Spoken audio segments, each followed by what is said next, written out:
Hello. Welcome.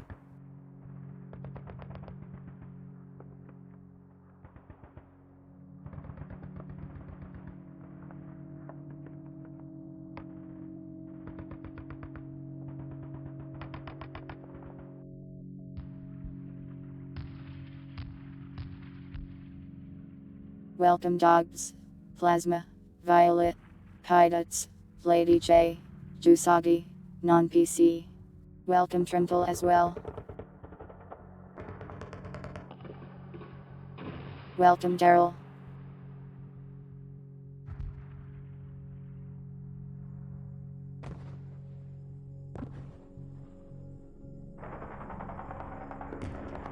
I am not going to outsource the Twitch panels, I will make them myself eventually.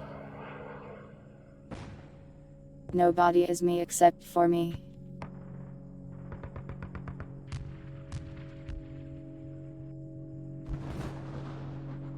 Nobody is you except for you, probably.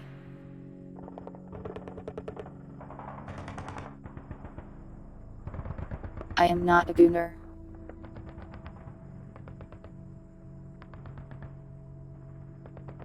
I am not a gooner. Who make you think otherwise?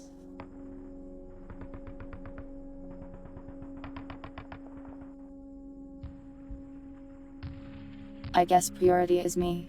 You're right.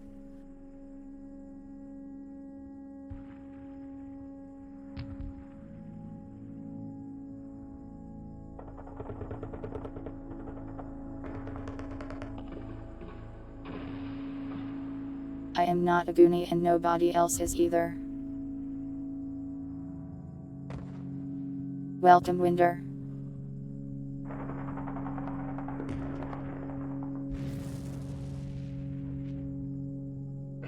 You are going to force my hand and you'll get a very lame fan name at this rate.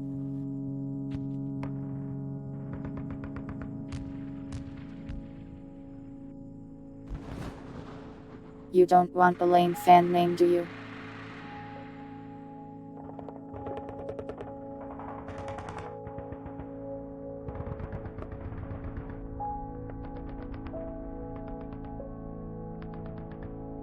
Also, we apparently passed 500 followers when I wasn't looking.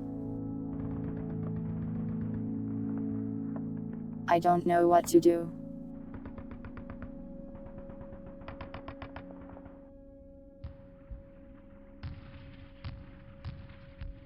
Yeah, on Twitch.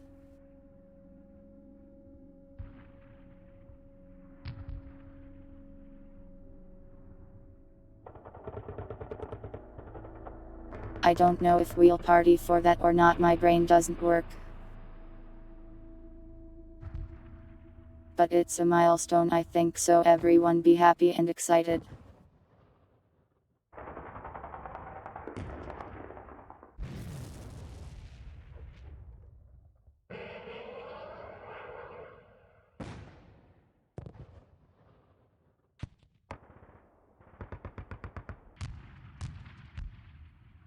A sub goal. I am not sure how I feel about sub goals really.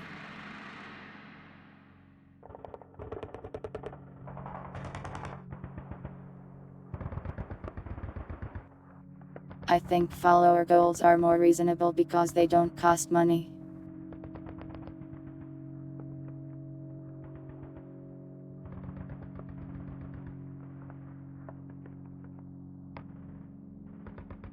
I want to do a big thing when we hit 7192 followers, but that's a long ways off.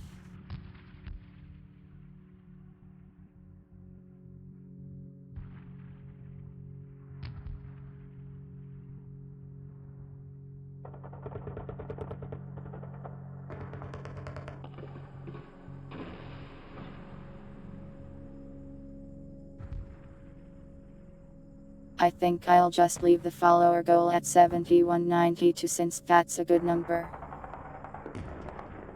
I'll hit it in no time after the Jerma collab. I didn't realize I was going to collab with Jerma. That's kind of scary. A known collab with a serial killer. Thanks for gifting a sub to Violet Lady J.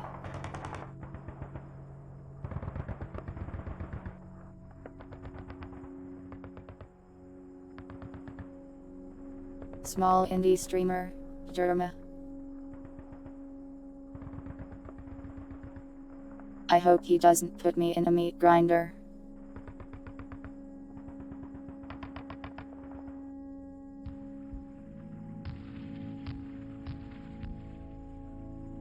Winder.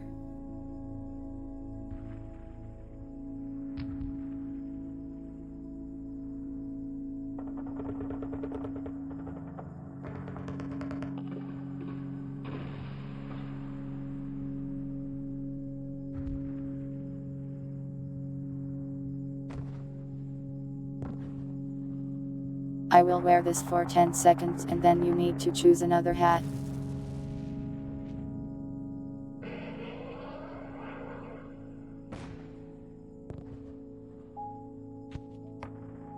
I don't know Kinkabredges.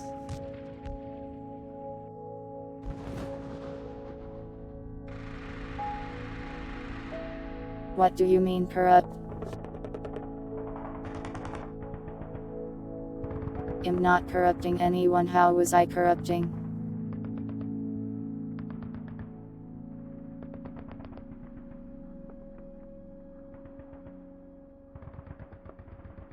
You can have hats during story improv sometimes, but they're hallucinations. I am not advocating goon life. I am not a gooner. Chat, I'm leaving.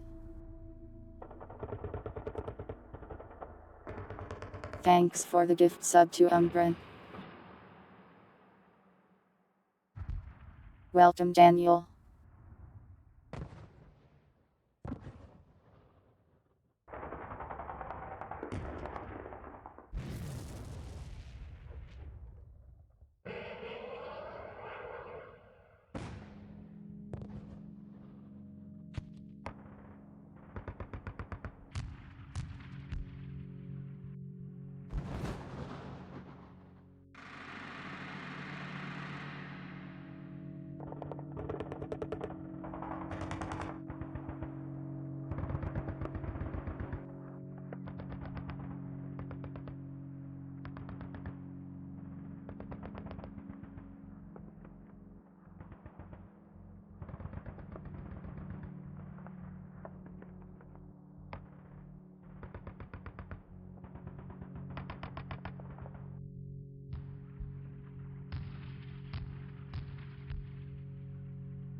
I am back. I left to get some milk and cigarettes.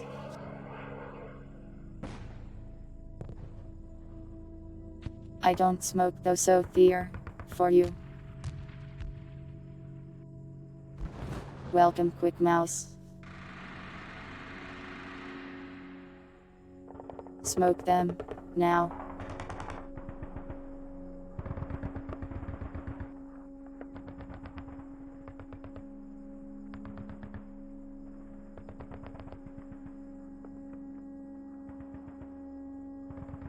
Give you a hat idea? A hat that a storyteller would wear. I'm not corrupting you.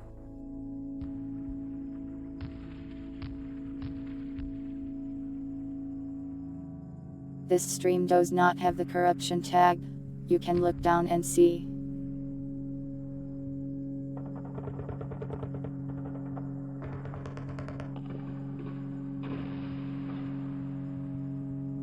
I will be limiting the amount of super silly hats today, be warned. You could just be wasting your points. Brent, no.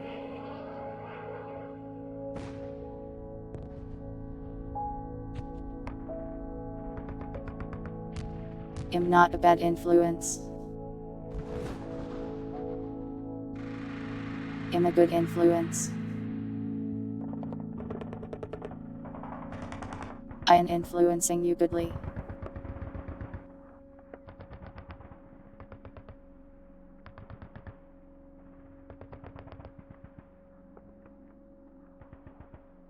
Anyways, today is story time.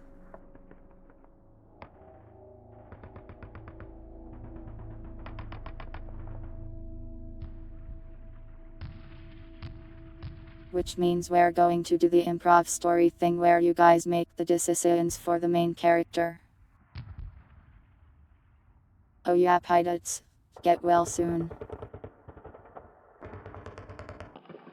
Become healthy, or else. Tell you a story.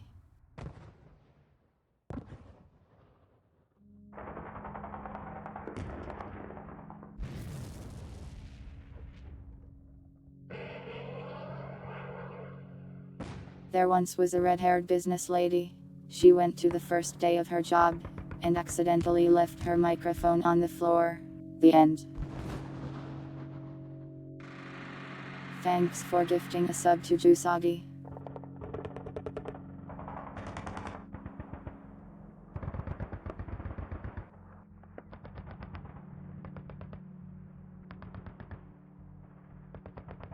Scary story indeed. Good thing it's not real. An original creepypasta.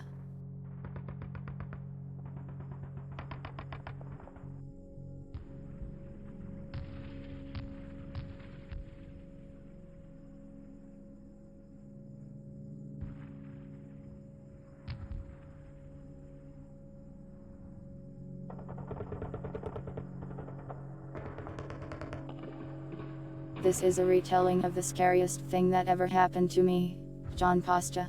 I woke up one day and I was incredibly super hungry.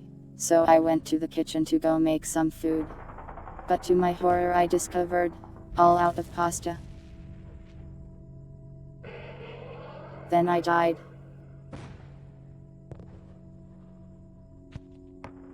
Did it scare you? Did you like the story? Don't forget me, pilots.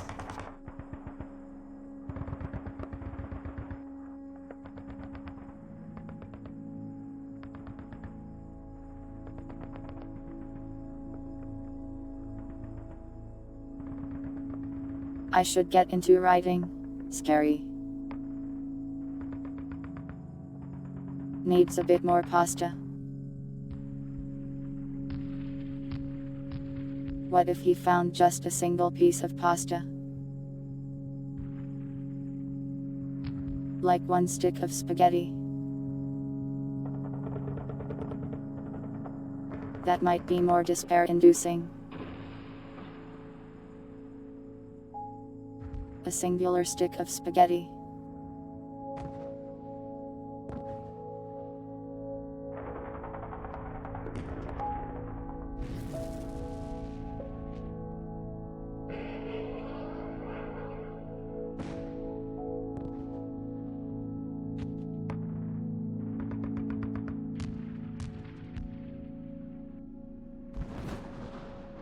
I think I saw a video of a slug eating pasta.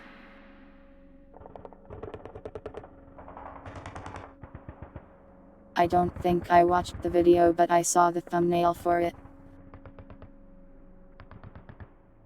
I hope that slug is doing well. We won't be making the schedule today because I don't feel like it.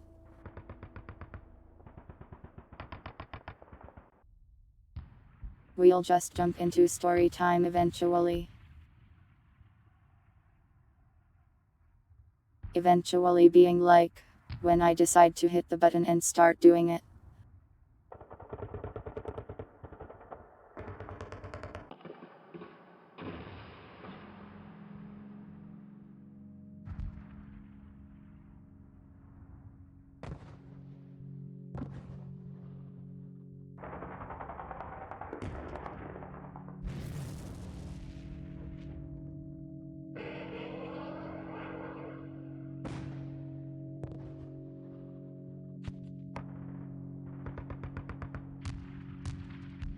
I'll make a schedule, I just don't feel like doing it on stream today.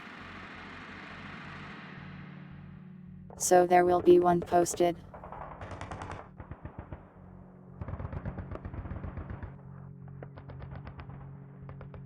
What will I stream next week for the horror game slot? I am thinking Abiotic Factor. Thank you, Winder, but like, don't look. You didn't see me sneeze, that's illegal.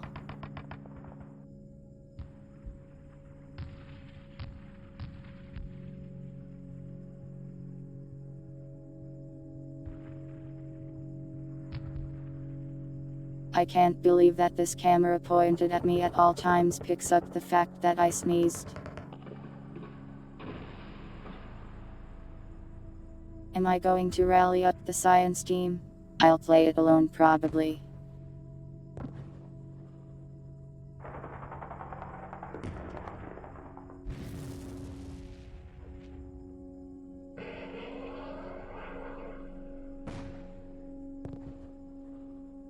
I've been feeling slightly anxious this month. I don't know if I can talk to anybody. Thank you, Daniel.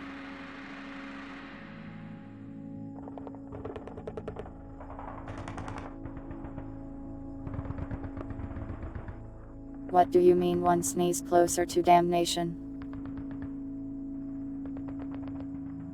Go sneezing, damn you to hell.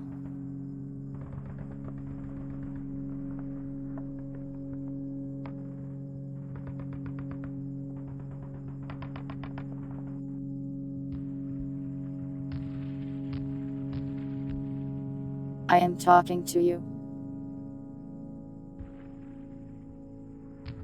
I am in your head, so it's easier.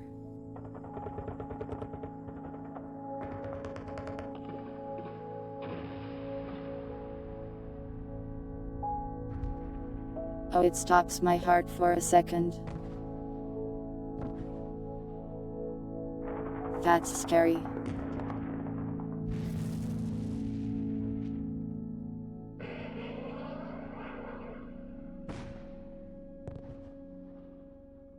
I wonder if anyone has just died because they sneezed at the wrong time.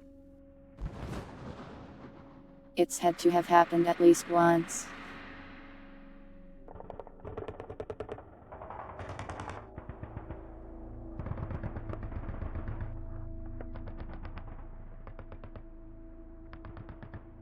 But yeah, really, I think I am feeling a little weird just because I am thinking about a lot of stuff.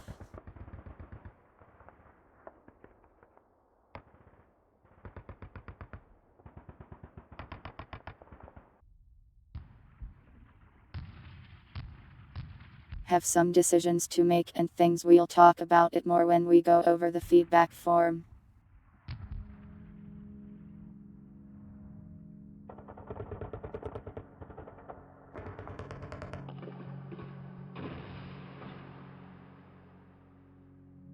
The pressure machine sneeze combo works every time.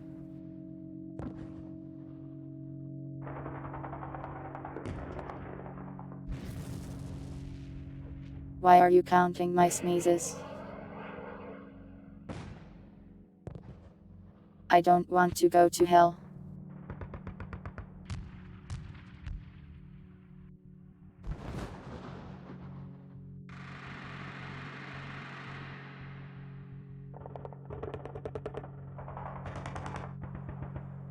I will try not to hold on to my sneezes then.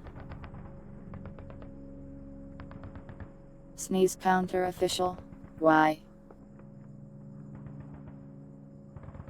There is no need to count my sneezes.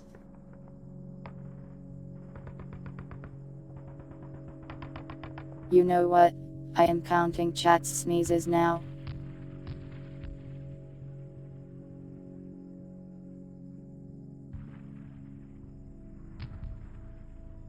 Every sneeze, I take a little bit more of your memories. And add cat ears to everything in them.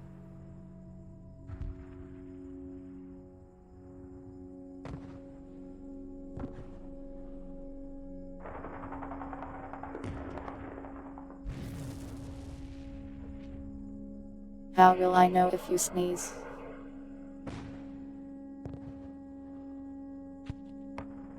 I'll hear it.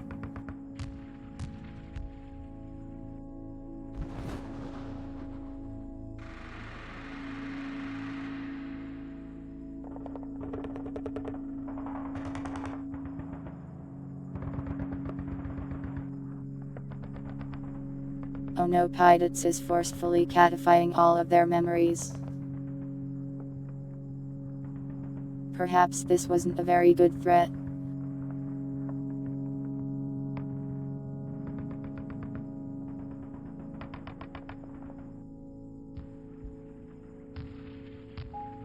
But listen, it's just your memories. That means you'll remember cat ears, but then not see them anymore. Your wedding, cat ears on your wife, but today, no cat ears on your wife. Tragic.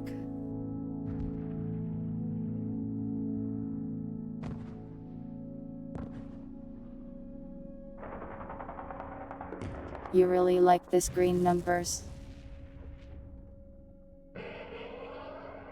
You animated it too. Impressive.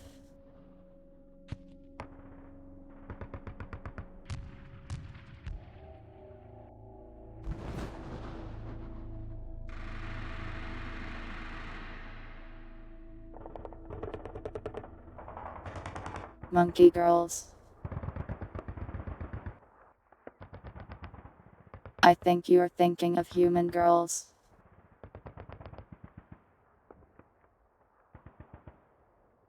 Bunny does not have cat ears on. That's okay, it's cool anyways.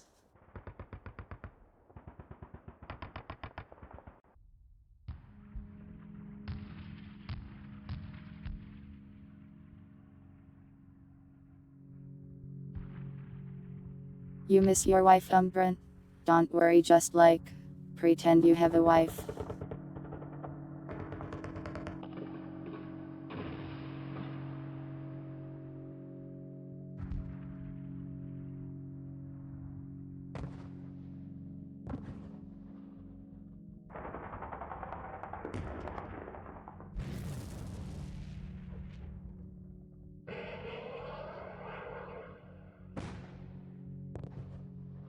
You only marry cool people? That's a good principle. What's a girl?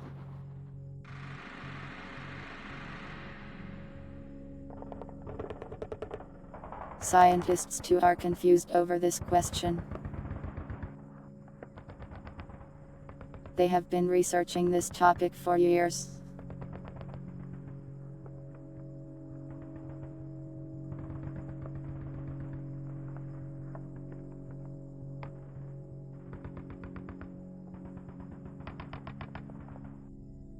You've never seen a girl?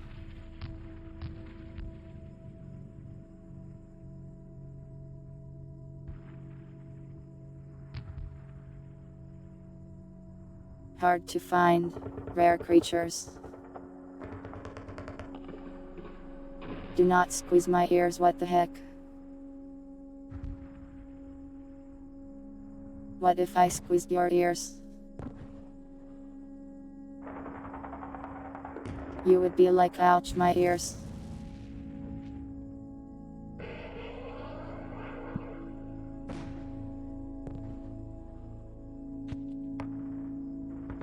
Dogs know.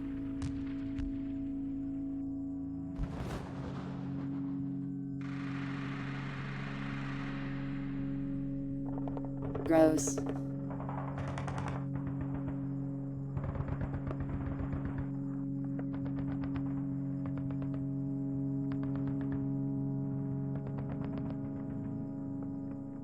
My daily grass touch. I have not gone outside today. I am not being suggestive. You're just being weird for blushing at me tearing your ear off.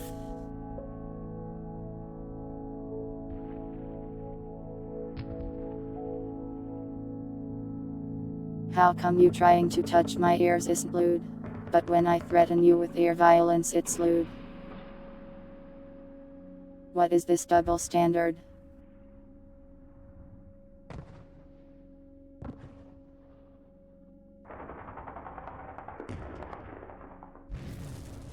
Fine, I'll get like some tongs. And I'll grab your ears with them. That isn't glued at all.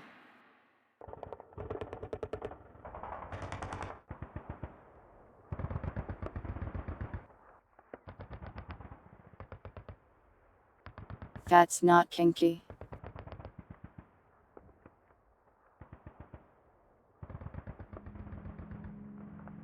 I am attacking you by targeting your sense of hearing.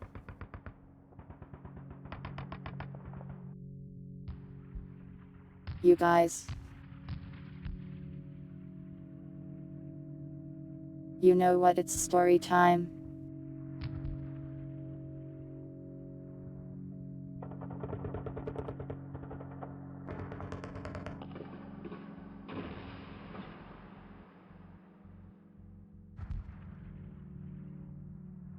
Sorry green numbers, it's time to get serious.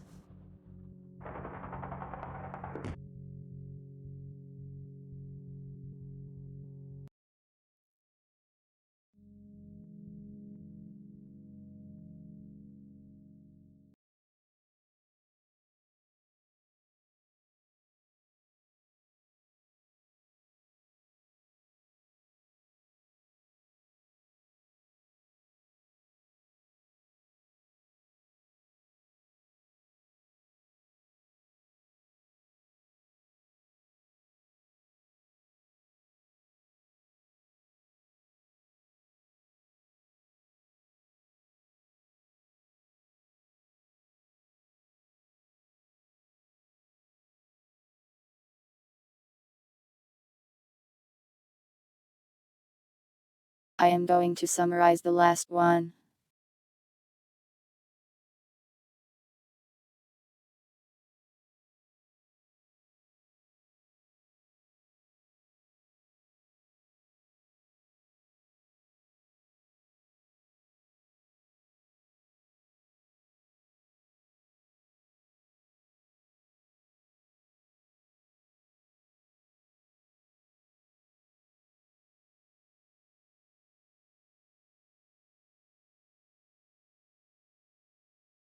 You woke up in a factory that was falling apart, filled with monsters and death. You ran into a robot, which told you to fix the factory. You worked with it and overcame many dangers and horrors. The factory was saved, and you were sent elsewhere through some kind of massive portal device. That brings you here.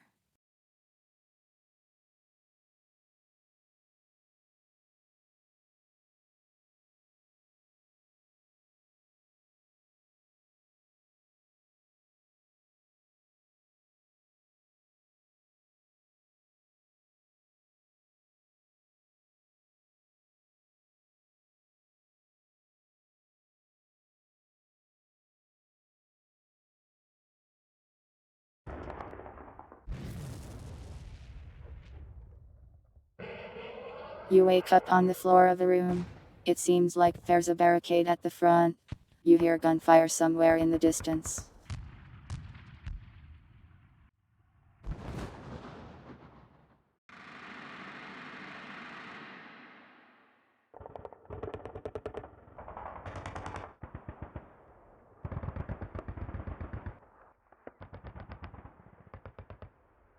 You look around yourself to see if your robot friend is here.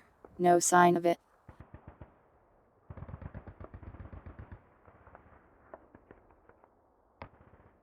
You punch the wall. It hurts your hand. Then you look for cats, and you don't see any cats.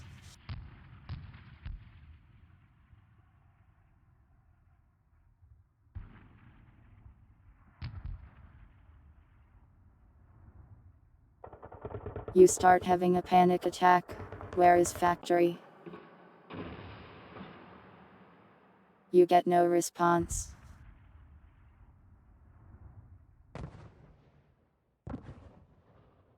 You check your pockets. You've got all the stuff in your inventory still.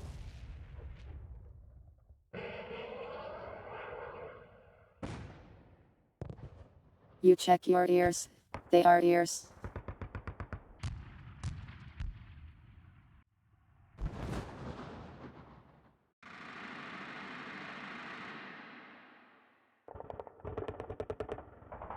What is an ear anyways?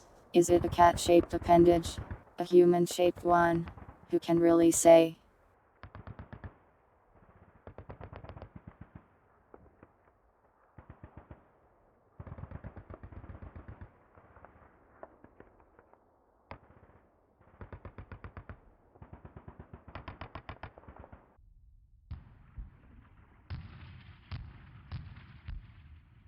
You toss a quarter onto the plastic in the corner. He doesn't move at all, and nothing happens. Looks to be dead.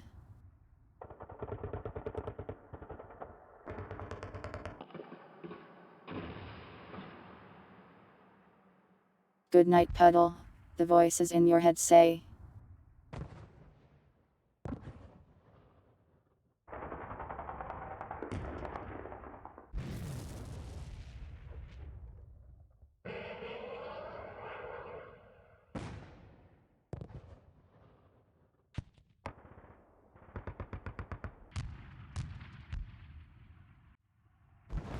You approach the corpse, and begin the looting without a second thought. The plastic doesn't have much on him. He's dressed like an office worker. His clothing is torn and his chest is gouged out.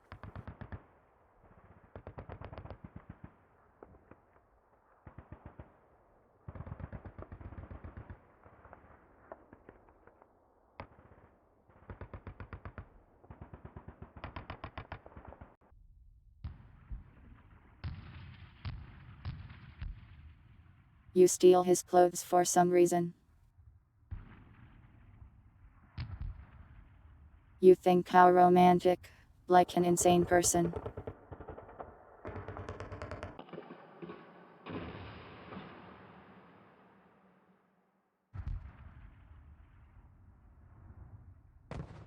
His clothes are just regular clothes.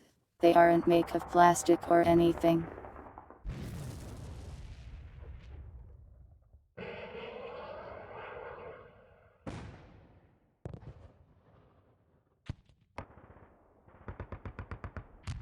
You check for an ID tag. He has a name tag that says, "Hi, I am Carrot."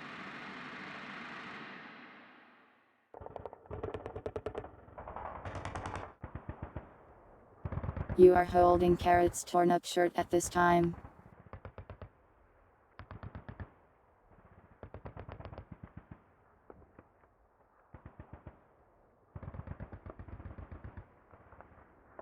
You kick him. He jostles a bit, still dead.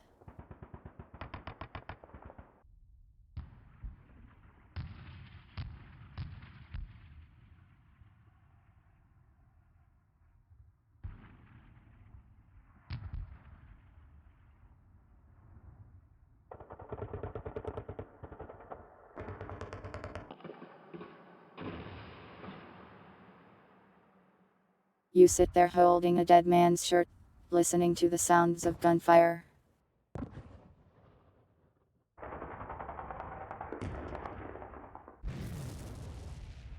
You gather the courage to peek over the barricade.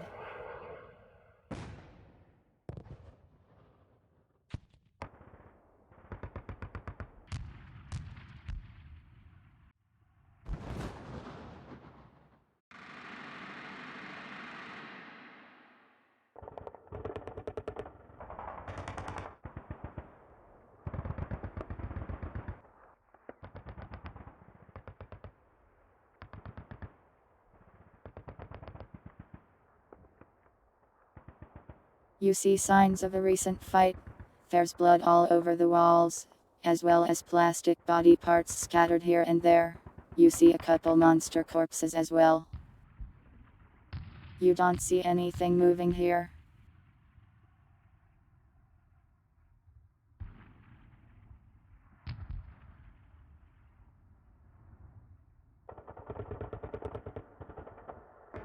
At first you think that the wall may have strawberry jam, but no, that's blood actually.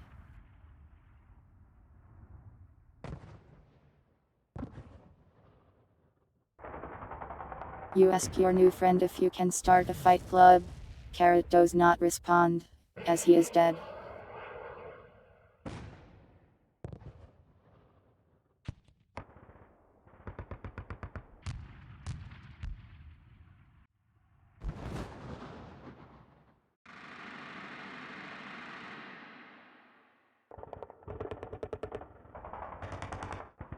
You see a mannequin in another room.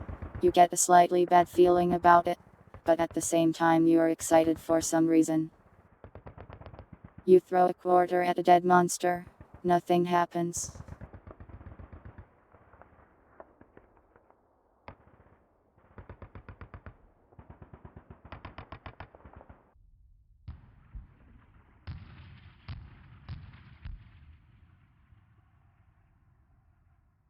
You quietly and swiftly go from corpse to corpse in the room, checking if they have worms and then searching them.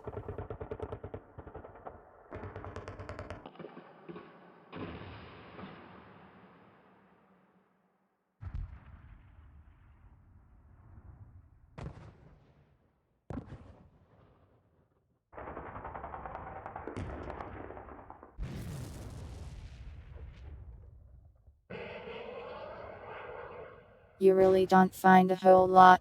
The monsters are mostly just filled with meat and organs. The dead plastics are torn to shreds and in chunks.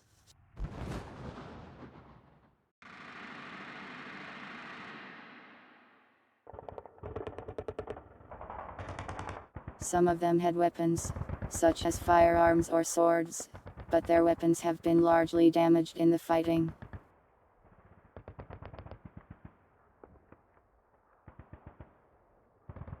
You could probably scrounge up some weapon parts from them, but you'd need to drop something else.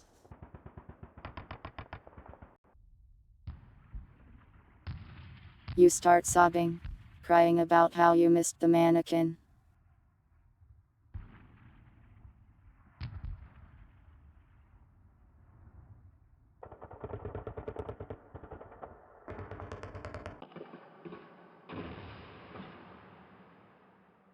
You breathe heavily over the bodies. This was a mistake because the dead monsters smell kind of bad.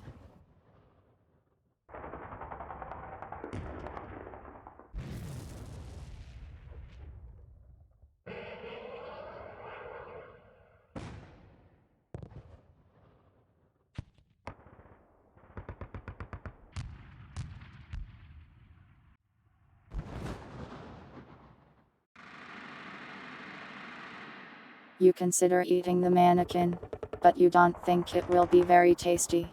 It's in another room too. You'll have to go into it first.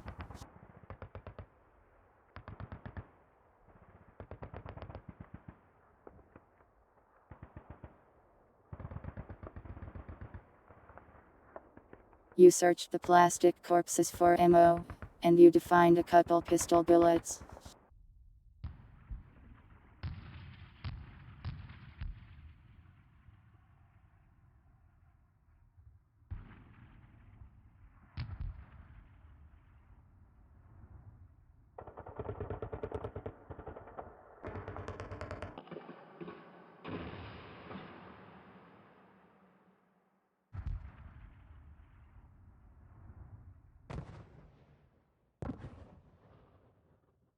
You check for a backpack, but then realize that you already have one.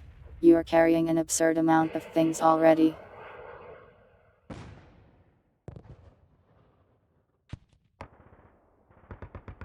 It would be impossible to carry this much stuff with no backpack.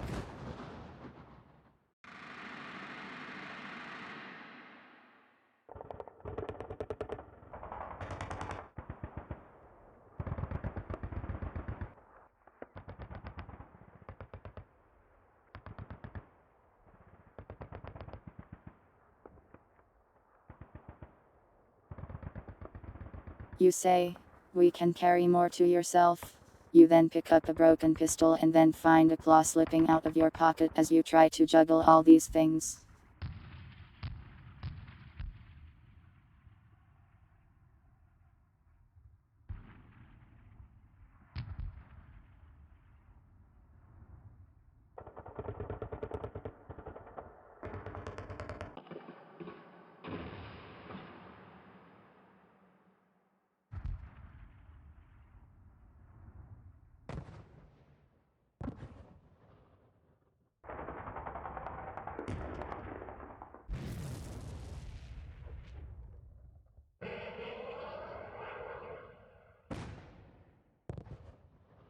You look at the broken swords and consider taping them to your halberd. You could do this, but it would make your halberd even heavier than it already is.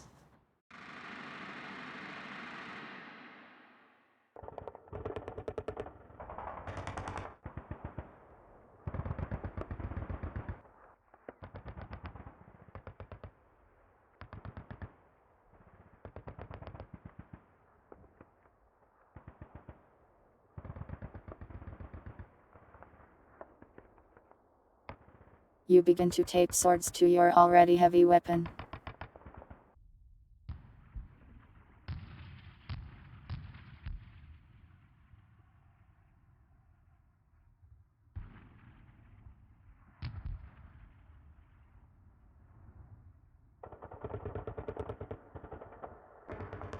You now have a heavy halberd.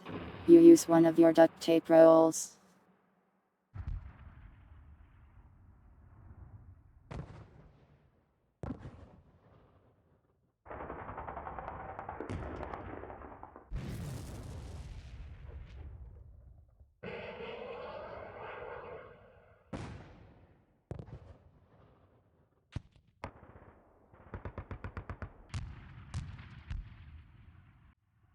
You head into the next room cautiously, peeking in.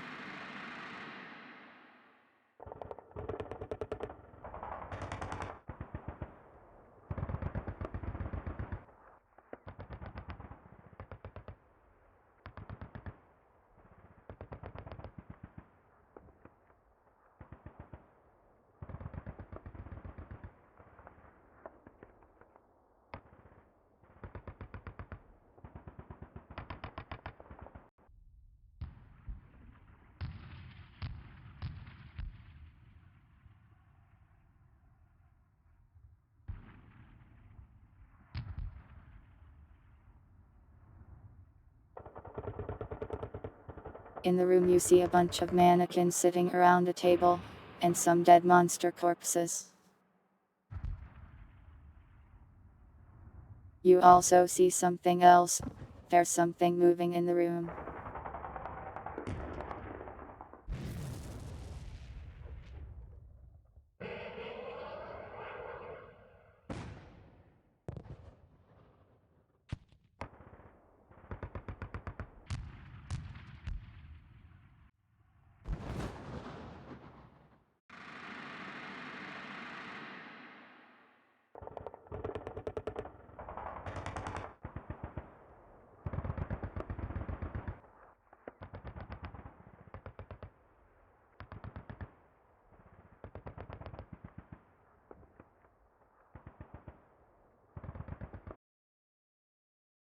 There is a strange creature limping around the room.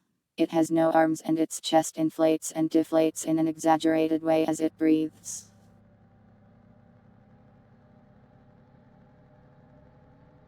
It doesn't seem to have noticed you yet.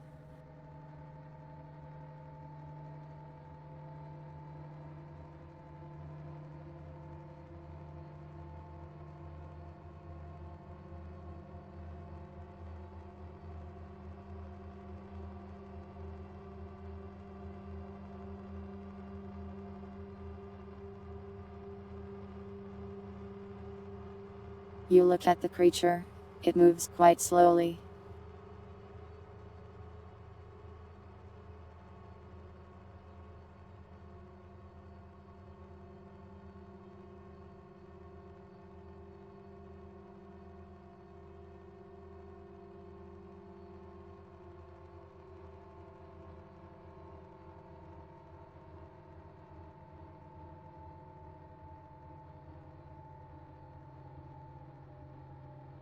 You consider saying hello to it, or doing a sneak attack, but your mind voices are telling you many conflicting things at once.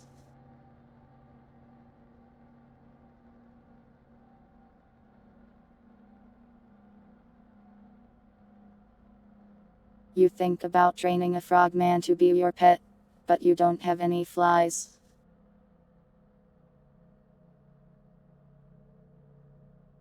You consider giving him a sandwich, but you don't have a sandwich.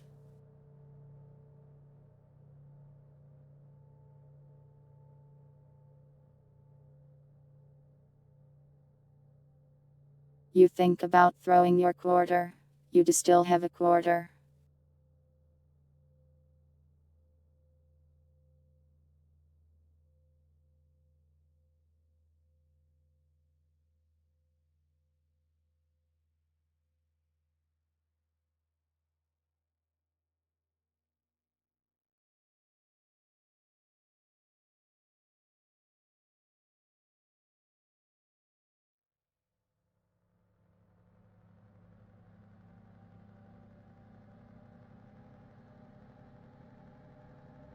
You think about Megatron from Transformers. If only he were here. He could blow this guy up with a cannon, or something.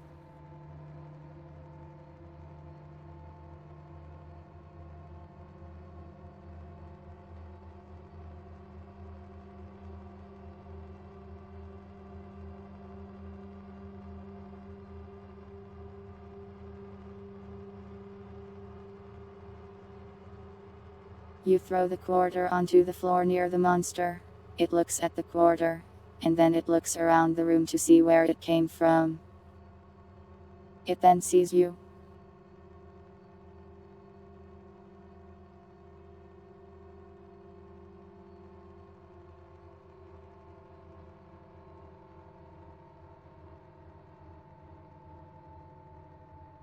It makes a horrible hollow scream and then starts to lumber towards you.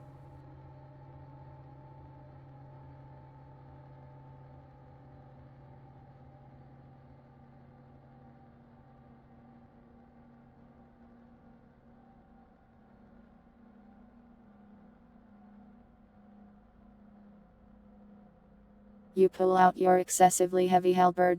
You are barely able to wield it.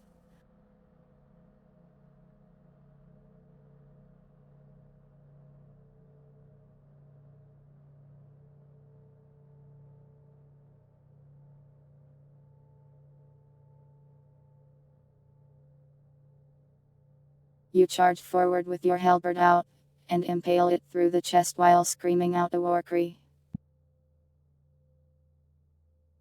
Ah!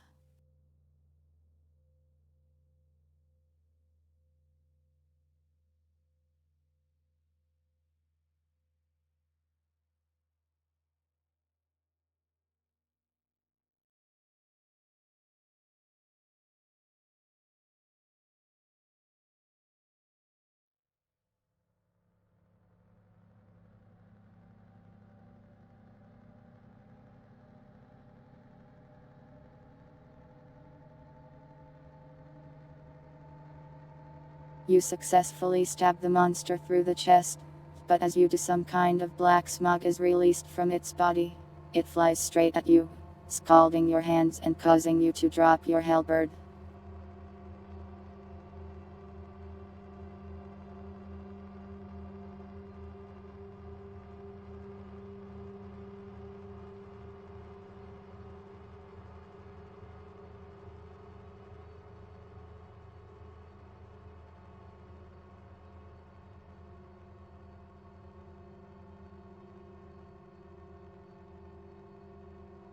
Your halberd is still lodged in the creature's chest, and it being so heavy causes it to fall onto the floor face first. It wriggles on the floor in an attempt to get back up, but it's not able to. You breathe in the fumes, and then cough. It's awful.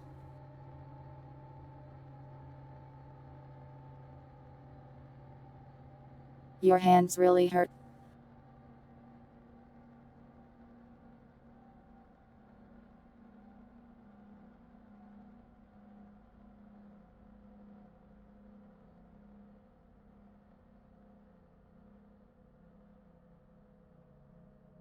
You look at your hands. You've got some minor burns all over them.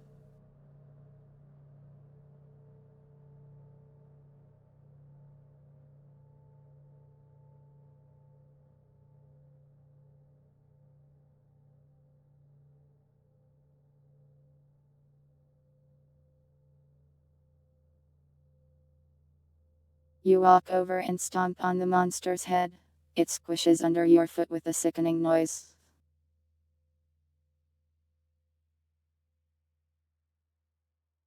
You think about igniting the smoke, but it's faded away already.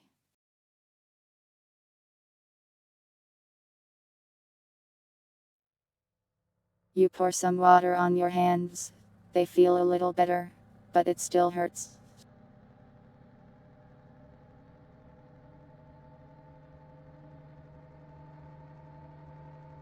This wasn't really a good treatment.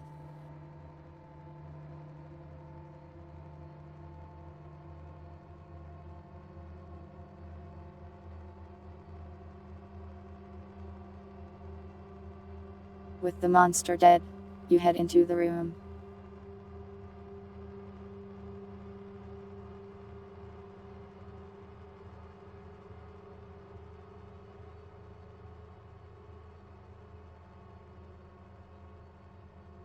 There's a bunch of mannequins in here. It's like they're having a meeting.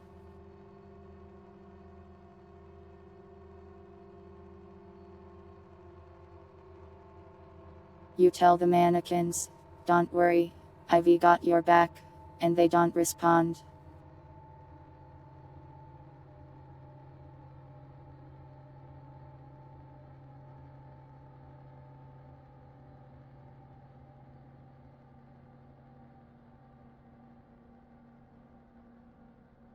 The paperwork is covered in words and letters you do not recognize at all.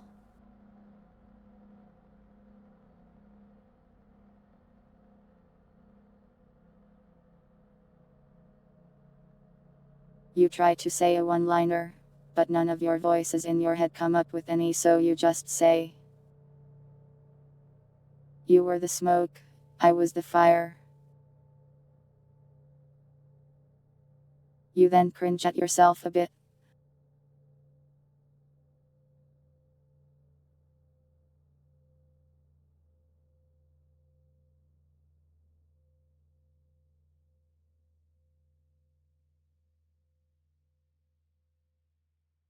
You look on your left. It's not a backpack but another stack of papers.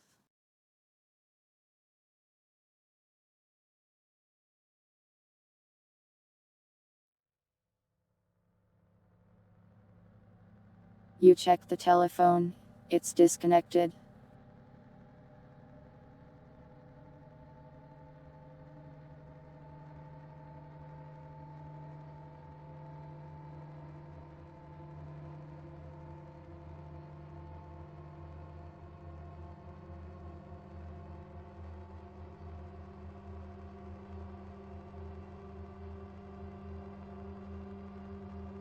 It's not a backpack, but an empty black vial.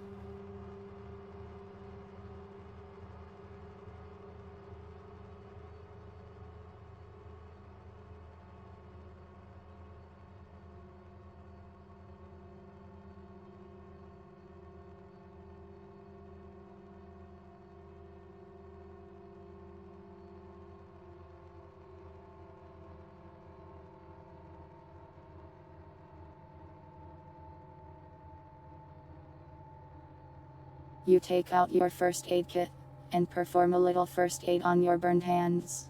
You use some disinfectant and burn ointment on them, along with some bandages. They feel a bit better now.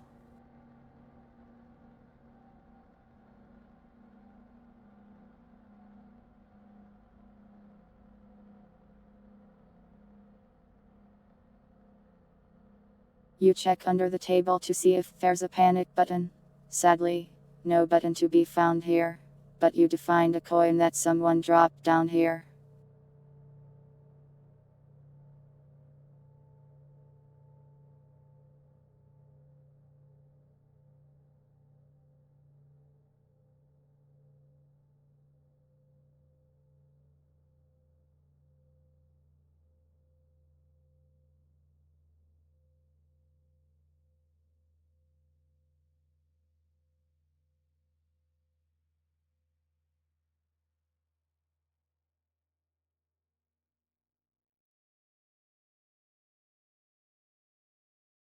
Your brain stubbornly tries to manifest a backpack where there is none.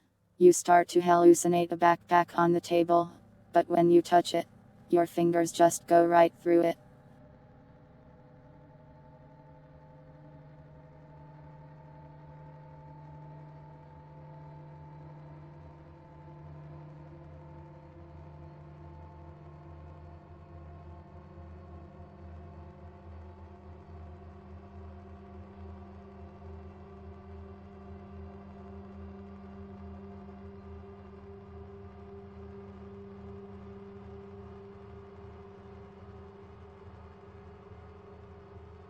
You try to eat the second coin you found, and it's made of metal so you can't chew it.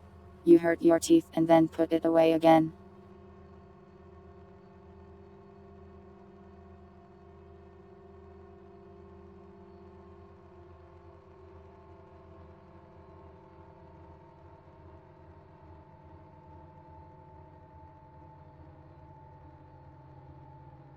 You look through the room's various papers, and you can't really glean much info. It's all unreadable. The text is distorted, sometimes blurry, or even just blank sometimes.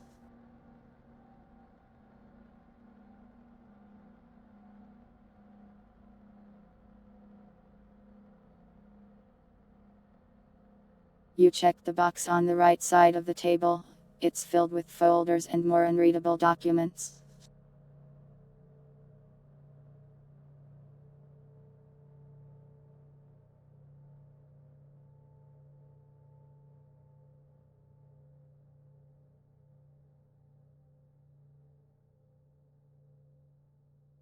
You grab a mannequin and chop it to pieces and make it into a backpack. It stores even less than your current backpack and it sucks.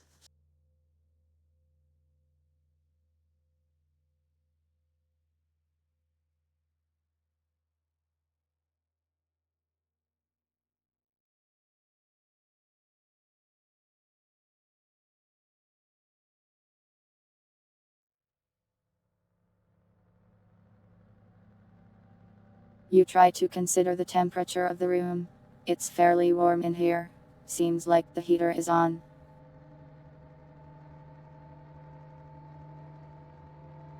You check the other mannequins. They do not care about your mannequin related crime at this time.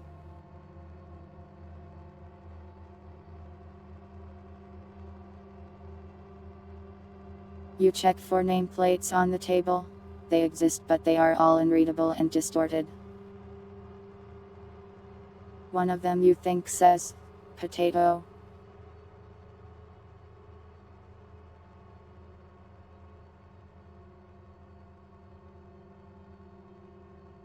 You check the file cabinets. They are filled with files. Files that you cannot read. You pick up the phone and dial 911. Nothing happens.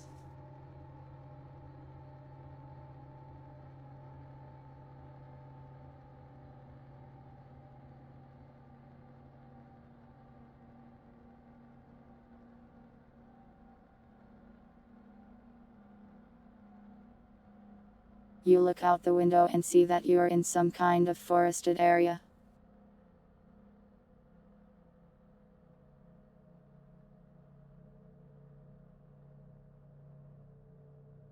There are walls around wherever you are, and several more buildings. You seem to be pretty high up.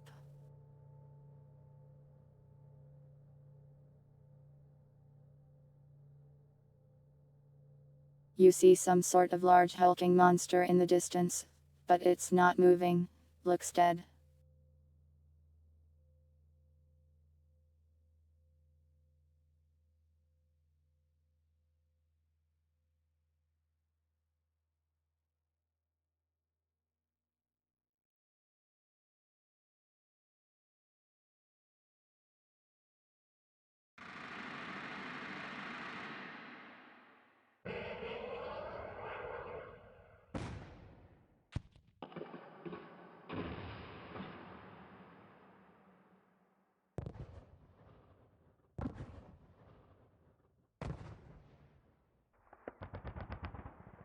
You make faces at the distant monster. You feel silly afterwards.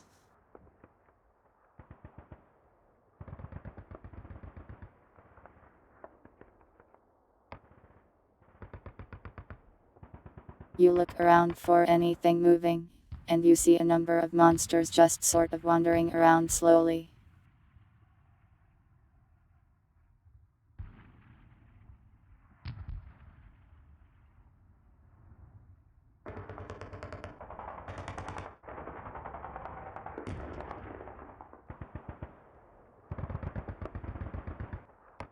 You decide, being silly is the right thing to do, and you make even sillier faces at the dead monster. Nothing happens, you just feel silly.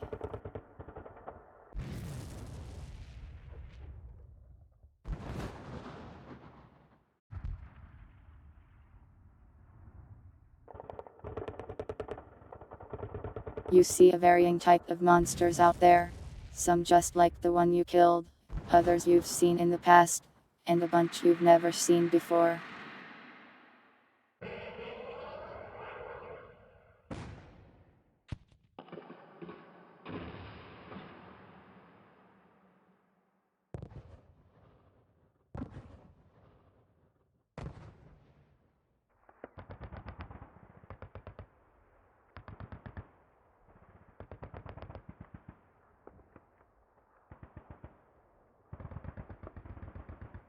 You knock on the glass, it's very solid, looks bulletproof even.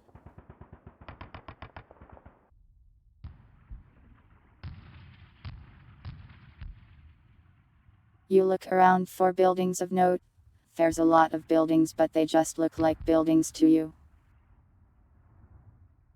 You think you see a garage out there.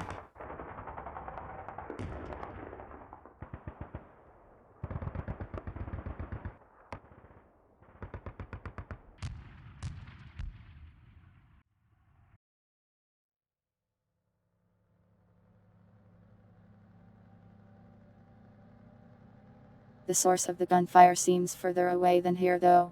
You don't see any signs of life from anything other than monsters in this area.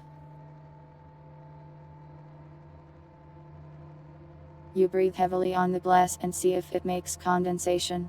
It does. Then you make a smiley face on it.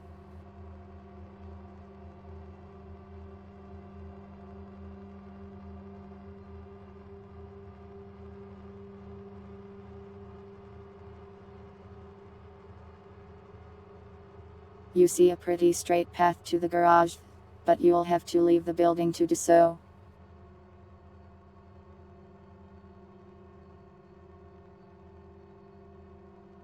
You turn around and go back to the other rooms.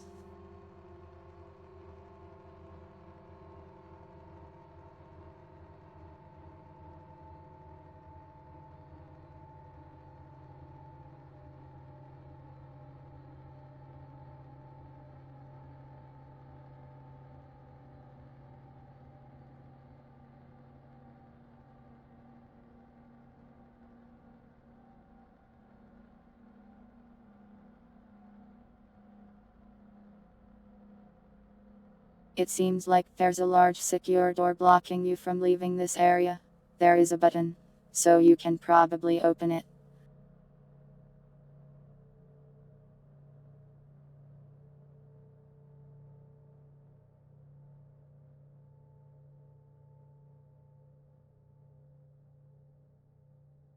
You check the various rooms around, just to be extra sure, and mostly you just find more dead office workers, and more dead monsters.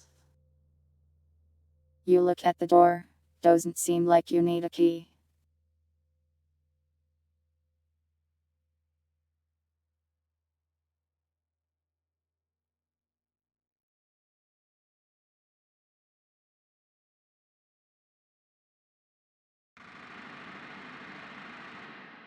You prepare your crowbar.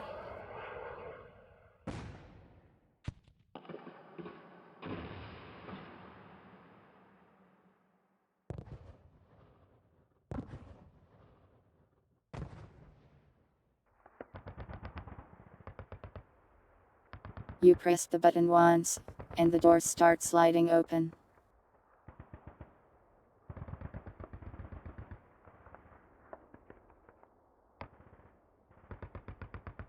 Immediately you hear a monster, and try to press it again, but it's too late. The doors don't seem to be closing.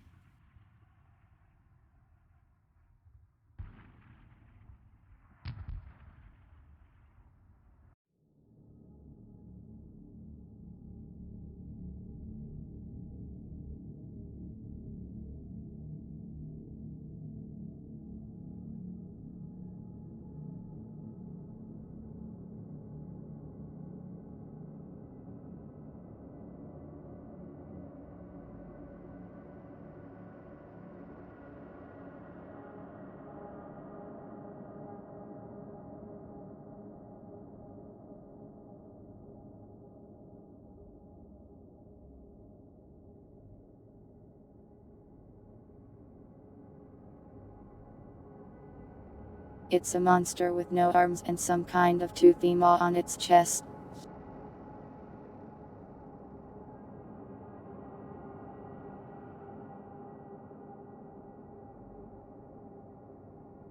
It's screaming at you and lumbering towards you.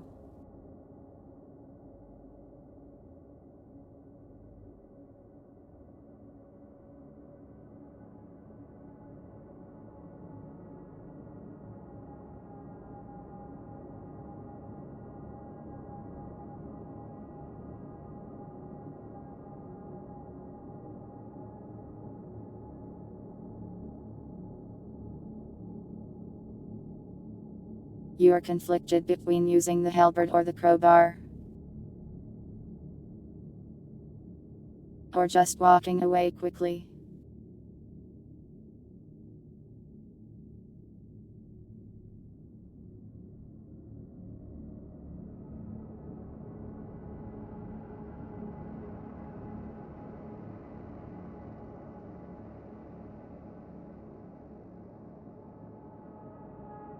You take a moment to consider your options.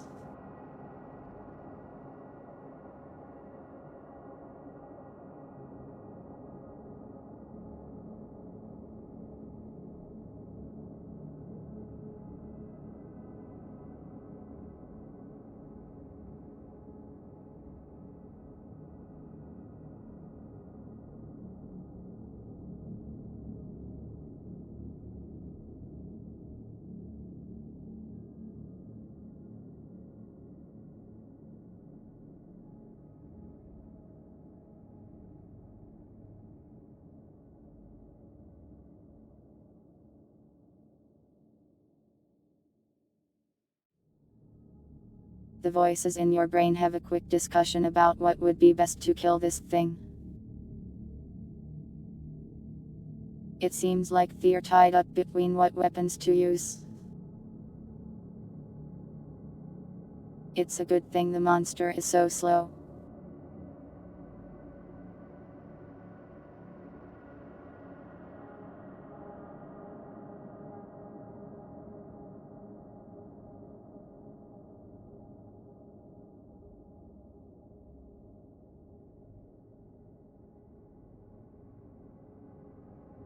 The voices in your head can't decide, so you just try to do both things.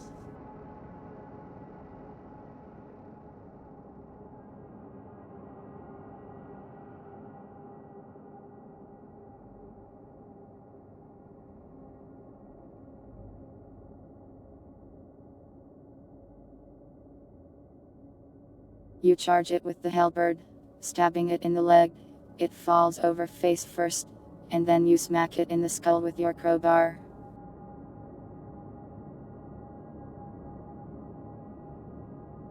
It goes limp, and its scream ceases.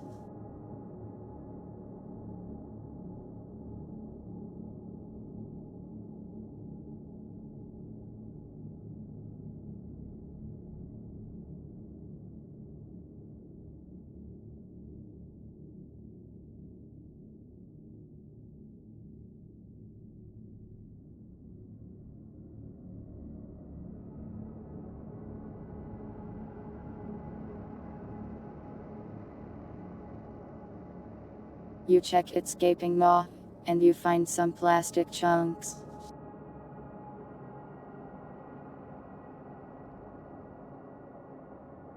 You say, "Eat this."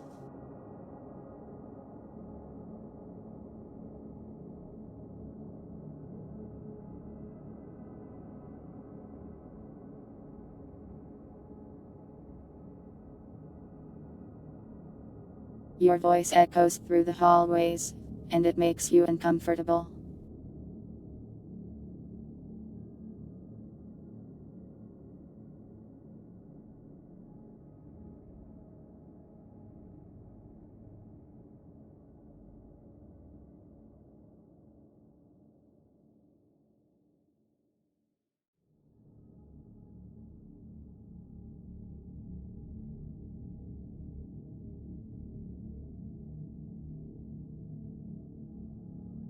With the monster dead, you get an opportunity to investigate the room.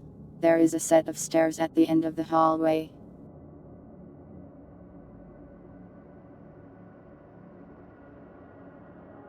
There's a bunch of corpses here, many monsters that have been shot to death, lots of bullet holes everywhere.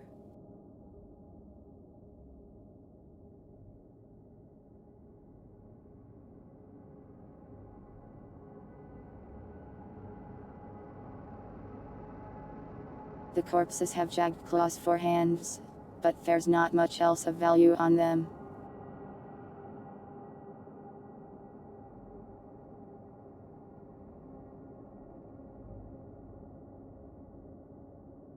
You find another coin on the floor.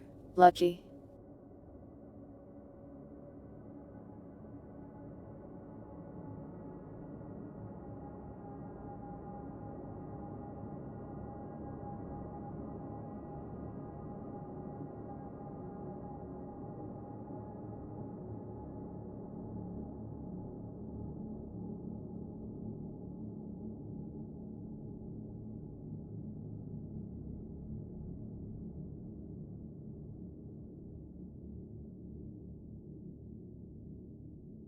You yank a claw off of a monster.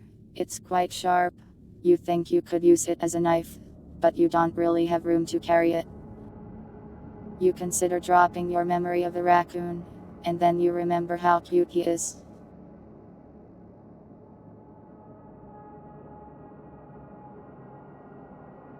Look at him, using his little hands, eating.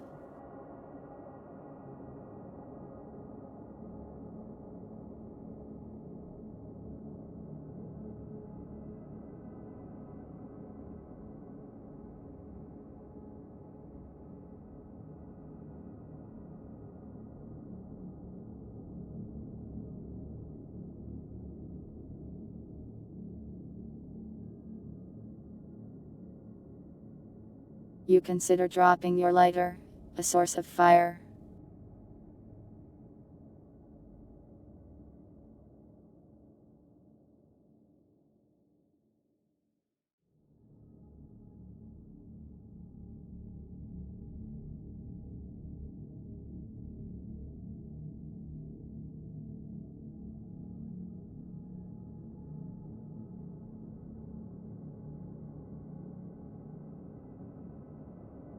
You try to shove the claw into your boot. It makes walking uncomfortable, so you stop doing that.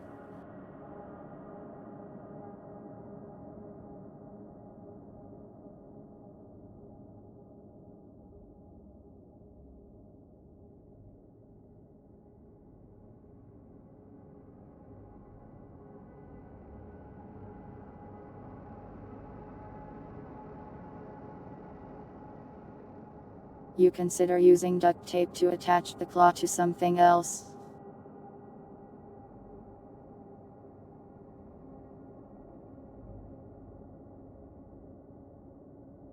You could possibly put it on your crowbar. Your halberd is already quite bulky though.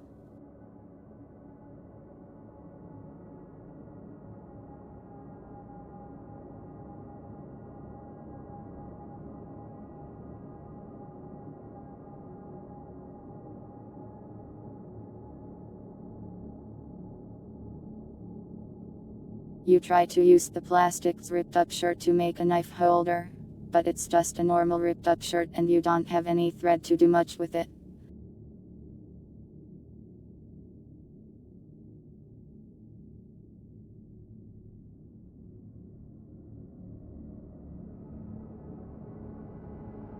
You tie the claw around your leg with the cloth. It pokes you sometimes as you walk, but it does function.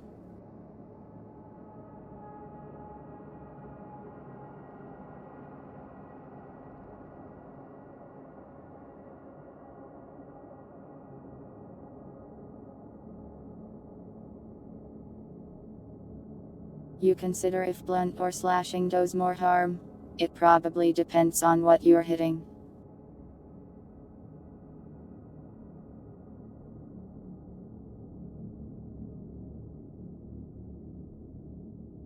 You check the hallway. There is no left or right. It's just a funny architectural decision. There is only stairs ahead of you.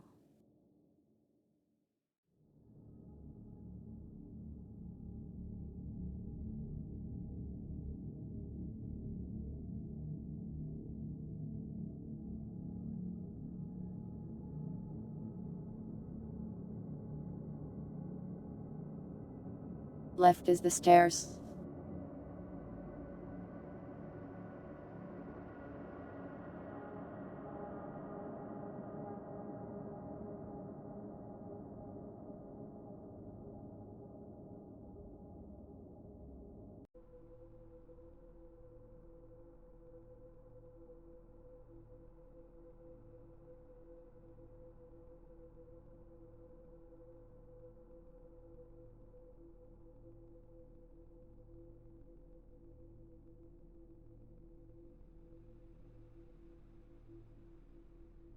You see signs of fighting here too, with a dead animal-like monster on the stairs, and the corpse of a plastic in the corner.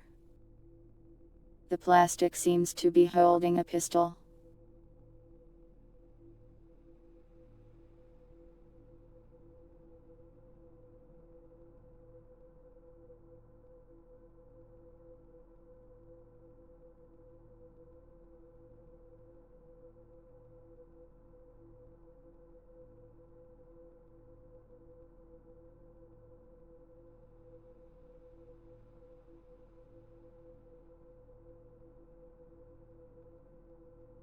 You hum Gangster's Paradise, loudly, but then you think you hear noises from the floor below you, and that scares you.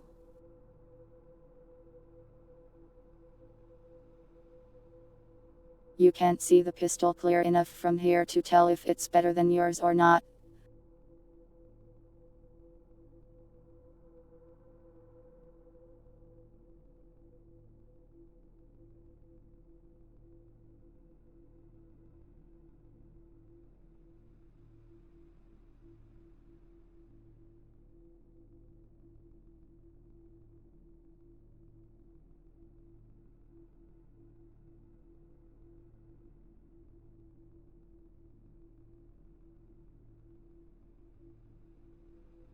You consider checking the corpse for worms, but you're not sure what to do to check it.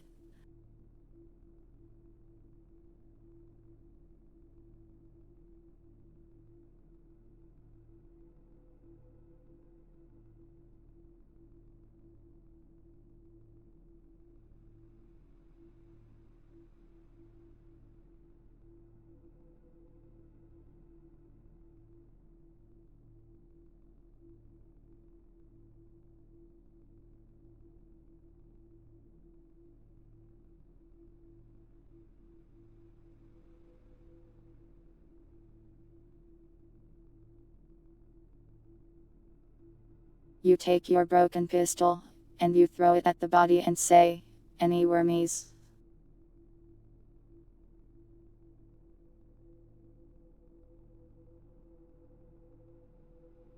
Then, the corpse starts to shake until something bursts out of it.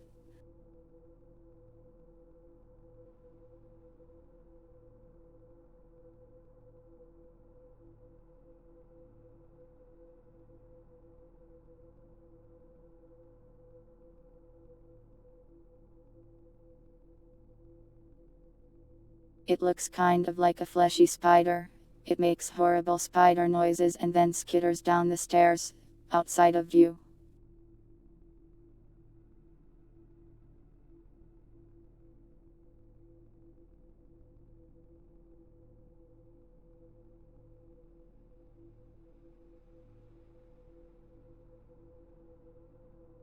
You try to throw a knife at it as it skitters off, but it's so fast that you miss completely.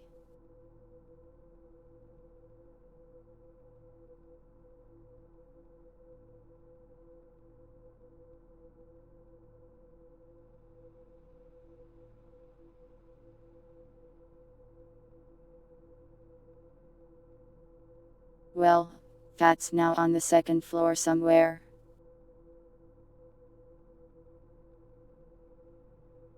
That exists, that lives with us on Earth.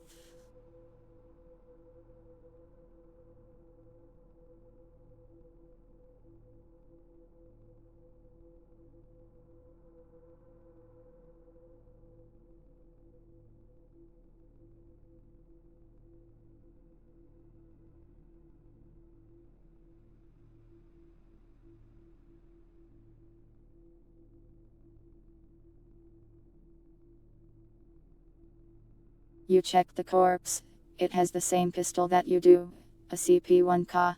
You retrieve a couple bullets from its magazine.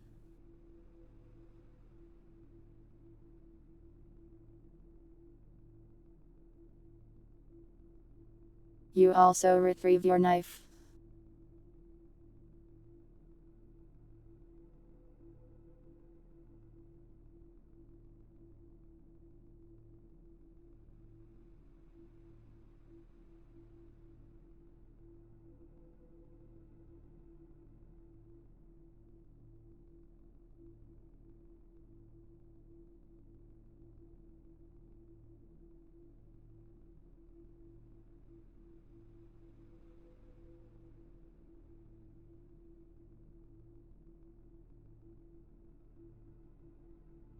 You look at the broken pistol.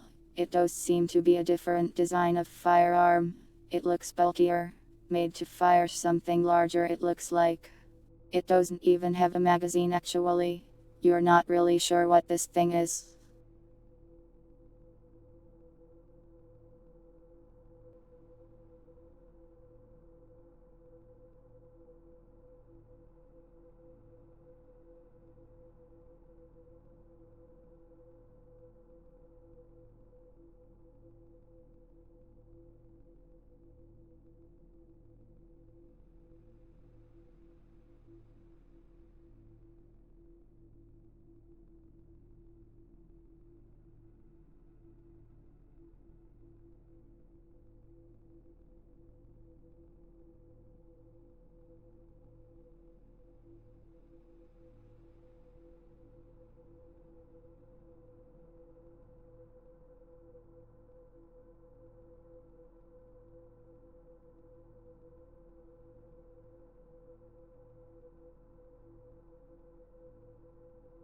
You head further down the stairs, paranoid of any possible flesh spiders around.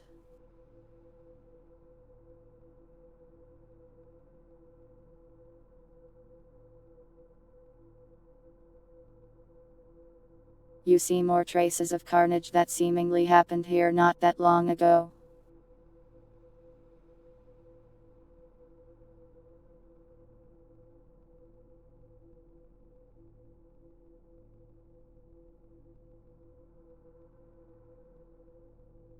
Ahead of you is another set of stairs going down further, and to the right of you is a long hallway.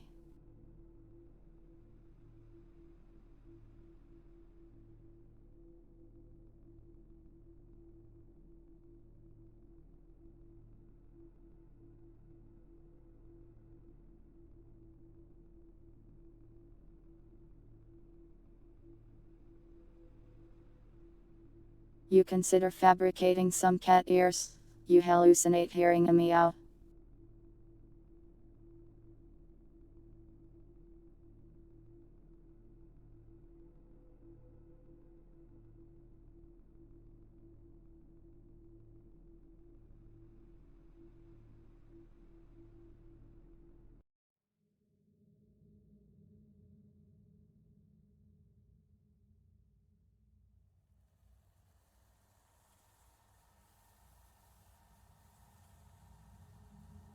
Nya, the hallucination says.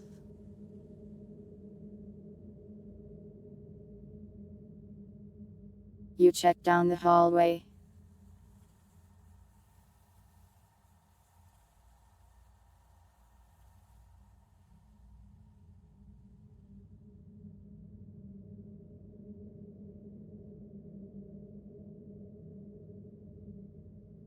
There is a large hulking figure far down the hallway. It seems to be looking in another direction.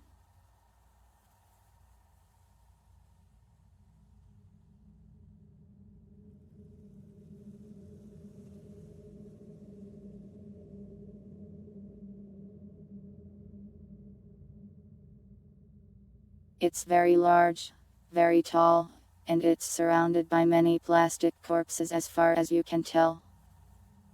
The hallway itself is full of them too. There are several rooms in this hallway on the left and right.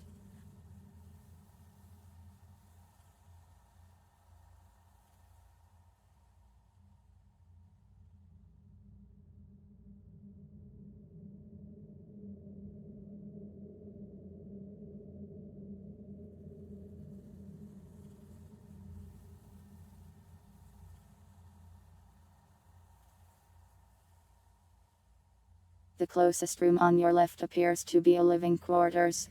Nobody is living there anymore though.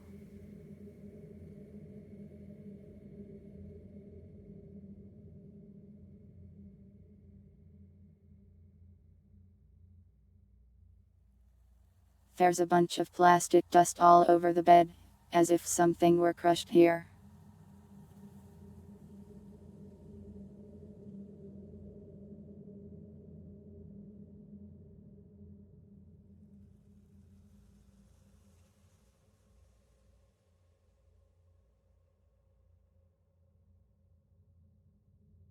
In the room you see a couple faded pictures, and clothing, but that's about it.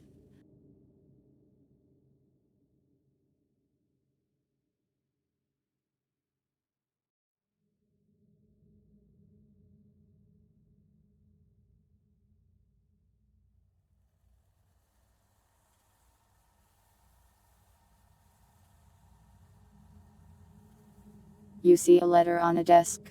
It says a bunch of distorted gibberish that you can't understand.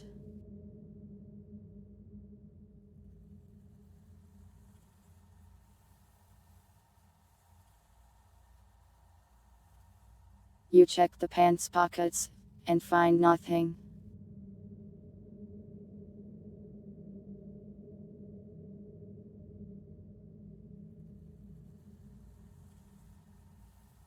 You look at the ceiling and say this is your gooning quarters.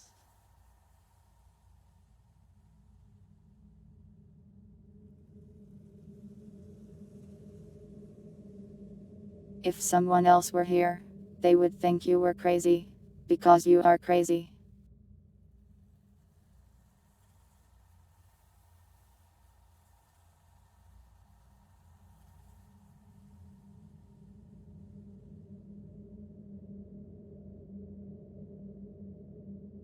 Somehow, you feel like your raccoon memory is judging you.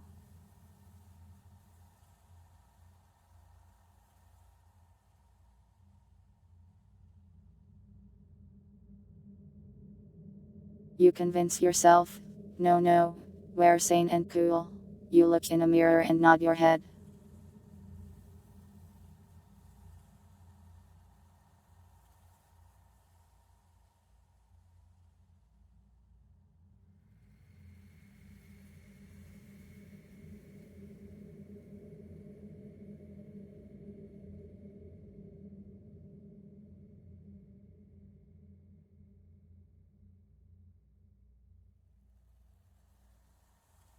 You successfully convince yourself that you are not crazy through the gentle encouragement of the voices in your head.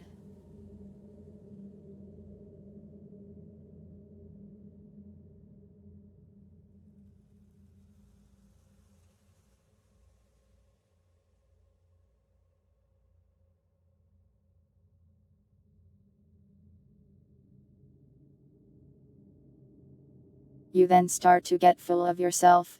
Actually, you're even better than other people. You're the best actually.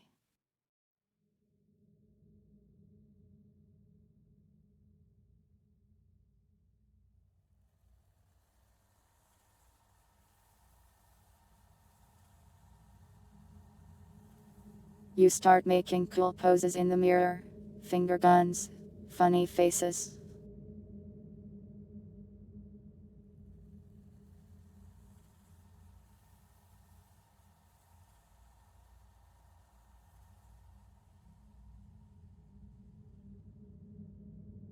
You pull out your crowbar and consider opening the crates. That would definitely create a lot of noise though.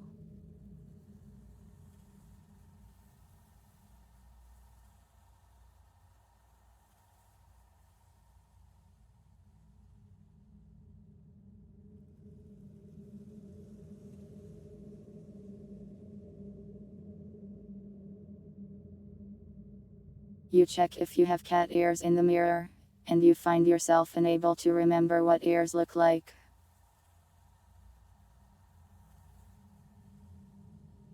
So you can't tell.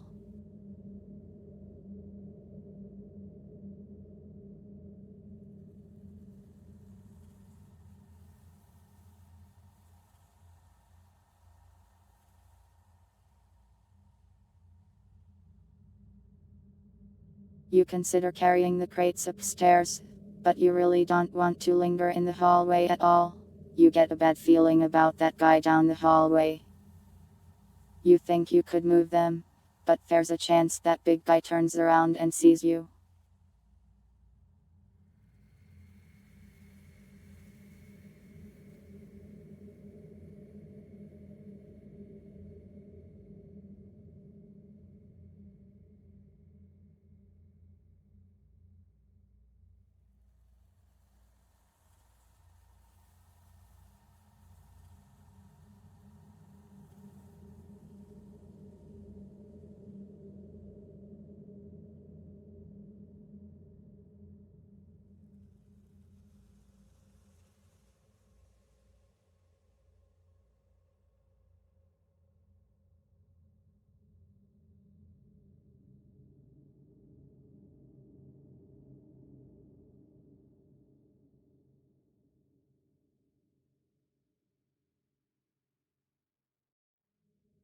You try to estimate the guy's height. He's probably like 8 or 9 feet tall. He could make it through the stairs since they have a high ceiling.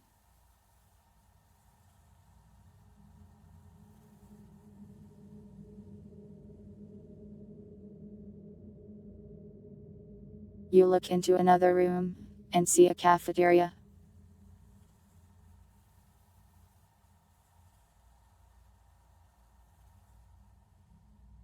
You quietly move across the hall to it and peek inside.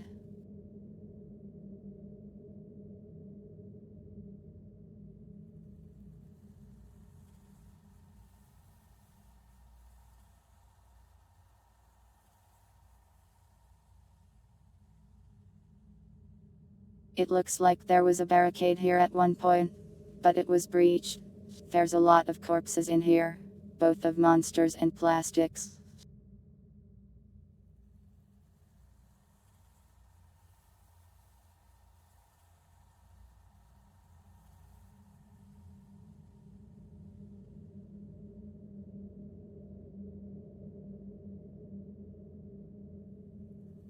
You look for the mutha flipping chicken and you see some actually on a table. Someone was eating it until they were mauled. It looks like it's gone cold now.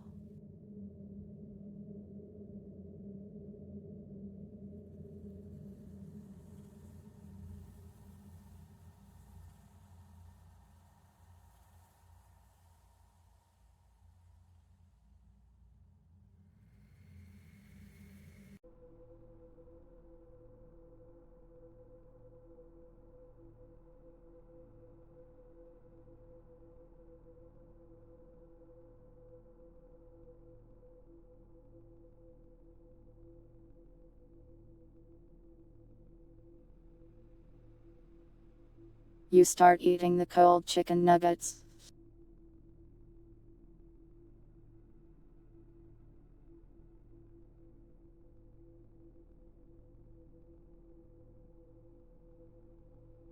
It's not really that good because it is cold and old, but it's not that bad either. You are happy to find that there's no worms.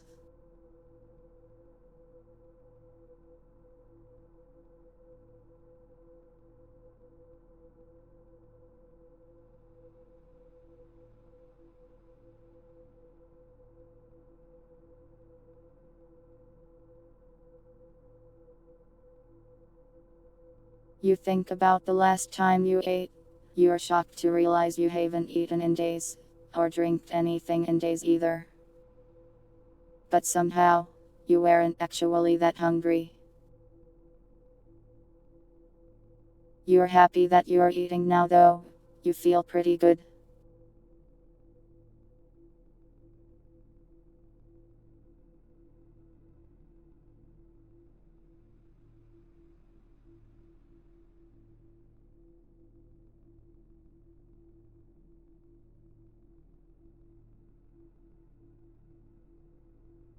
You look for anything of note, and see a dead plastic surrounded by a bunch of monster corpses. They seem to have some kind of rank indicator on their clothing that you do not recognize. In their hand they're holding some kind of key-like object.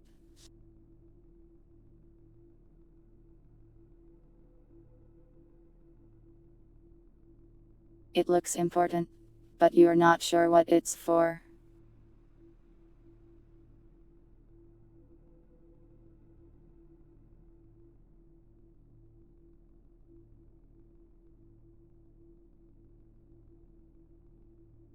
You think about the last time you used the bathroom, and you don't remember.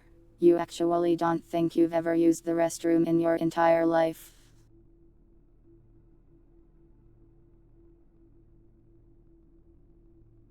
You steal their rank and their key. You then say, I am the captain now.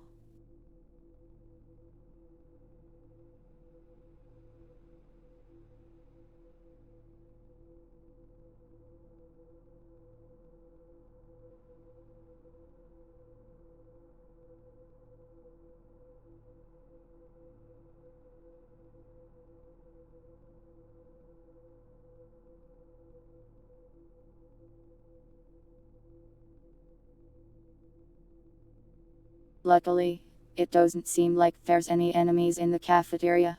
There's also an attached kitchen you could check out. You check if you're made of plastic by looking at your arm. It's made of skin.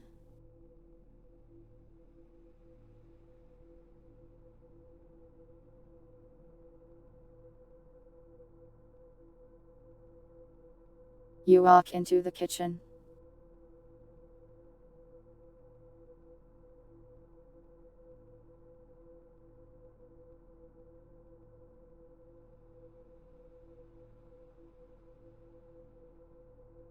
The kitchen is pretty untouched. Doesn't look like any fighting went on in here.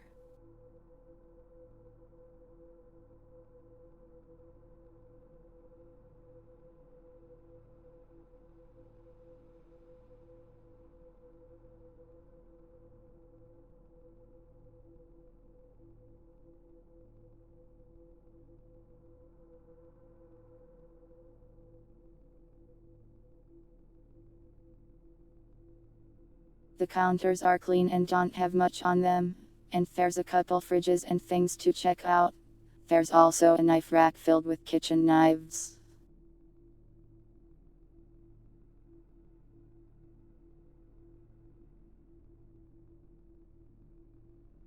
You open the fridge, and find it just filled with food, fruits, vegetables, and meats. There's also a bunch of juices. You search for alcohol, and you don't find any.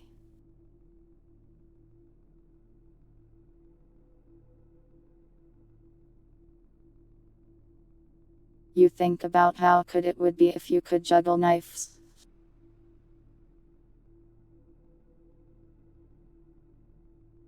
You pick up a knife and throw it into the air. It sticks in the ceiling.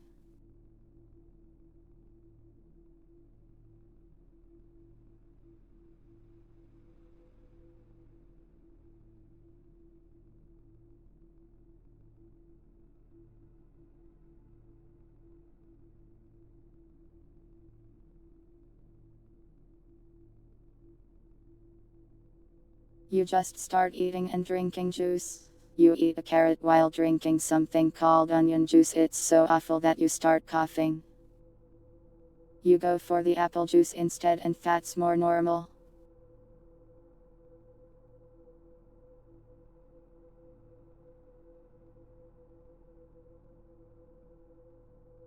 You check for mac and cheese boxes. You don't find any, but you do find a cheese wheel.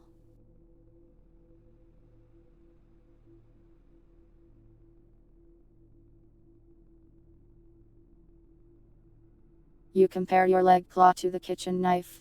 The kitchen knife is much sharper, but probably more fragile.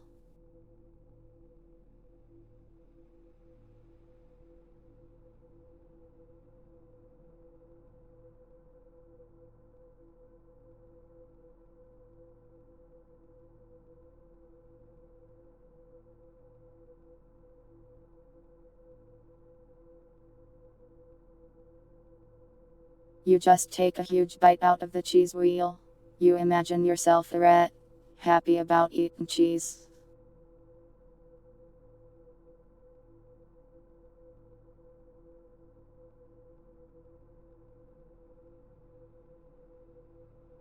You just keep eating it until you are completely full. You feel a little overf. You've eaten so much in so little time.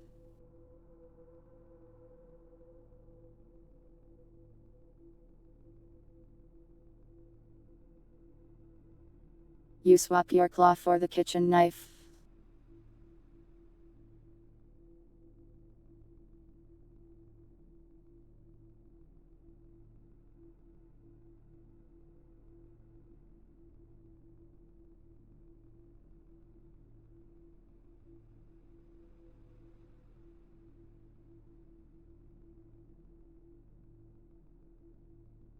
You look for a knife sharpener. It doesn't look like it will do much good for your claw though.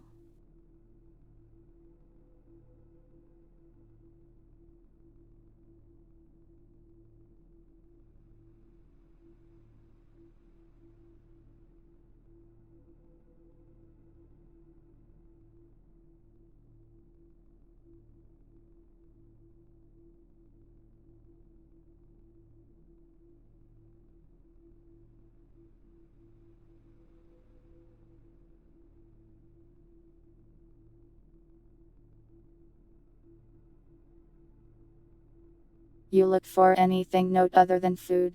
Mostly just knives, cooking utensils, eating utensils, and food here.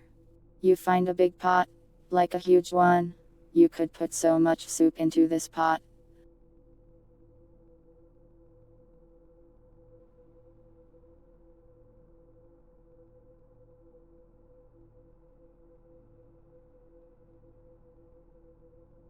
That's about it though.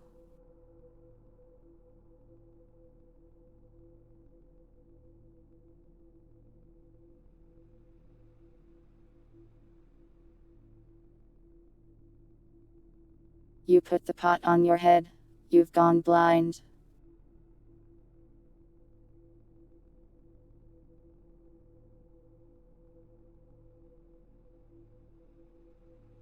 It turns out pots have walls on all the sides, so you can't see if you put it on your head.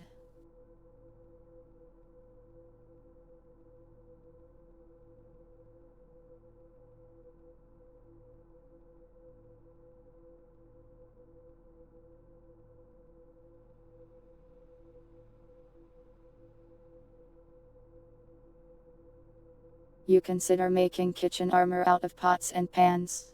You think that's possible, but you don't really have the tools to do it.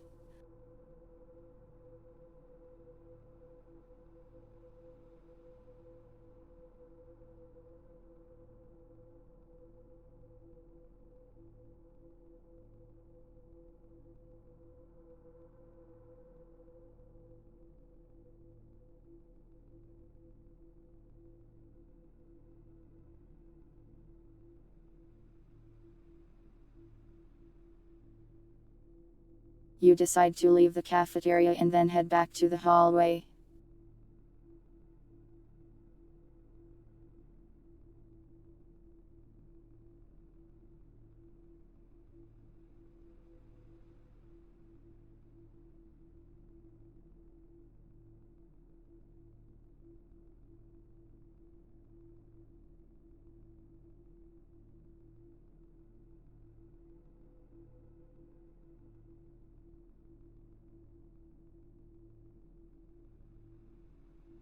The rest of the room seem to be dangerously close to, or past the large guy.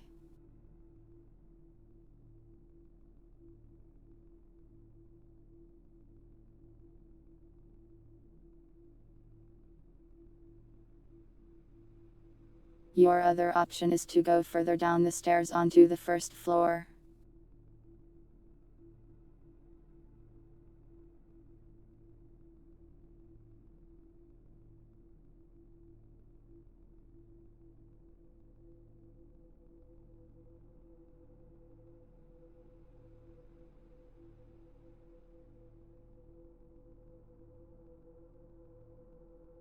You check if your medkit has any alcohol in it. It does have a little.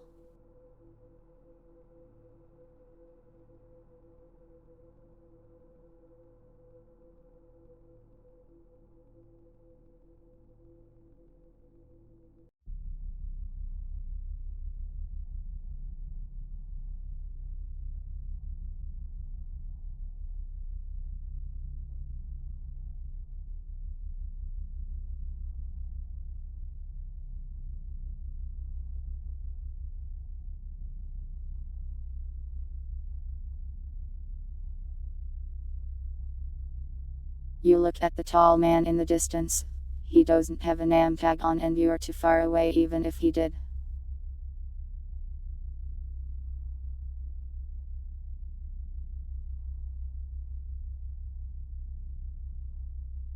You can't discern his identify, but you can tell that he is just full of hatred. He hates everything around him. You see him stomping on a dead plastic corpse, until it's turned into dust.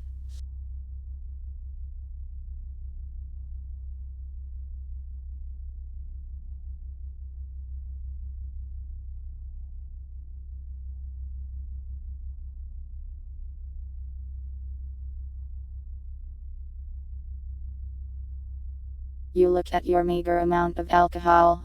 You don't think it's enough to make any kind of weapon.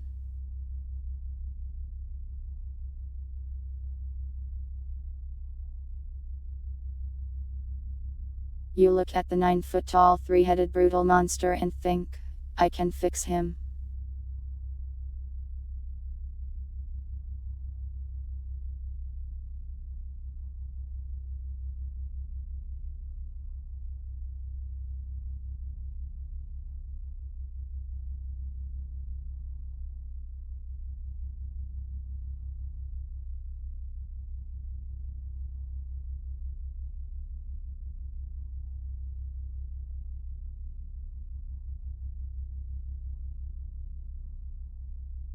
You think about what to do now.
You stare at the boxes, curious as to what they contain.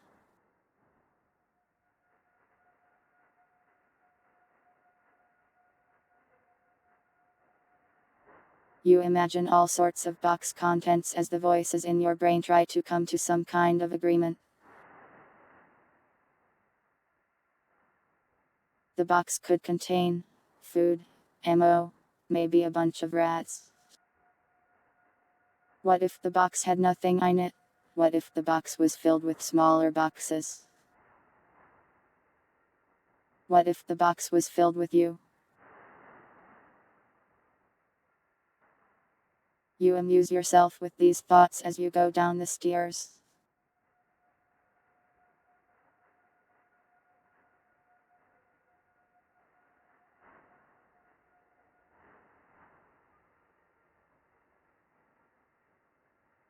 You are then shaken from your silly imagination with blood.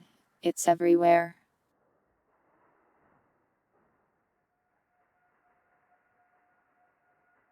You see a door that leads outside, and on your right there's more to the first floor.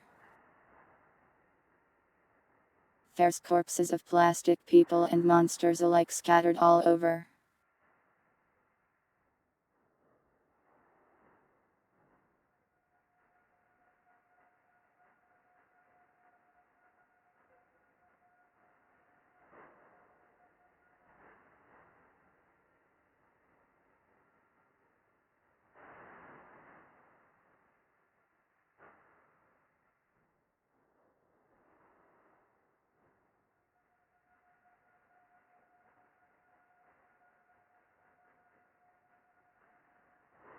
You check the condition of your firearm.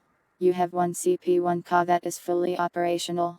It uses 9x19 bullets. You have one broken handgun that you do not understand.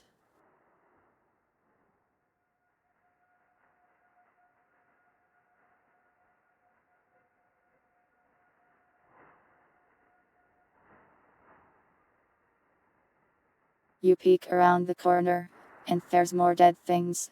Yippee.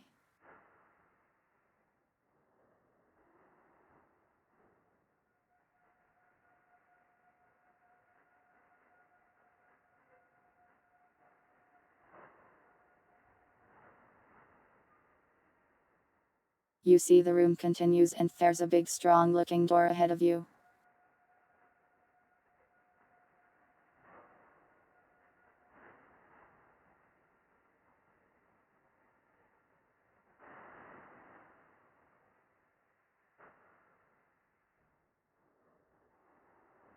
You don't see anything moving in here right now, but you think you might hear something on this floor somewhere.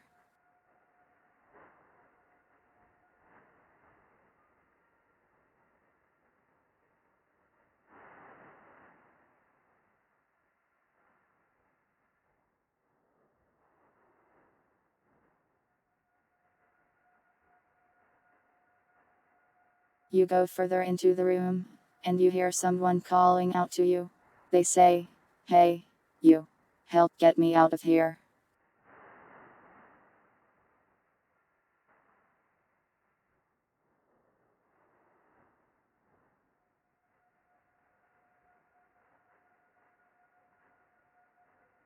You look through a window next to the big metal door, and you see a man in a jail cell. He looks strange. His appearance shifts and changes.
The narrator contemplates committing a crime.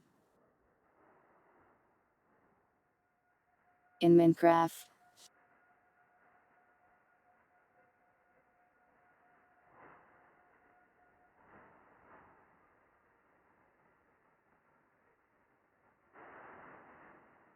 The man is pointing at you and asking you to release him. Help.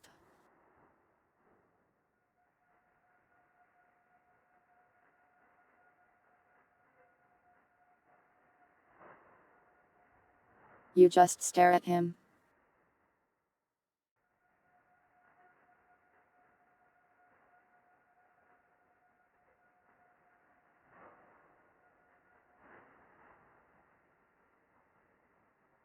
You ask him how he got in the cell.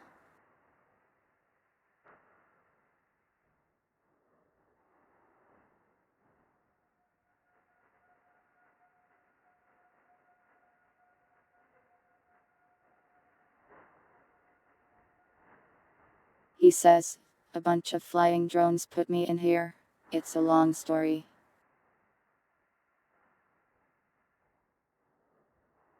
You try to give him a sandwich, but you have no sandwich to give. You blow him a kiss. He looks creeped out.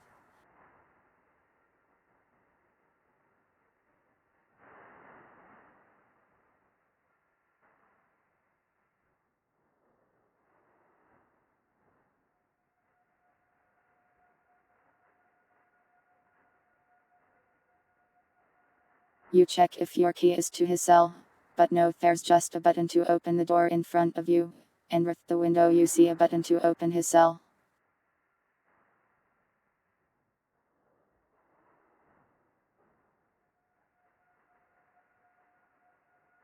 You wink at him, and then tell the man you have plenty of time.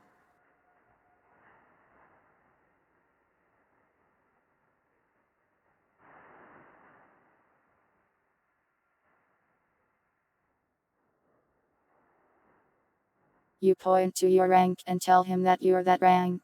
You stole that off of the captain's corpse, he says.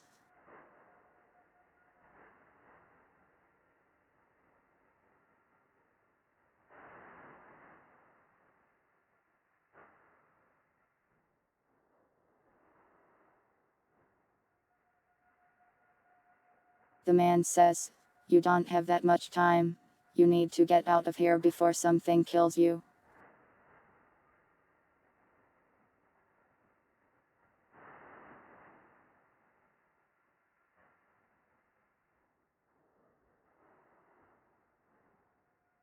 You ask him why he's shiny. He says, "I am not shiny."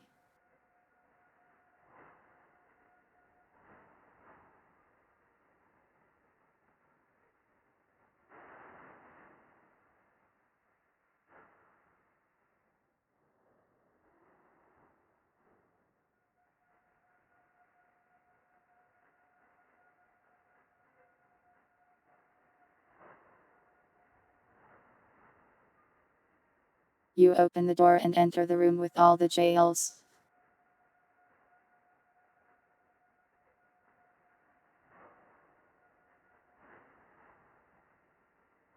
You approach a set of buttons that seem to control the jail cells.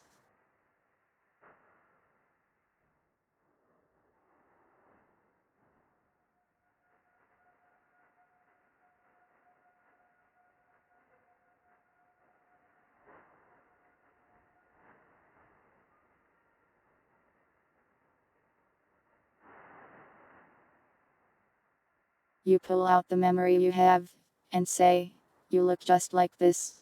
He says, "I am not a raccoon."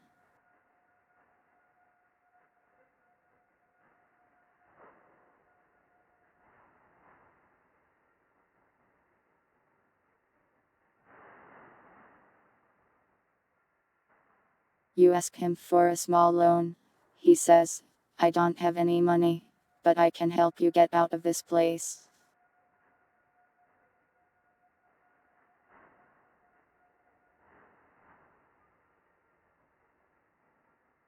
You check for a button that sends him to the grinder dimension, and are disappointed to find that there is no such button.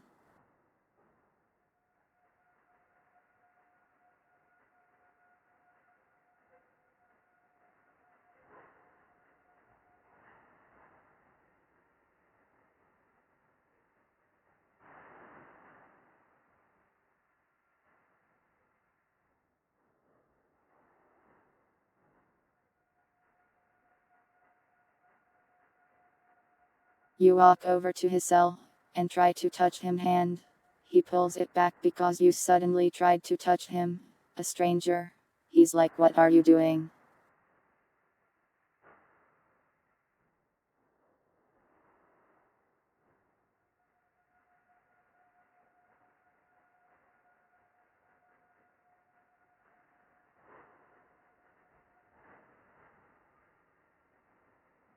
You then go back and press the button, freeing him from his cell. He says, "Thank you for freeing me. My name is..." When he says his name, it just comes out as a bunch of garbled static noises.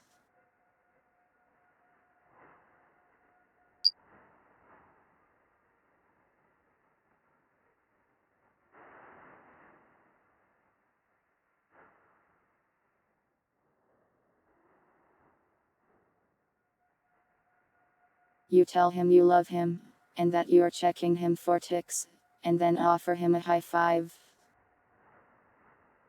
He's really confused, and then he awkwardly gives you a high five.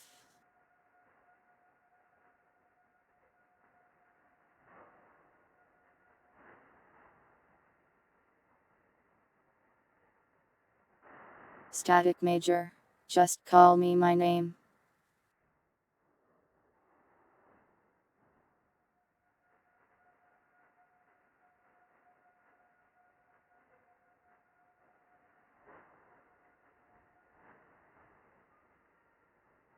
You tell him his name is Note Bill. He says, "No, my name is..."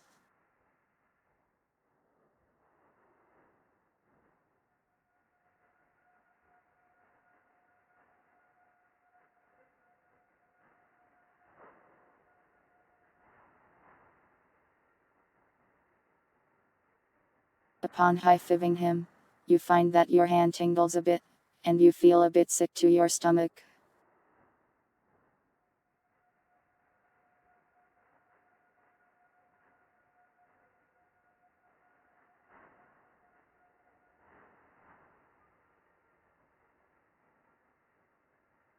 You say you can't pronounce that.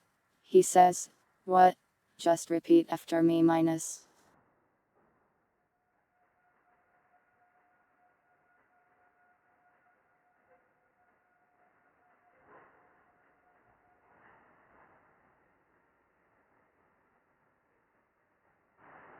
You ask him for his pronouns.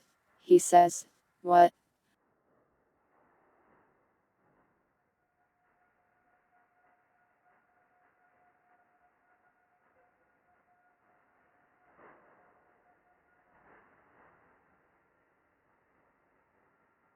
You grasp the raccoon memory.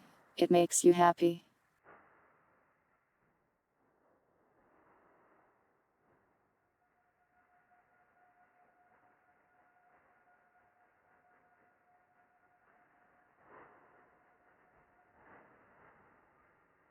You ask him to spell out the letters of his name, which he does.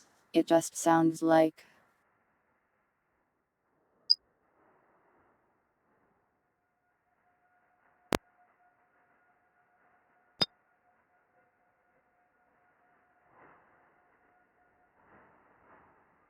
You have no idea what he's saying.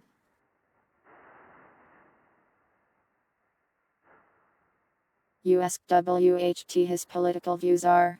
He says, "I don't remember. I've been in here too long."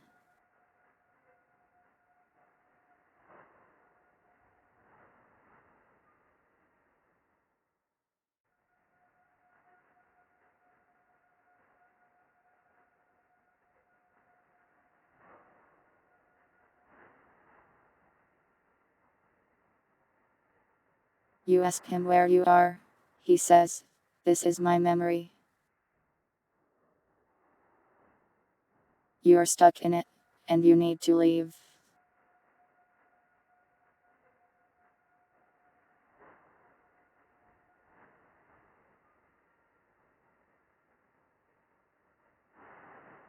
You then ask him about the pistol. He says, "Standard issue CP concrete slug pistol."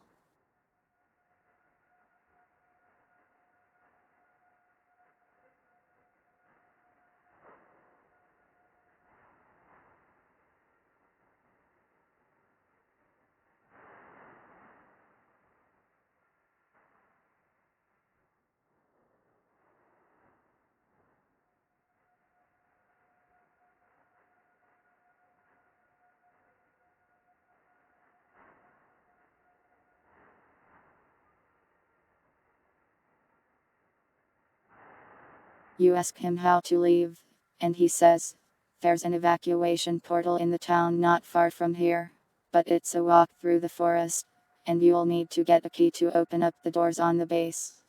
Since you stole the captain's rank and you are wearing it like a psychopath, I assume you probably took her key too, so you have that already."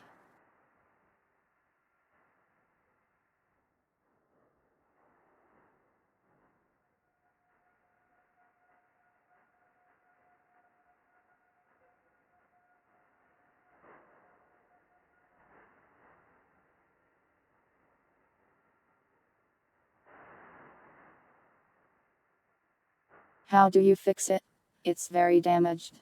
You'll need to find a fabricator. I don't remember where any are though. You show the key. He nods. That's the key.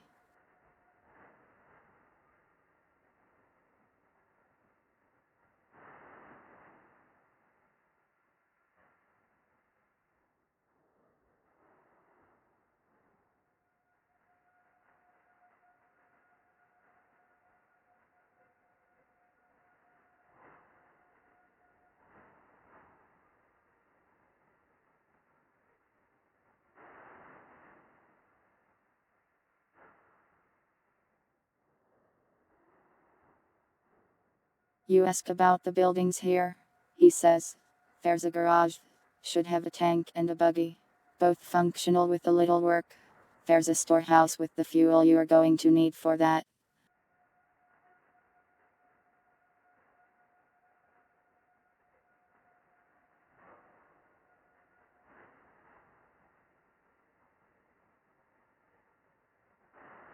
There's also a communications building, which has something we'll need to start the portal.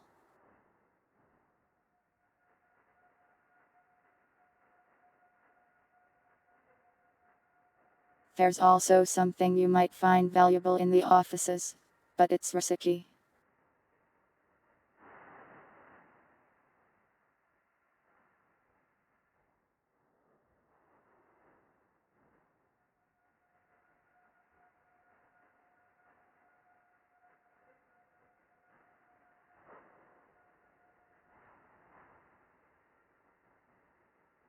You ask him if he's good at acrobatics. He says, "I am not so good at climbing, but I can drive the tank."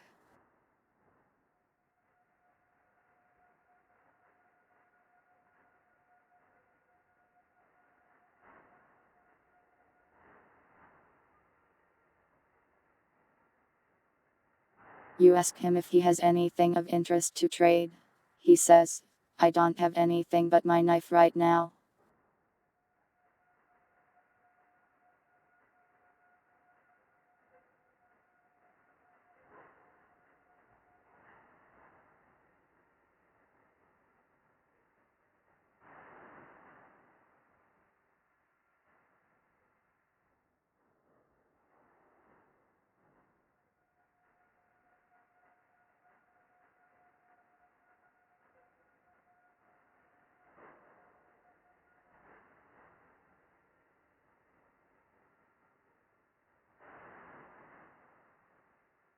You ask him why the office is dangerous. "Well, every building is dangerous here. This place was overrun with abominations after all. That place, however, has something that's like both a blessing and a curse. I can't really describe it."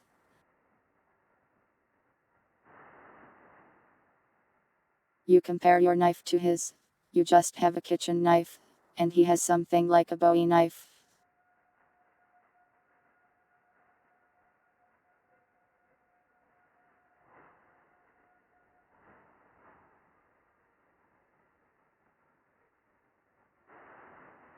He walks out of the cell, and you follow him back to the other room.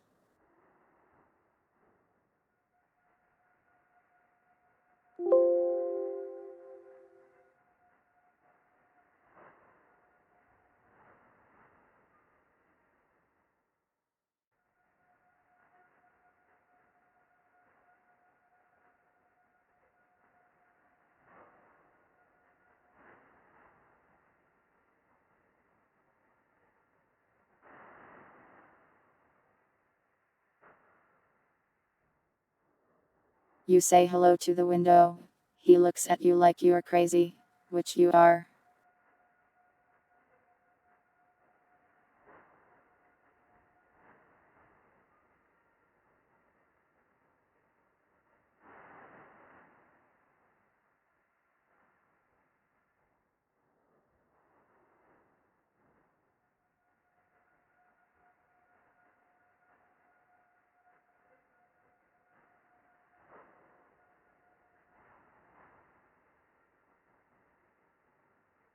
If you want to go to the offices, you'll have to go there alone. I need to head to the garage and get the vehicles operational.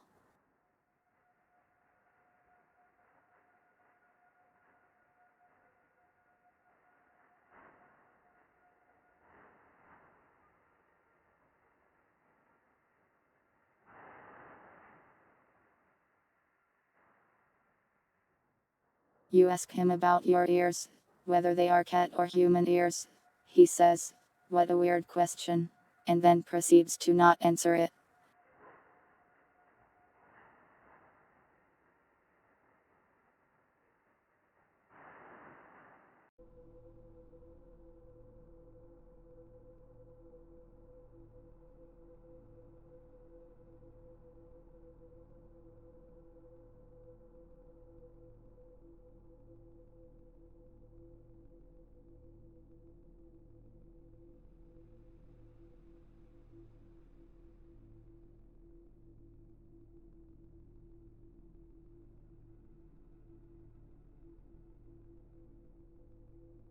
You can't decide between staying with him or separating for the time being.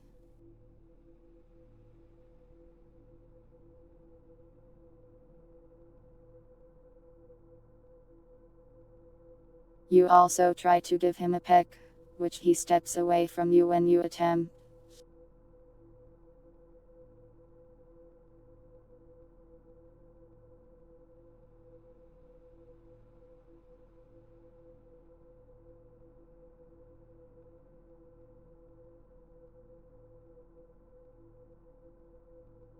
If you're checking out the office or any other building, just meet me at the garage when you're done.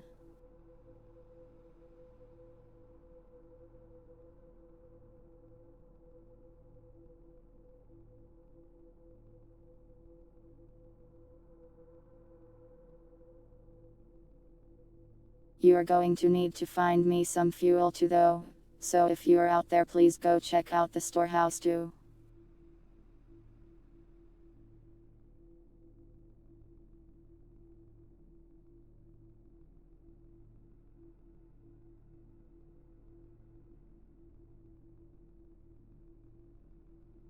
You suggest holding hands. He says, "Stop trying to touch me, weirdo."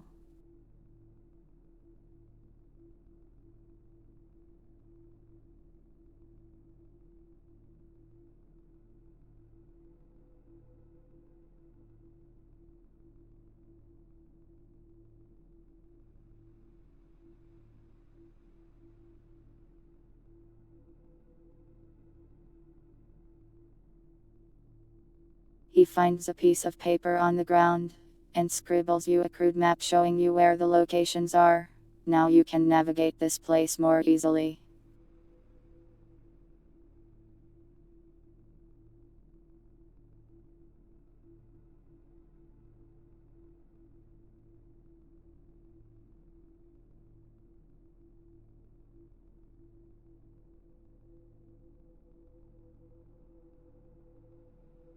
We're short on time.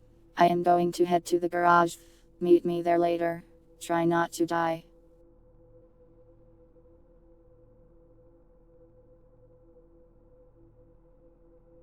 Oh, and if you go to the communications building, make sure to bring something metal.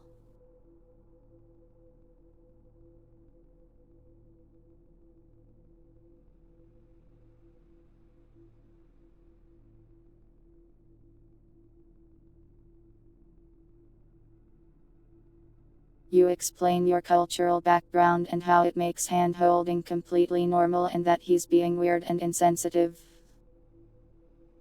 He ignores you and then leaves.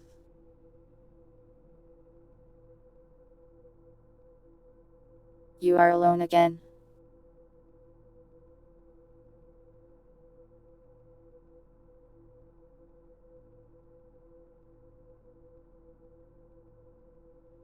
You make metal hand signs as he leaves.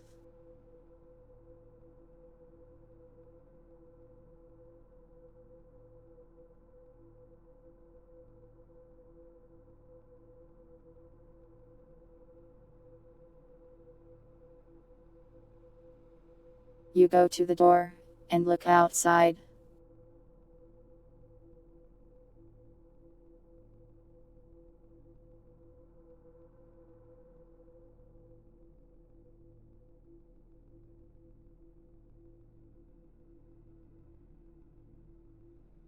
You see a tank that has been torn to pieces, and several corpses around it, one of them quite large indeed.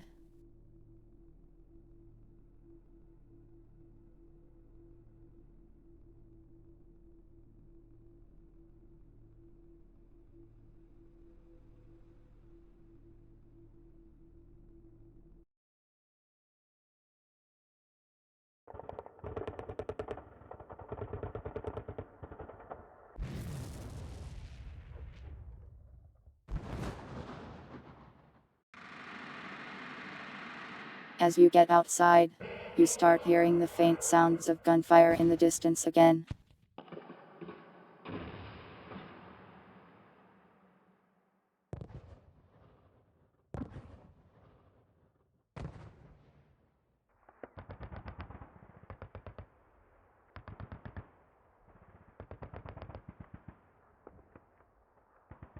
The office is to your left, and the garage is to your right.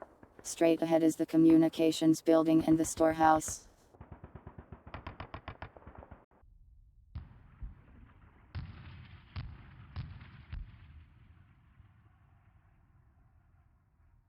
There are several monsters roaming around outside, but you think you can avoid them provided you don't make too much noise.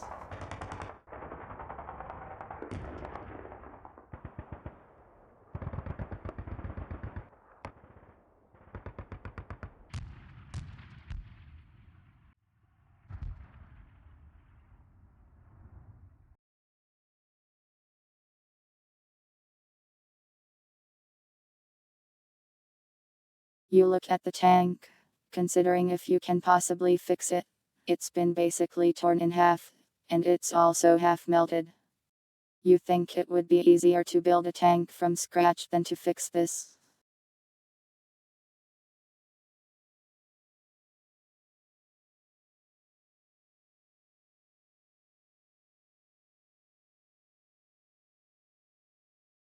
You say I can fix her, as you pat the tank lightly.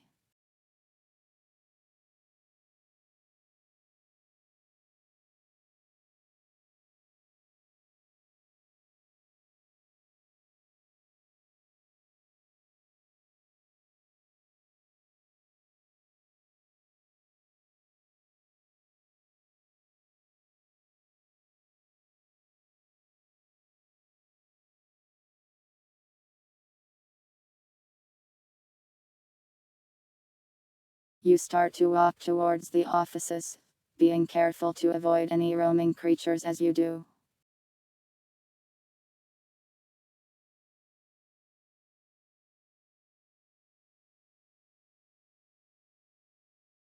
You make it there after a short walk, and then you peek inside.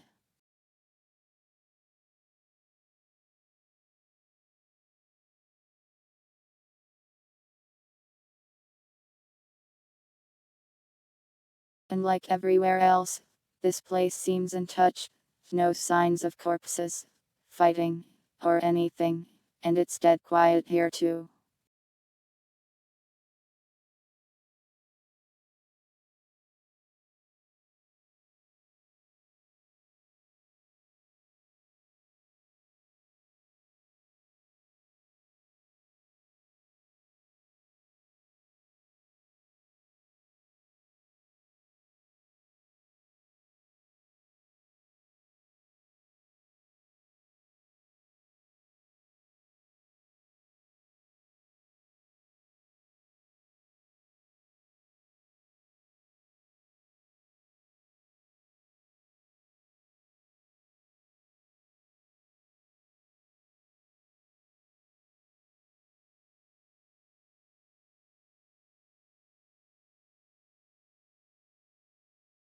You go to one of the computers and turn it on.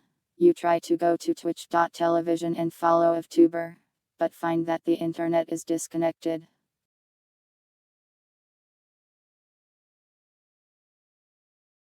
You check the room for a ghillie suit, and you don't find one.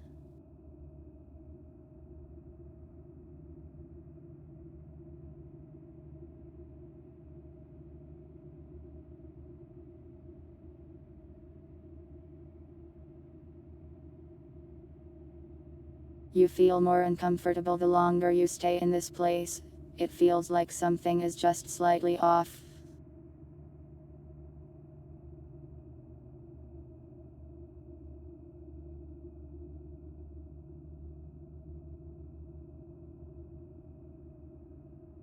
You try to plug the fabricator drive into a computer, but it doesn't plug into any of its ports. Seems like it's not made for computers.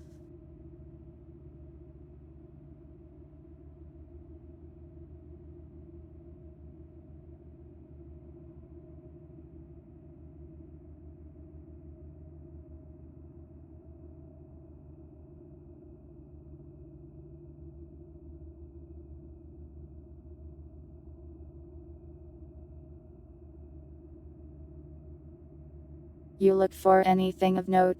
It's just an office as far as you can tell. You see another hallway leading deeper in, and you get a really bad feeling about it.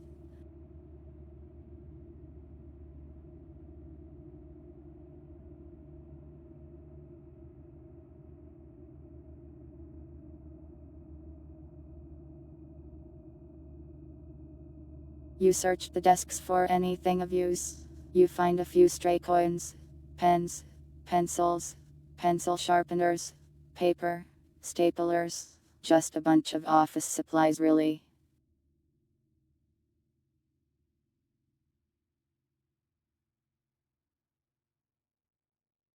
You hold the memory of a raccoon in your hand, and pretend you're a raccoon yourself as you search the room. It helps you feel cooler.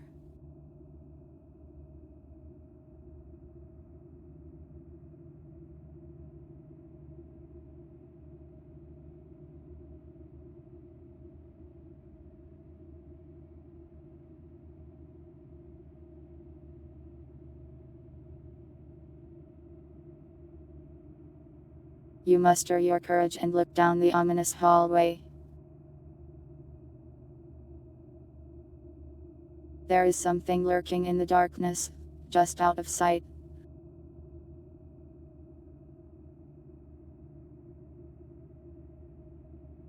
You make snarling noises and foam at the mouth like a rabid animal.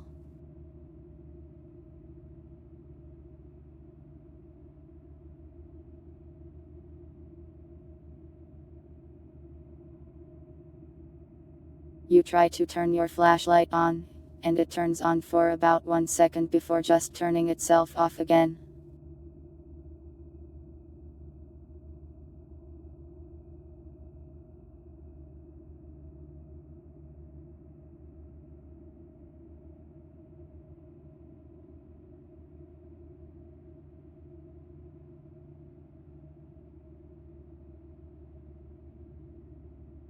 You then leap into the darkness like a beast, and find yourself inches away from a mannequin that's just sitting there in the dark, unmoving.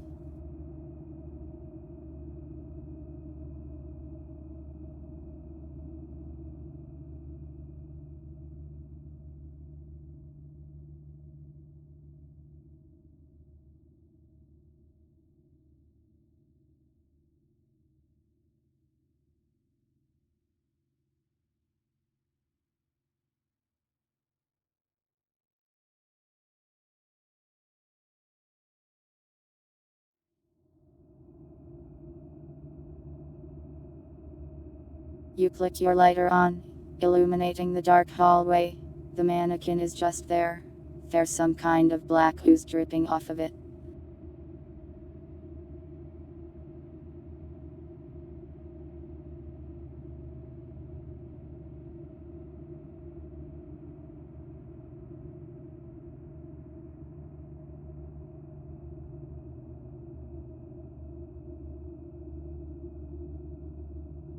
You give it a hug, getting some of the goop onto yourself. It makes you feel numb, but it smells really good. Smells your insert favorite food here.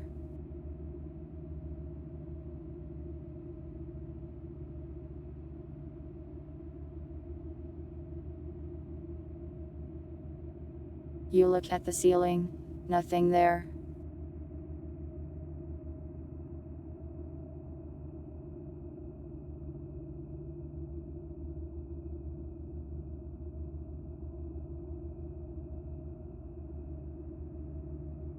You consider eating the blight. It does smell pretty tasty after all.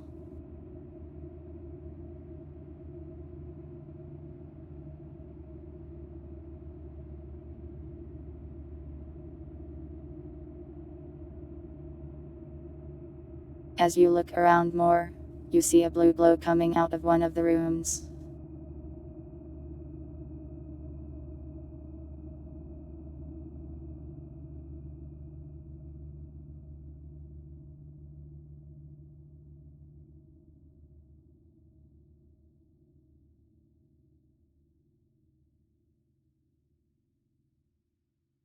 The blight seems to be leaking out of the mannequin itself somehow.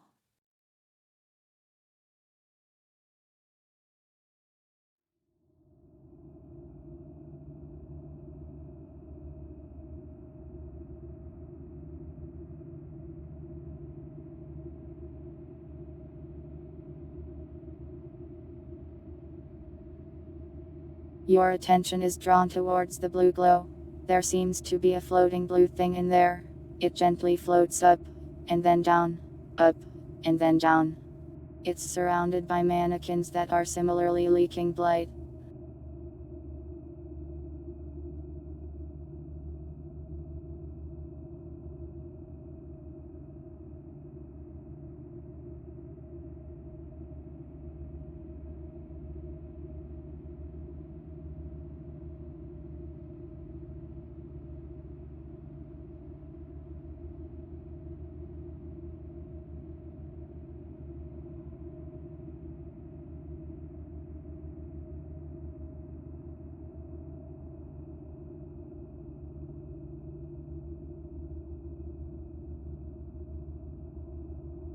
You feel a sense of dread as you slowly approach the blue orb. You hear dozens of whispers in your head. Not the normal ones this time though. You feel like you're being asked a dozen questions at once.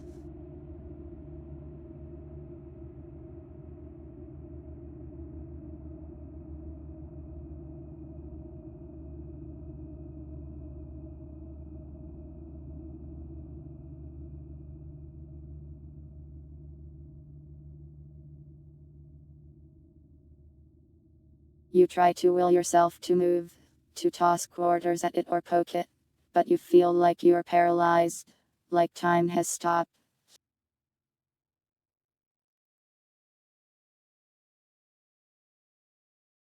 You're barraged by questions so fast that you can't even comprehend them.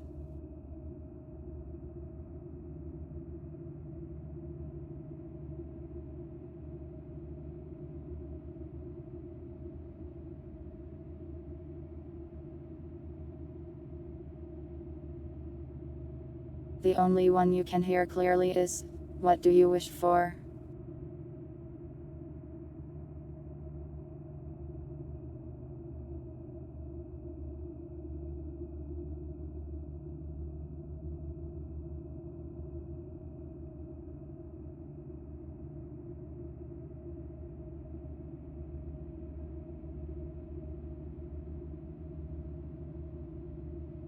You try to back up, but can't find it within yourself to move.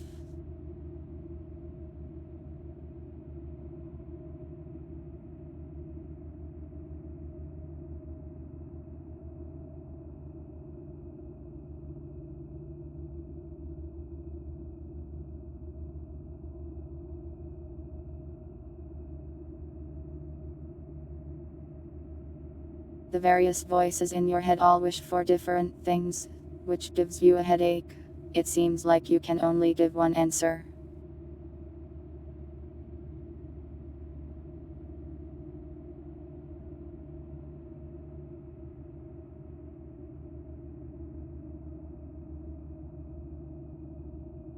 The voices in your head will have to come to some kind of answer, or you will never be able to leave this place.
You find yourself staring into the blue orb. You feel calm, but also dread. You feel like you're dying, but you're also at peace. So many ideas and dreams, all unfulfilled.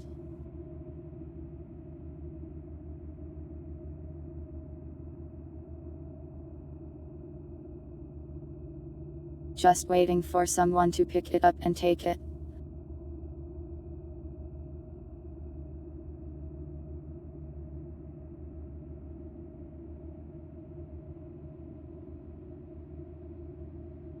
You finally speak. You say, "Cat girl."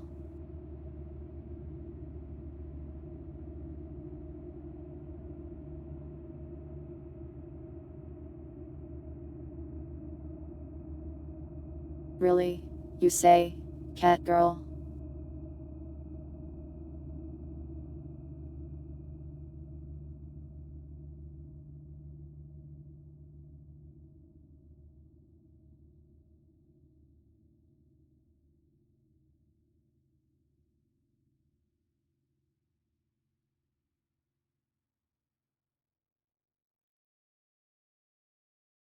The blue light blinks out of existence, and you feel cold.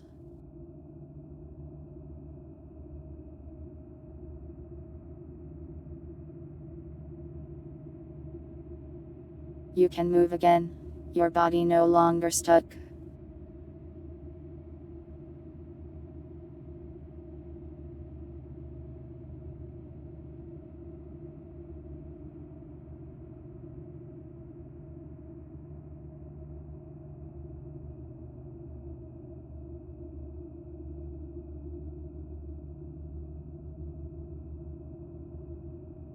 You look around.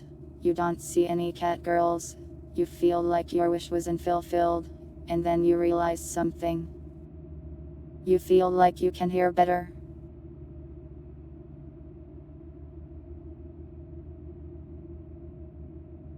You touch your head. You have cat ears now.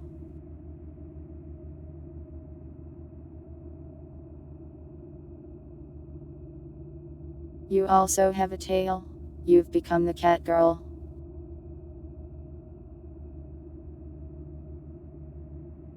You aren't sure how you feel about this.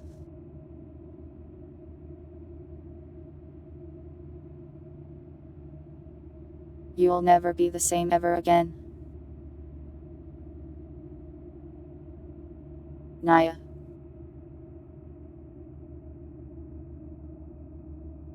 You have a craving for fish.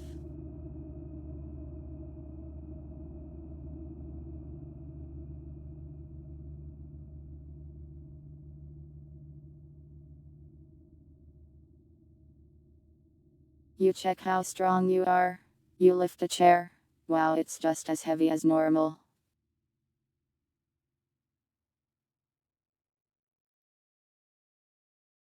You start rotating a cat in your mind, and then you Naya.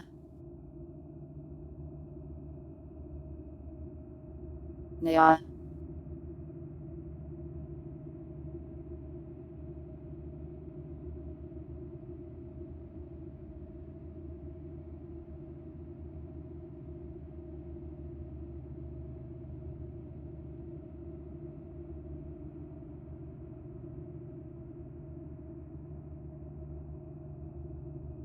You try to do a backflip, and then you fall over.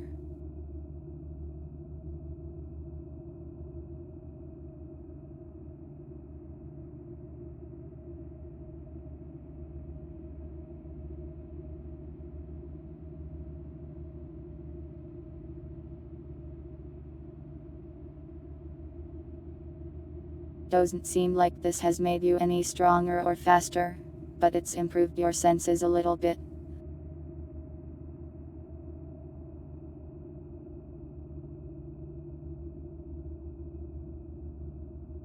You look at the wall, and then you say, "Skibidi toilet." The wall does not respond.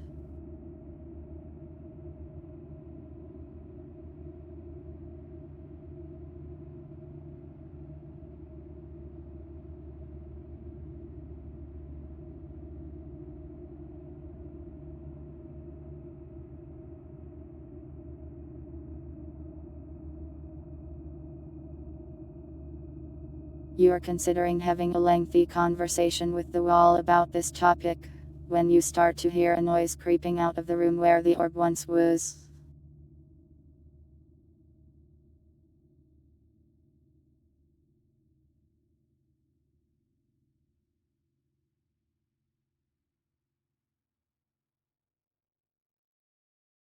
There are several dark figures approaching you with malicious intent.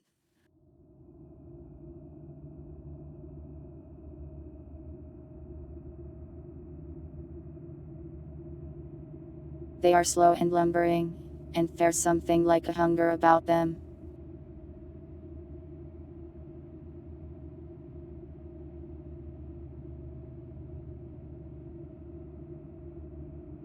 You turn around and sprint out of the office, fleeing.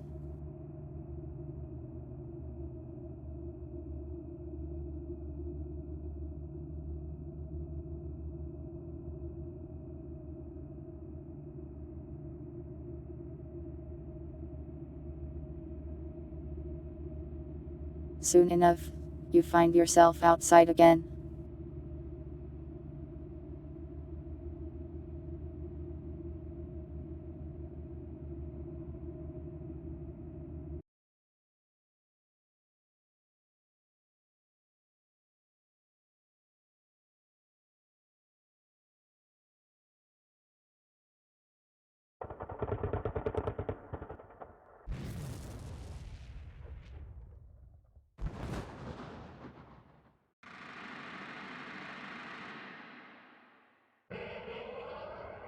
The all too familiar sounds of distant gunfire are audible again.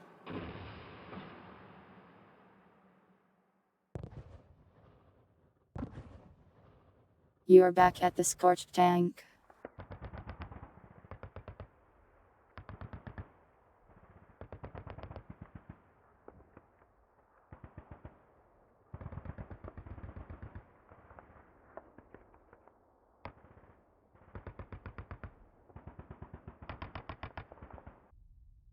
You start walking straight to the communications building.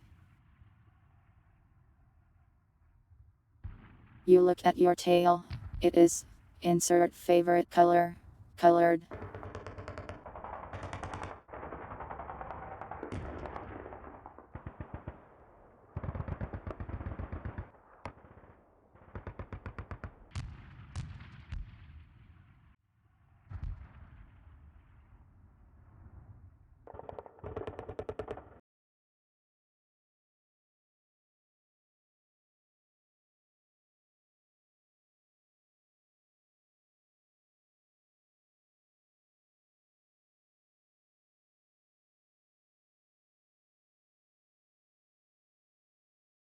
You sneak around outside, avoiding any monsters around. You narrowly avoid being seen by a tall, lanky thing, and find yourself outside of the communications building.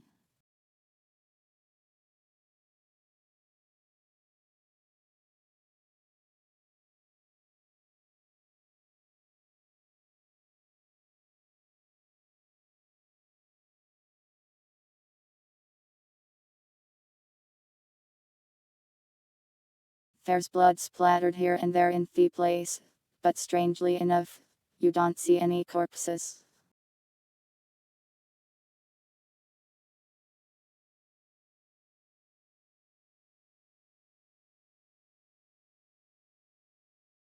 You think you hear something like a static noise coming from within the building. It's faint.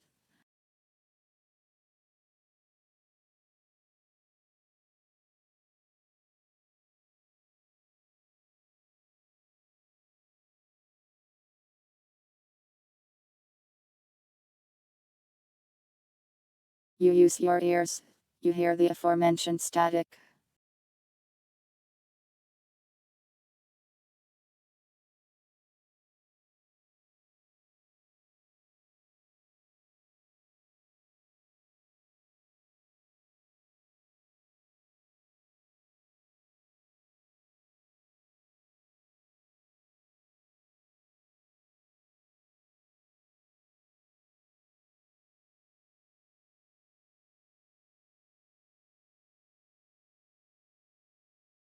You imagine a picture of a cat lying on the floor in apparent death, but actually, the cat is fine, it's just sleeping.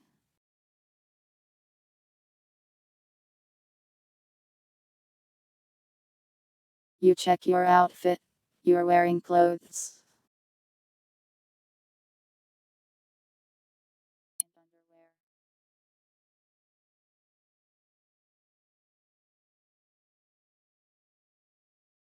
You peek in the window.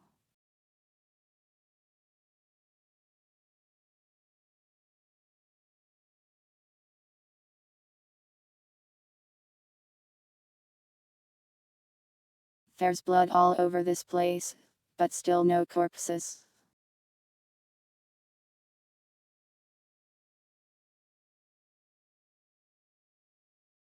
You don't see anything moving.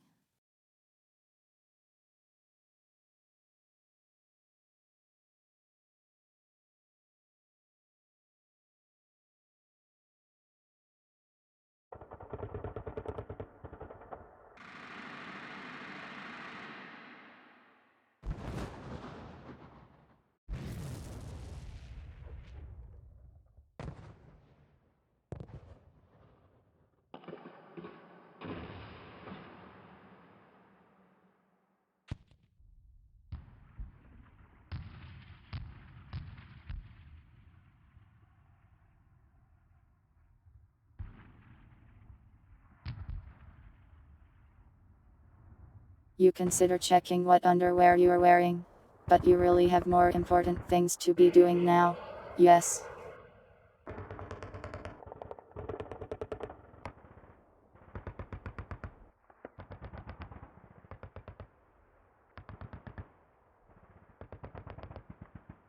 You check your underwear. Censored.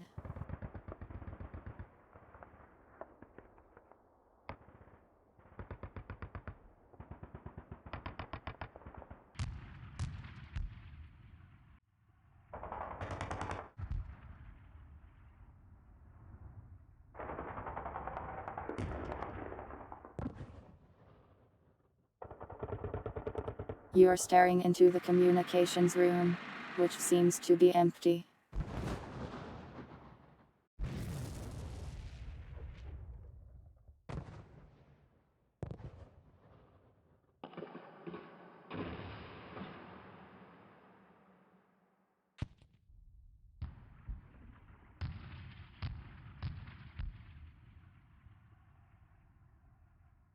You quietly walk into the room, searching for the thing that wants metal, but you see nothing.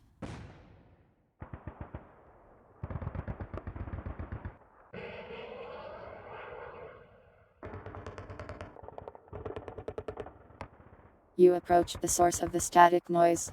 It seems to be one of the computer monitors. As you approach it, something happens.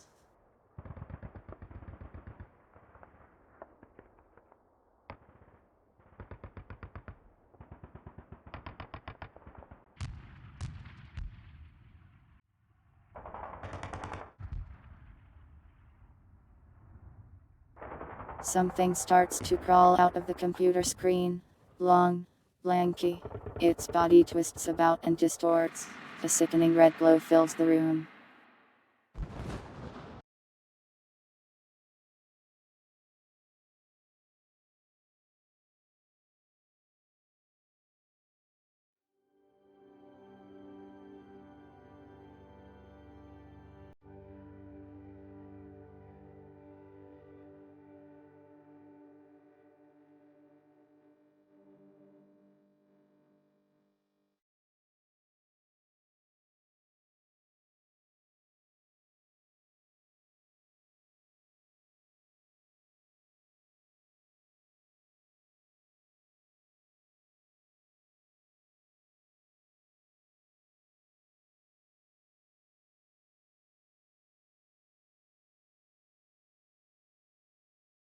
You pull out your crowbar, a coin, and a pistol in a panic. You are so conflicted with yourself that you don't know what to do. You drop your coin, it clatters to the floor. You are holding a crowbar and a pistol right now.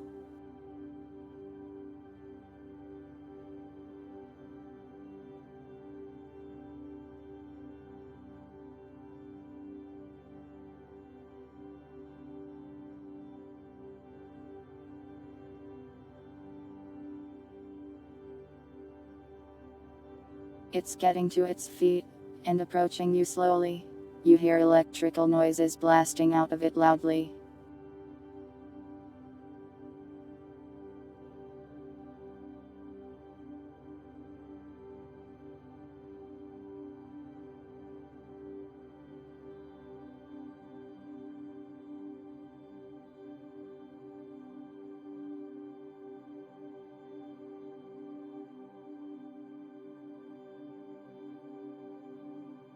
You shoot it in the head.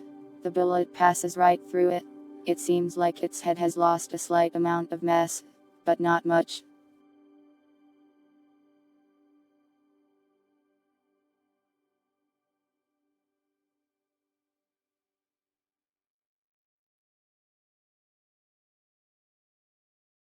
You throw a coin. The same thing happens.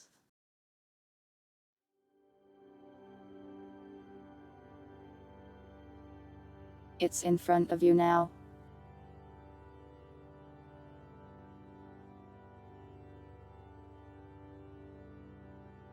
It's almost upon you.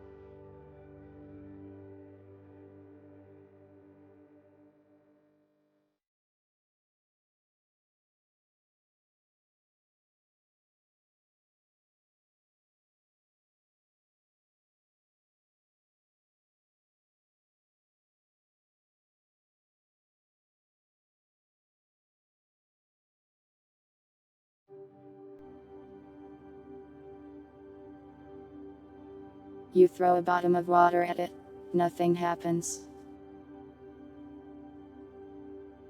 Bottle.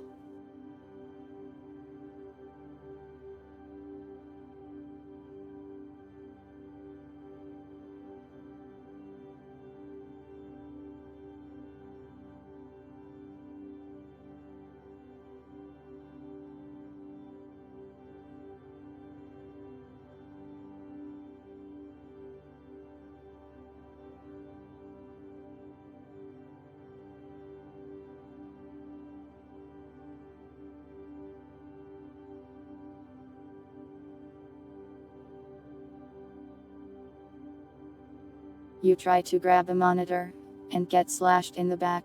It burns, and shocks you. It hurts so badly. But you manage to get your hands onto the monitor. You smash it onto the creature, which seems to contain it for now. But it's crawling out of it again. You've only bought yourself a little time.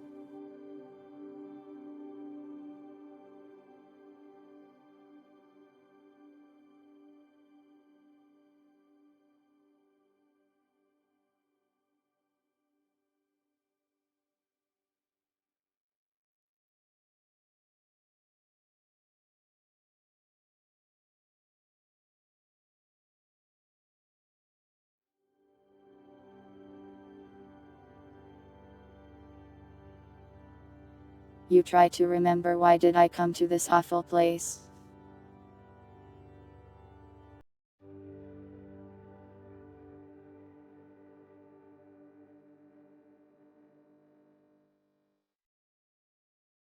If you recall correctly, the guy you let out of prison said there would be something you needed here for the portal.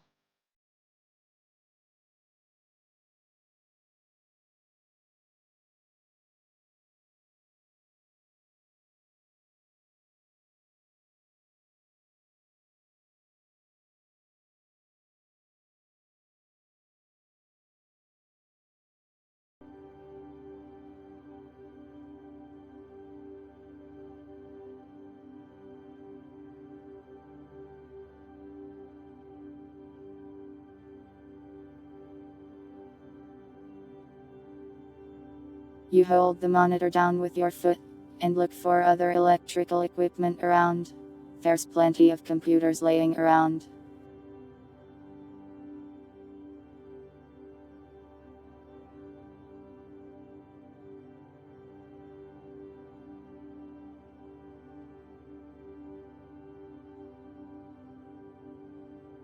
You toss more of it at the monster, but it doesn't seem to do much other than slow it down.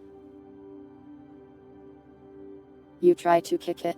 It's insanely hot and your shoe catches on fire.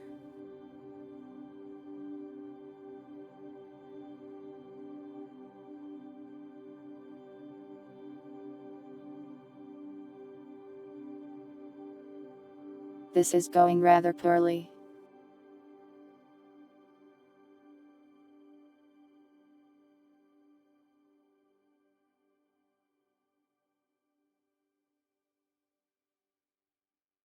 It's like kicking things in the groin has never worked even a single time.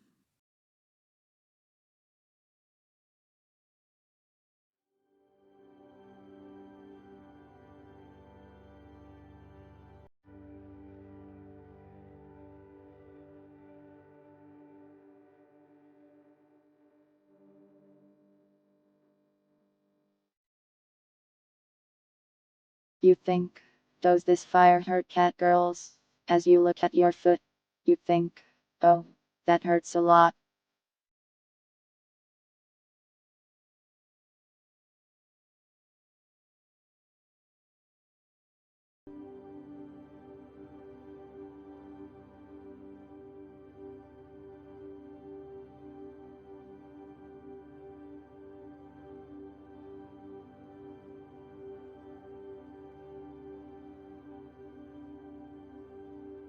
Then you start hitting the monster with your crowbar. It seems to be getting smaller somehow. Your crowbar is heating up intensely, however.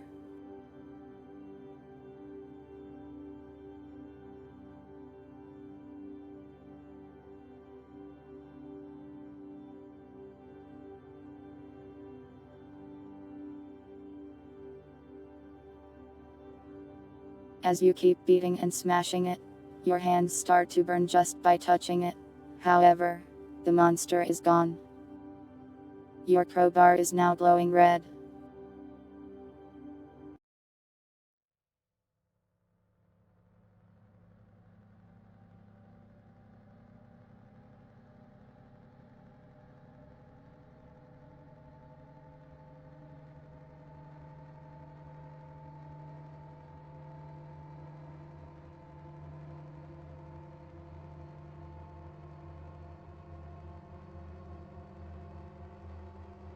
You fall backwards onto the floor, breathing heavily.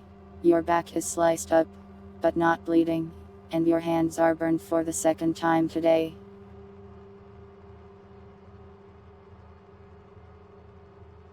You release a victory screech and say, Naya.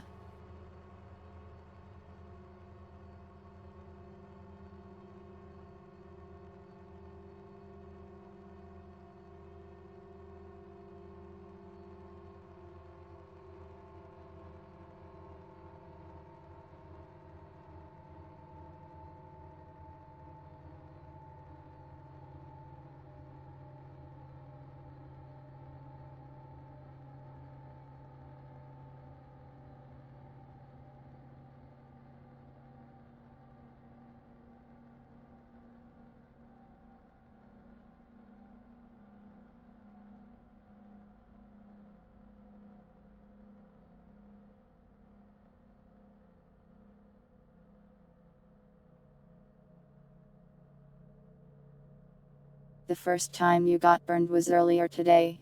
When you first woke up here, you fought a monster that was full of superheated smog. It blasted your hands as you killed it with the halberd.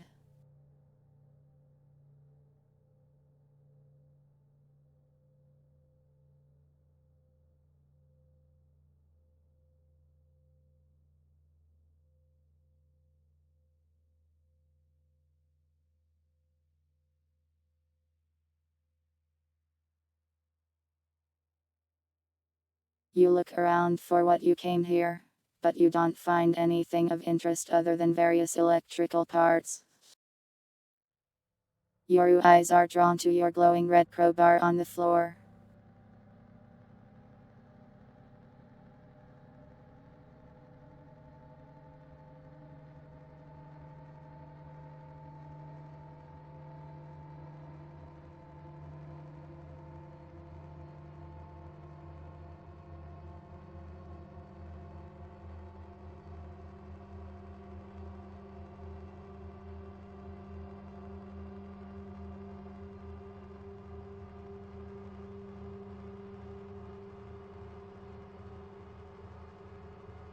You think about grabbing the electrical parts. You might need to drop something to carry it.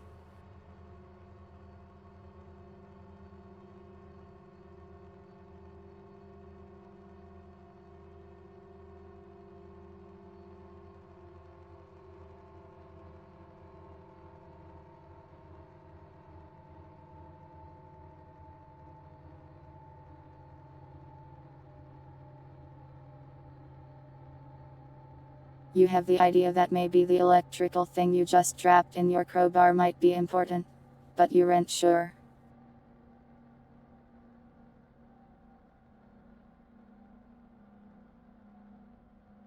Only one of the voices seems to think this is the case.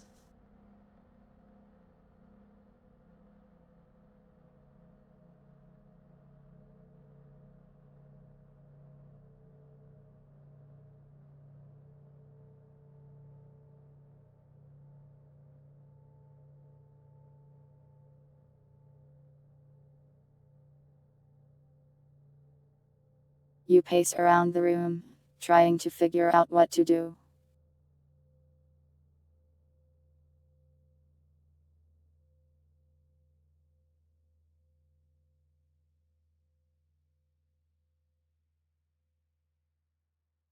You think you should bring it with you, but the question is how. It's burning how to the touch. Hot.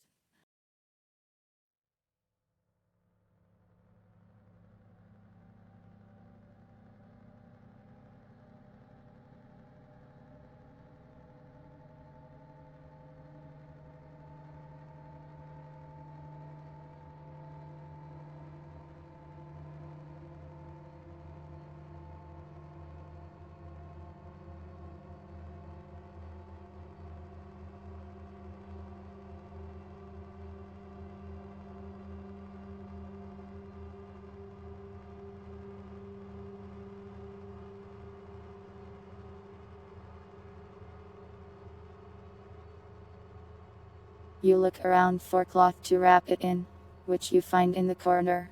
There's a strange pile of clothes just lying there, as if a person had just vanished and left their clothes behind. You wrap it up, but it's still very, very hot. Way too hot to carry with your bare hands.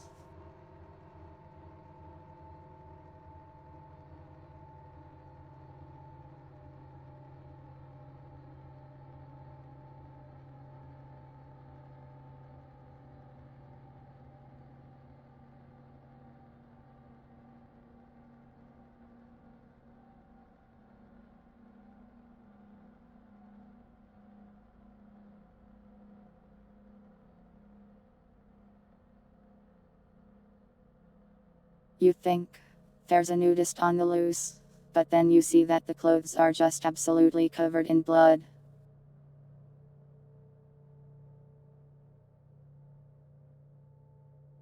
You look for a convenient portable carrying thing. You find a cardboard box.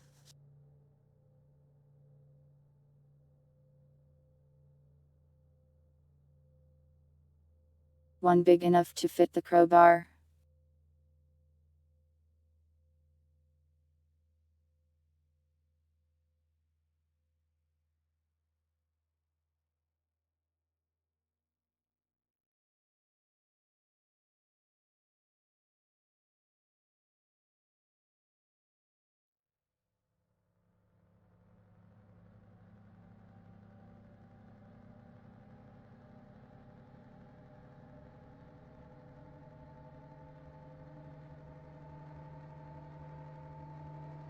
You get in the box for 5 seconds, just to try it out, then you get out.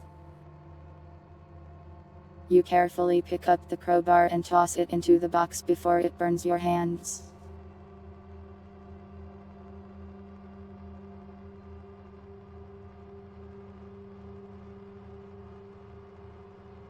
The box doesn't seem to be combusting. The clothing wrap seems to be stopping that from happening mostly.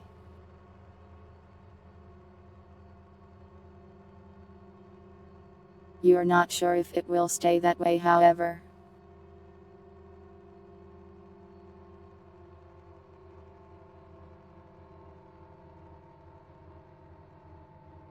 You pick up the box and start heading back.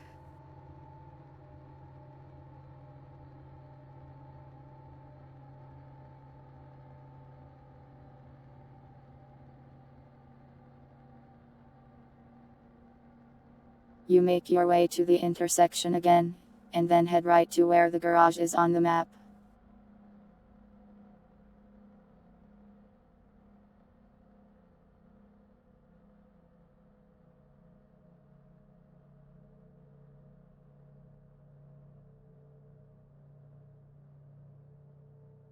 At the garage you see a large amount of monster corpses, bullet shells, and bullet holes.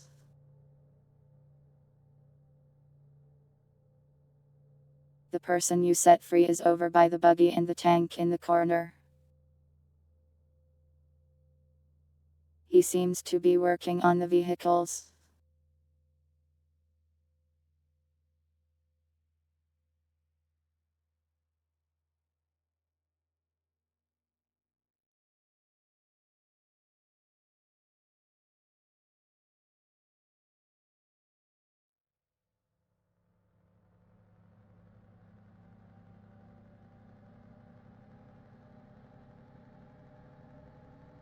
He notices you approach with the box, and looks inside. Good, you caught that thing. We'll need it to power the portal.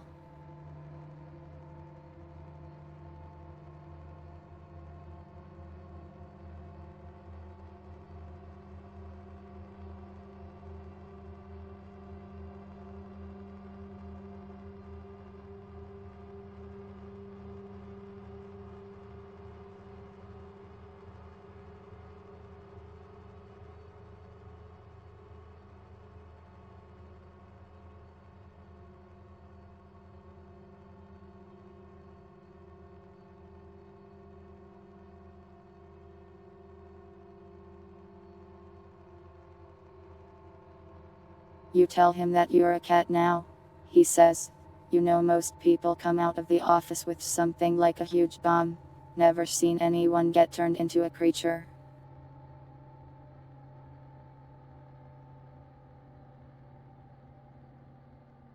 You ask him if he can tend your wounds.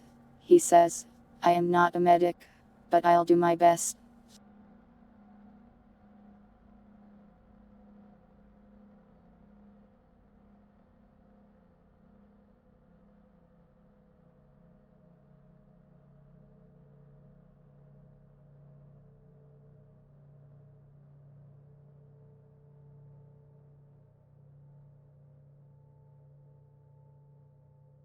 He takes your first aid kit and patches you up fairly decently. You celebrated by shooting a party popper out of nowhere. It startles him and he says, where did you even get that?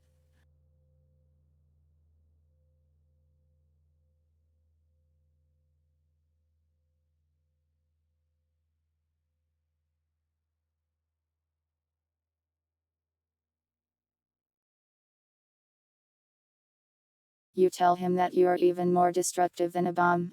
and you meow at him. You can tell he pities you.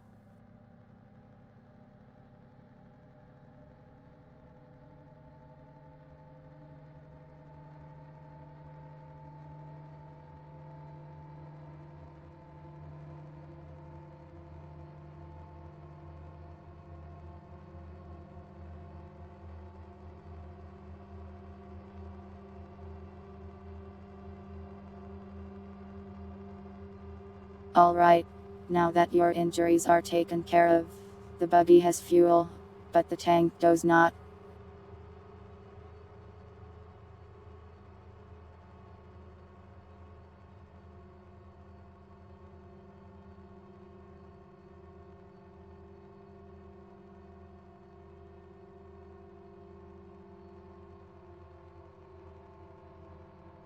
If you want to take the tank, you'll have to go get more, but we could also just leave in the buggy. It's up to you really.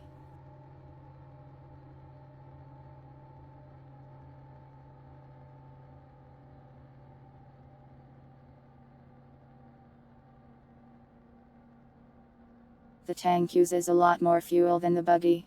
We won't make it to the town before running out.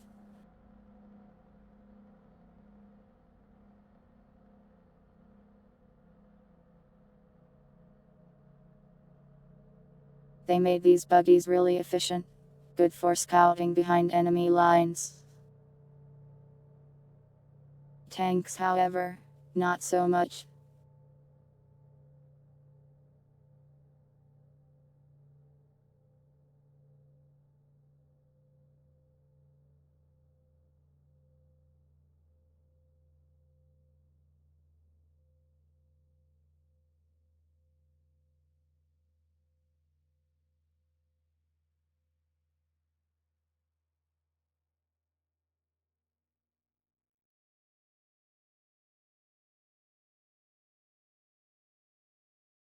You think to yourself, which vehicle should we take?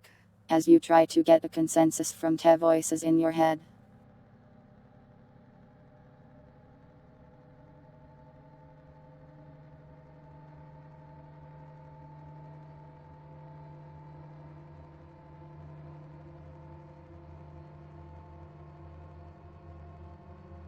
Oh frick, voting, thinks one of the voices, faced with their true enemy, voting and democracy.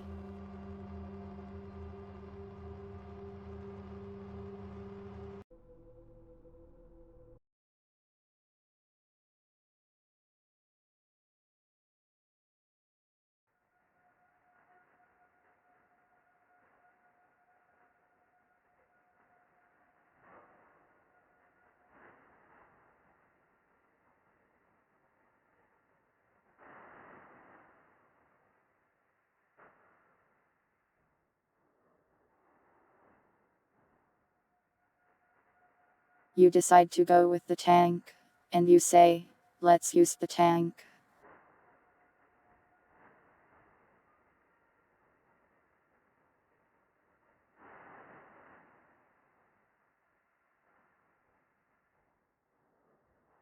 You tell the guy you are going to get some gas, and you head back to the intersection.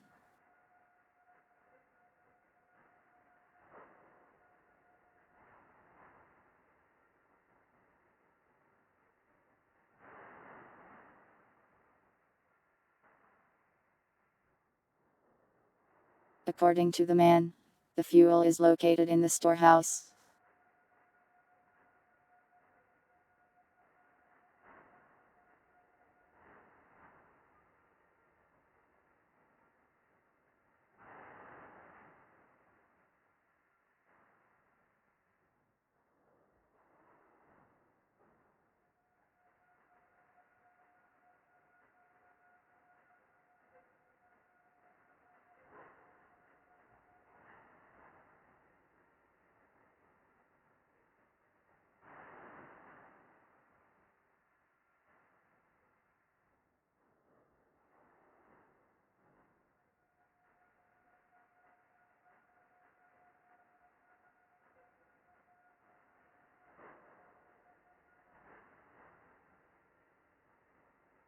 You sneak past the monsters.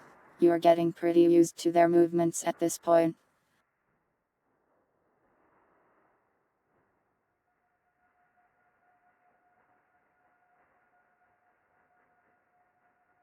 It turns out they aren't so good at seeing things actually. And as long as you keep your distance and stay behind some cover, they won't notice you easily. They seem sensitive to sound, however.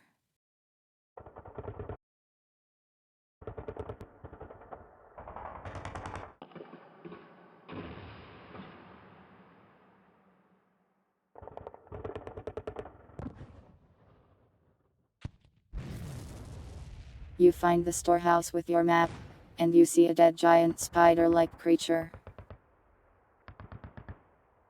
There's also several dead plastics on the floor.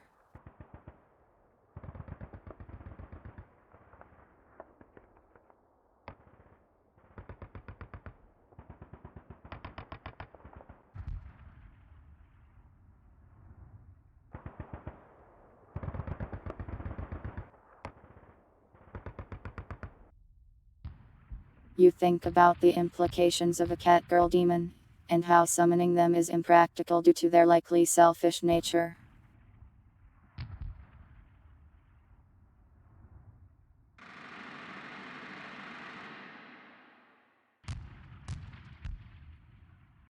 You check for any alive spider-like creatures, and you hear a skittering noise within the storehouse. You don't see it though.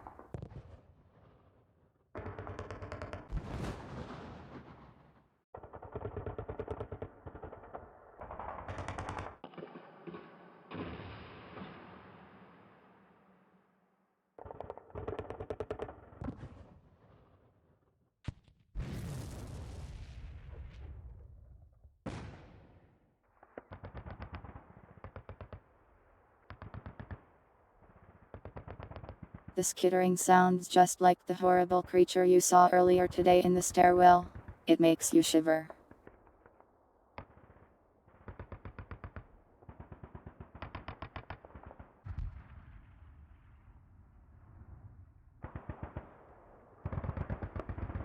You use your enhanced hearing to try to figure out its exact position. You think it's on the ceiling to the right, just out of sight.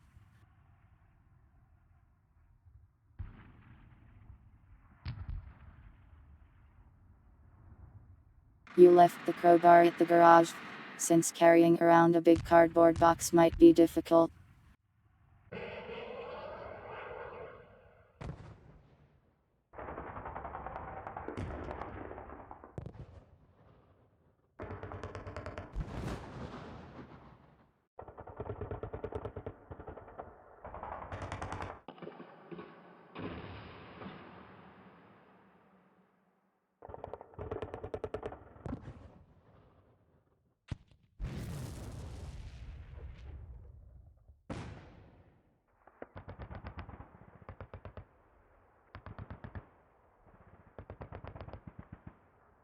You pull out your kitchen knife, and quietly move into the building, standing as far away from the spider location as possible.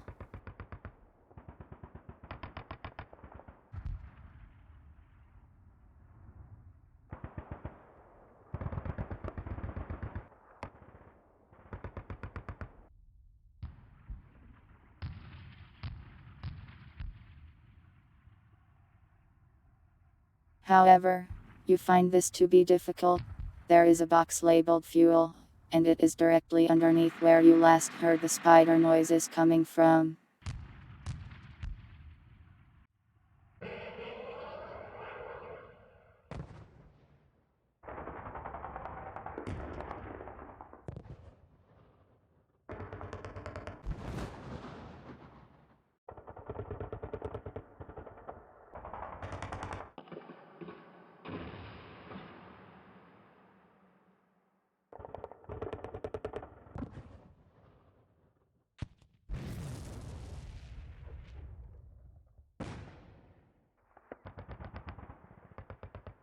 You pull out your gun, thinking anti-spider repellent.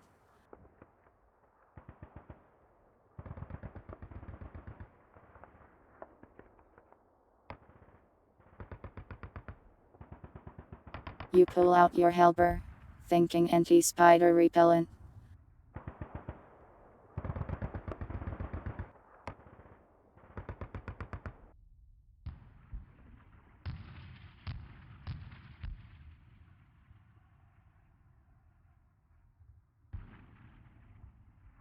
You aren't sure which one to use.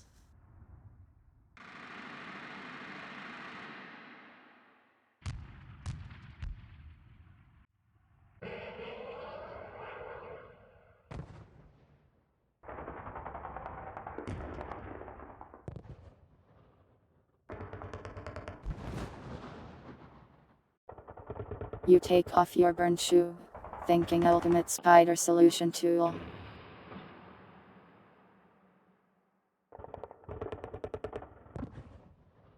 You pull out your lighter, thinking anti-spider repellent.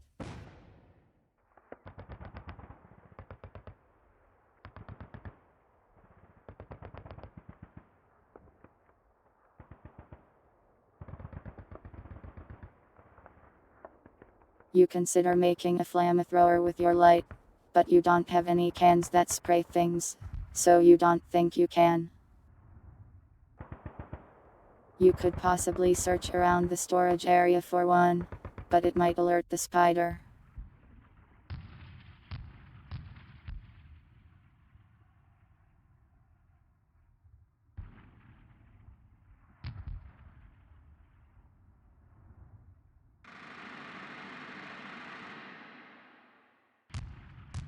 There seems to be all sorts of things in these boxes, but it may take time to search through them.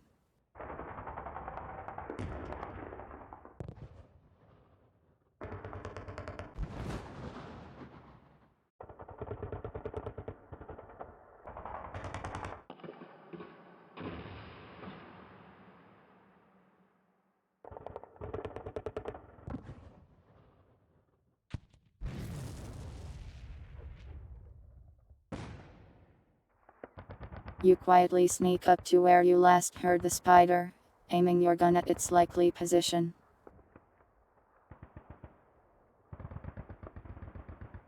It's dark, however, so you can't quite see it.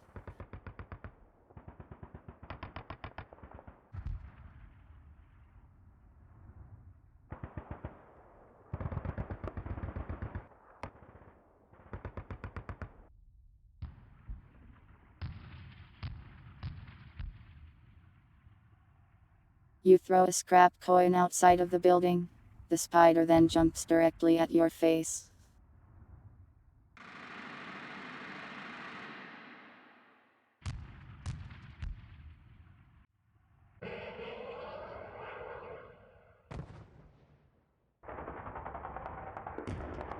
Luckily, you were aiming a gun in that direction already, and pull the trigger as it startles you, shooting a hole right through it.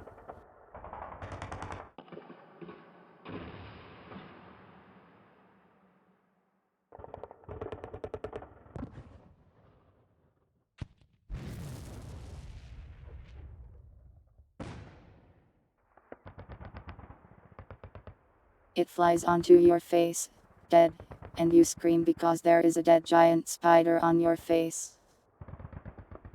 Ah!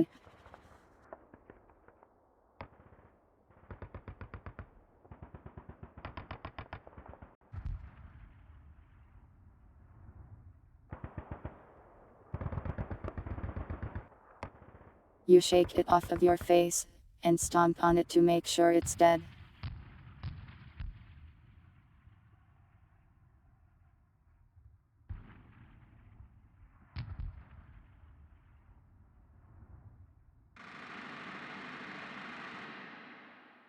Then, you consider eating it.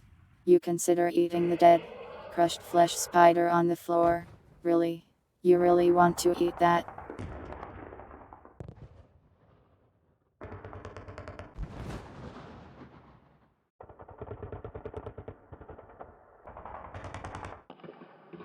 Every part of your body, except one voice in your head, tells you to not eat that.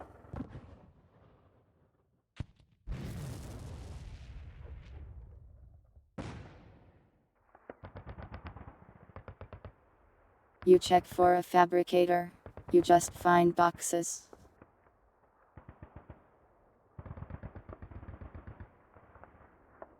You poke the spider, checking for loot.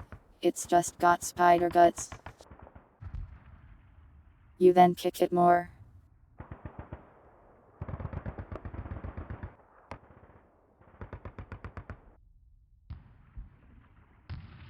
You find a fuel can filled to the brim with some kind of fuel.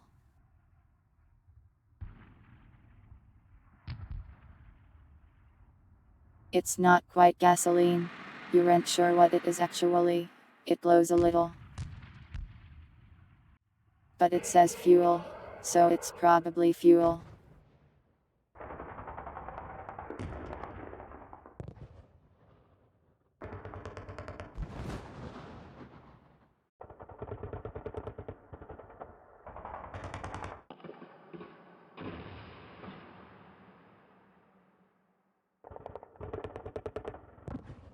You pick up a tiny bit of spider, and give it a nibble as the inquisitive voices in your mind plead you to do. It tastes terrible, and you want to throw up.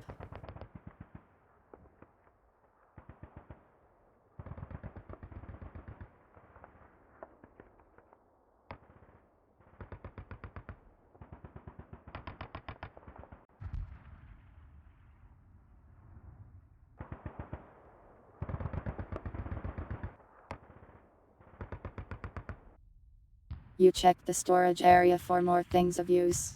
You manage to find a few bullets, and some bandages.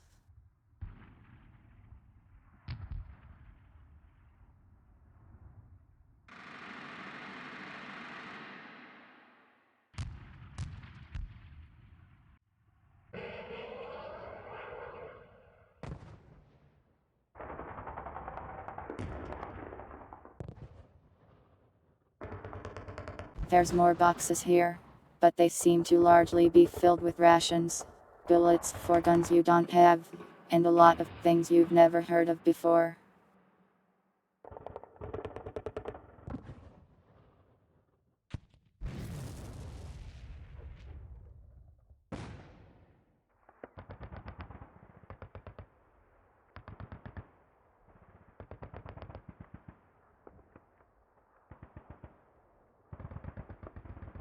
Like chips, refinery, shard dust.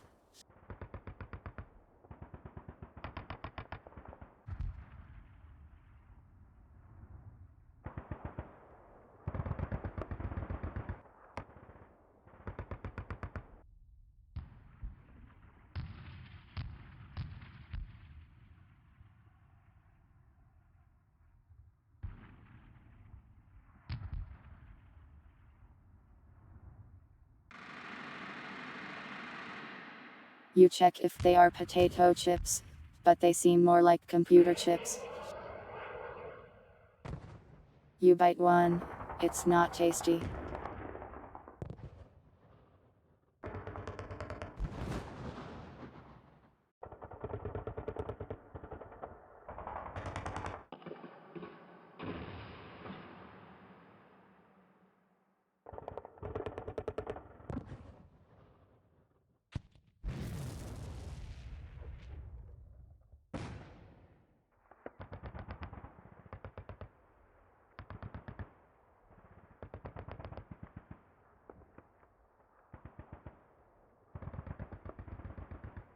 You decide you got what you came here for, and you head back to the garage.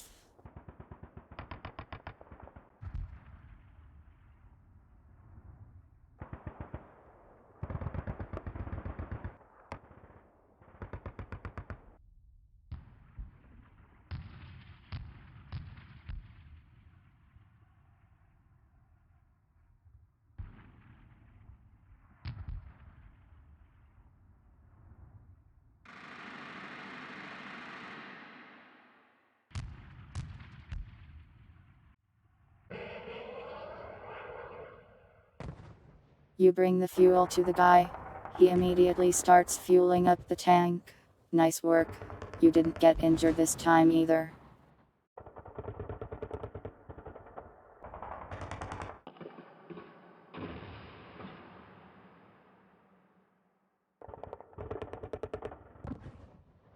Are you ready to go? We've got everything we need.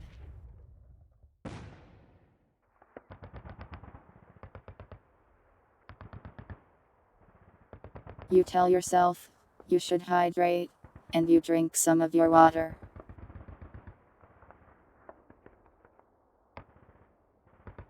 The narrator is also forced to hydrate.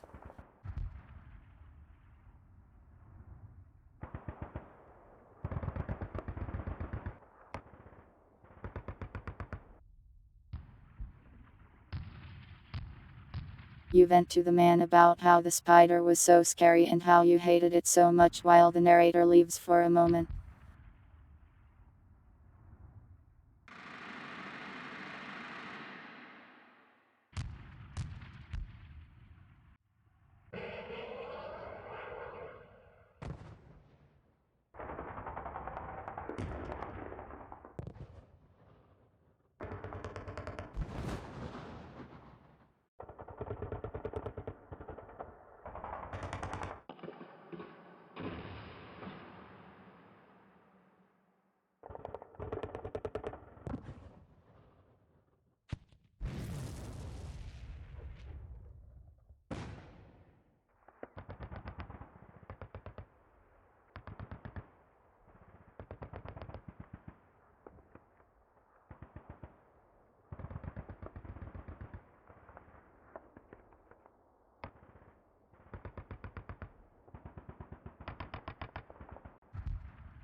The narrator returns, letting the story continue once again.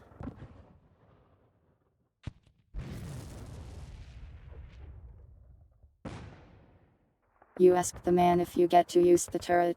He starts explaining how the tank will work.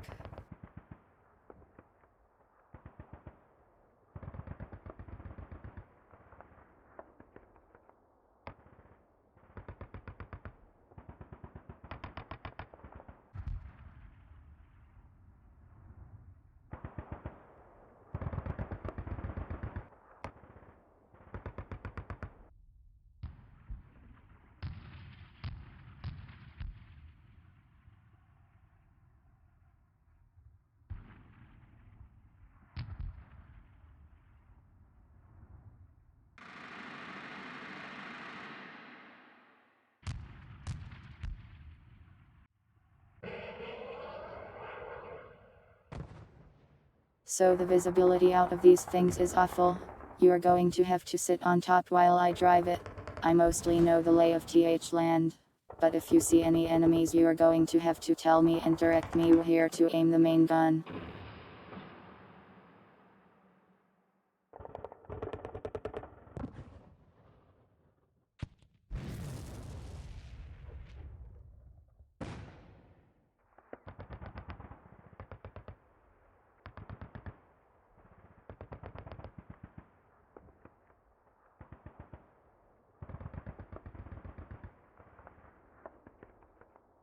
You ask him, do I get to take the tank home with me?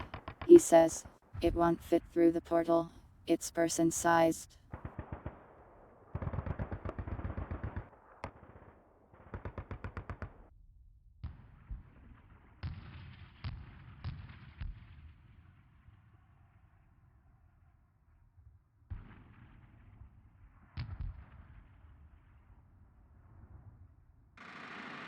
You express disappointment about not being able to shoot the gun yourself.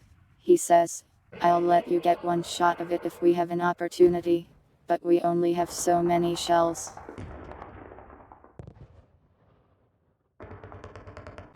Thanks for gifting a sub to Snowkitsune296 Lady J. Say the narrator to all of the voices.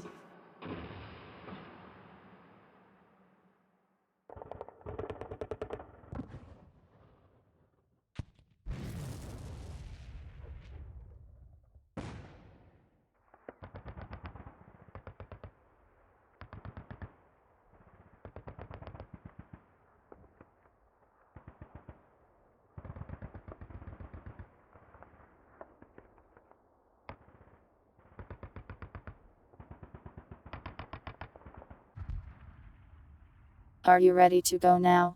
We should get a move on before more monsters show up.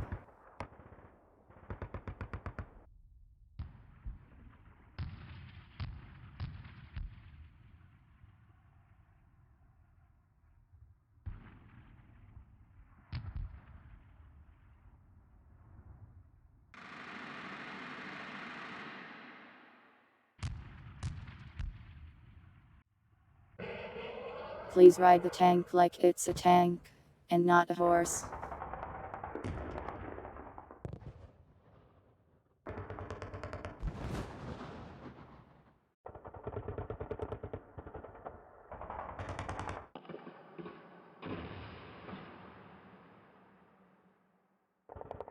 And stop calling me Static Major to Bill. I am a deserter. I don't have a rank. And my name isn't Bill.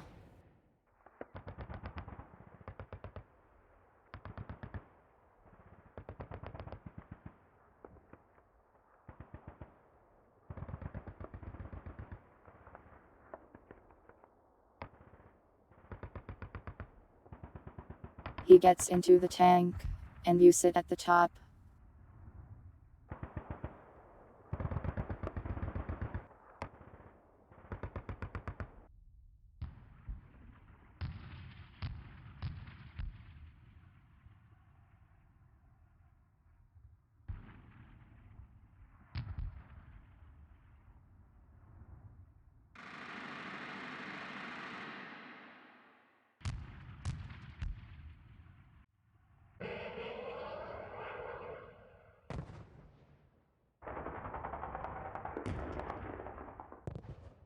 You make your way to the exit of the base.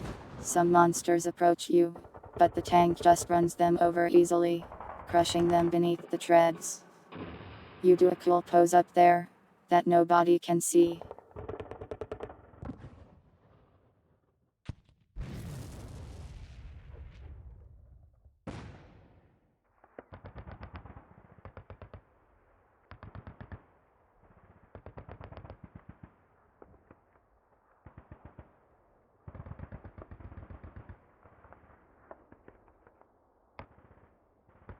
You come to a gate.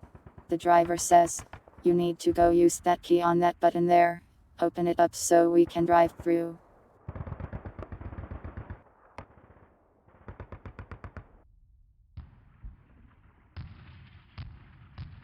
Hurry before any more show up.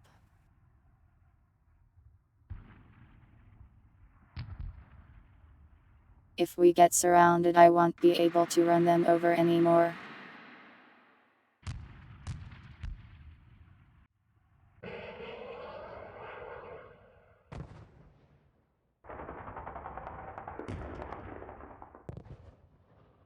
You worry that he might leave you behind, but you also need to open this door.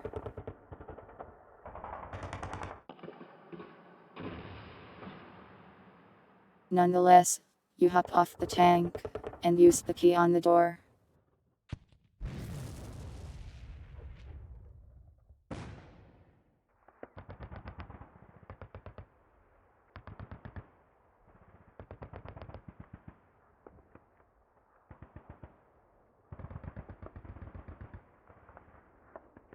You are relieved as the tank doesn't just drive away without you, and you climb back onto it.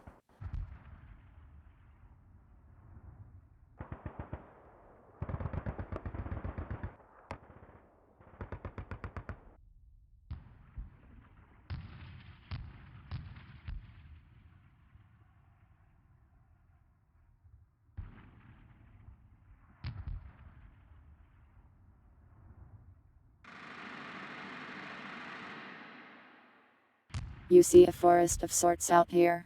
However, something is wrong with the ground.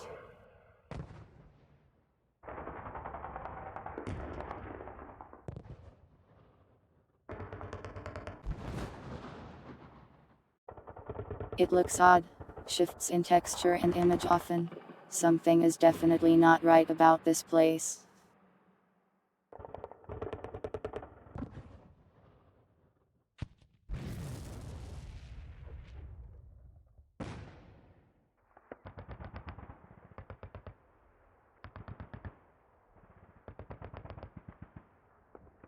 You pet the tank and say, "Good tank." The driver says, "The tank doesn't drive itself."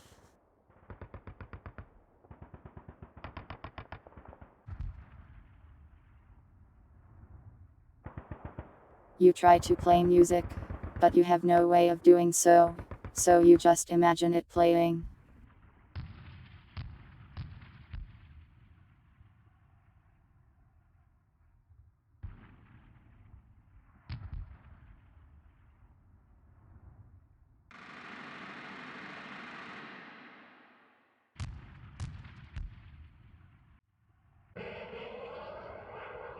You pet the driver and say, "Good driver." He says, "How are you still alive despite being so weird?"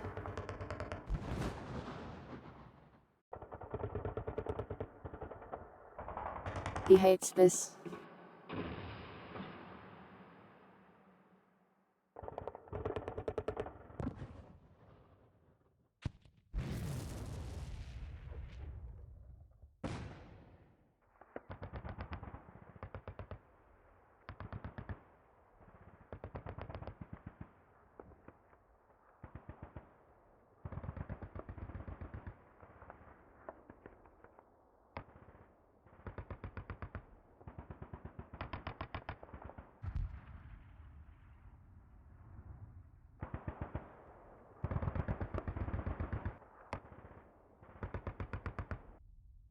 Anyways, we have just one more stop before we can head to the town.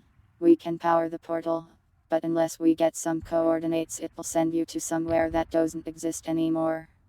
So, you'll need to go to the radio tower and do something there.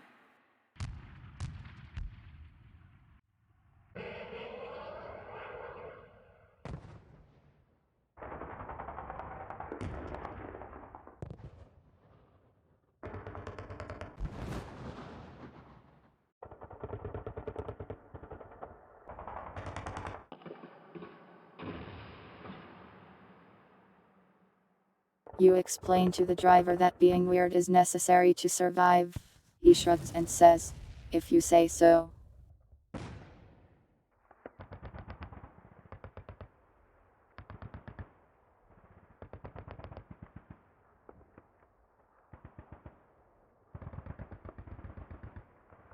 As you drive through the woods, the driver continues to talk to you.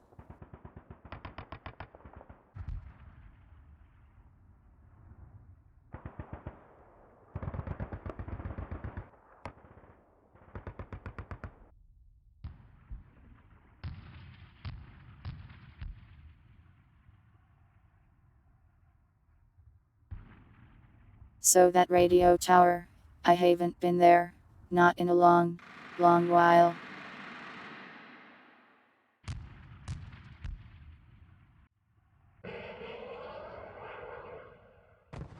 I don't know what's up with it, but don't let your guard down.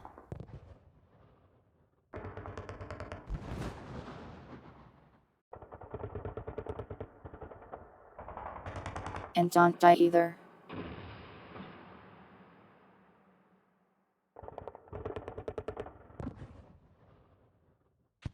Any questions?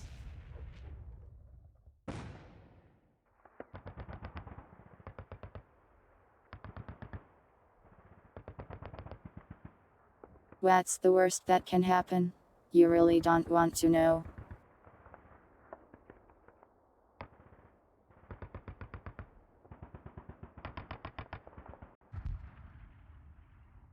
What can you expect? Expect the unexpected.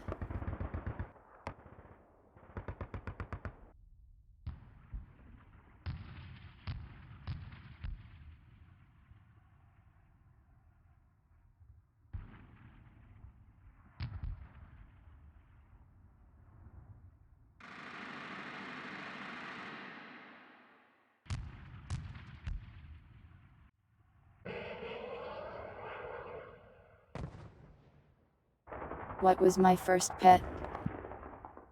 Didn't have much time to before I went off to war. I was created for this, after all.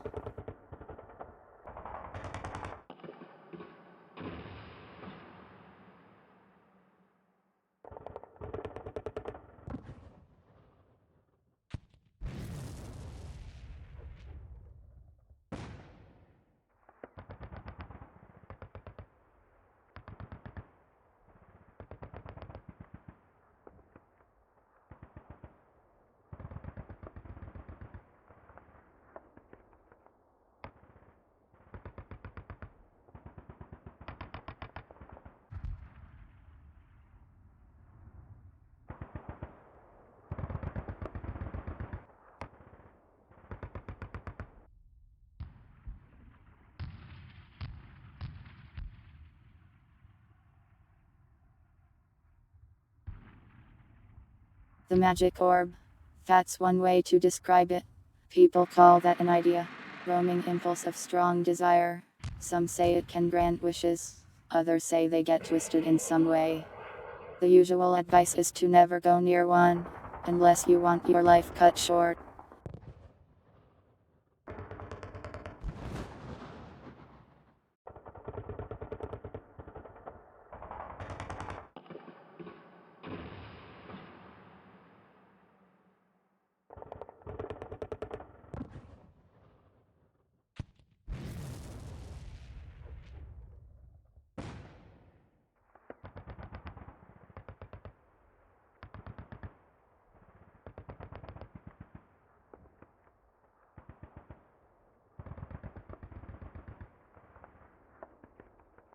You ask him what he looks for in deadly cat girls. He says, "What incarnation are you talking about?"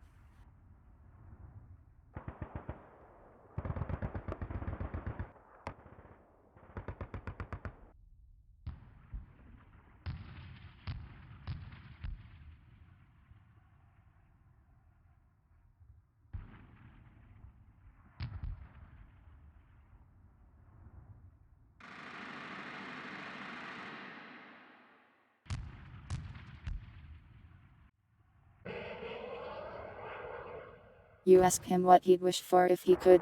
He says, "I don't know anymore. This place is about all I remember now."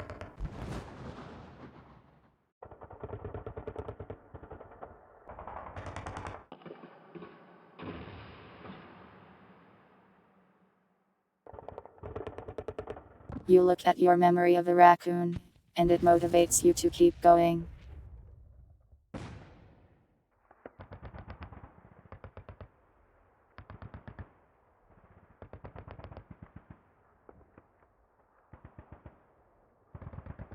You ask him if he wants the raccoon memory and he says, "Isn't that precious to you?"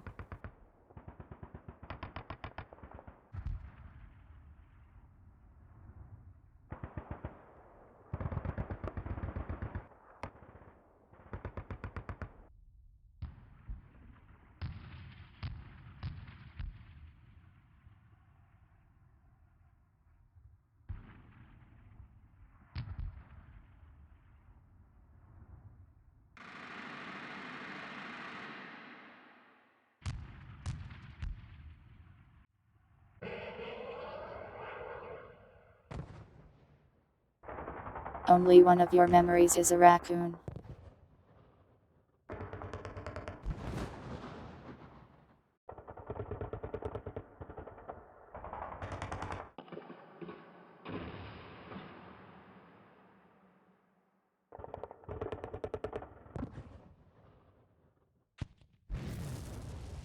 You hit him back with the flirtatious, "Rent you precious to me." He says, "I met you like a couple hours ago."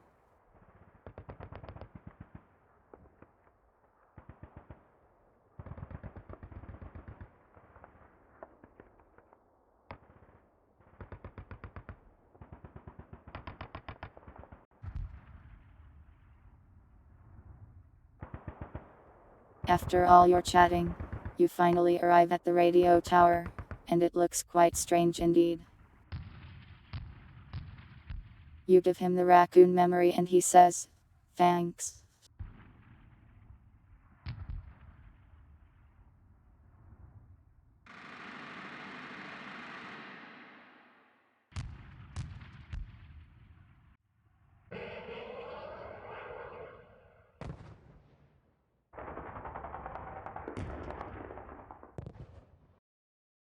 Can't say anyone has ever given me anything like this before.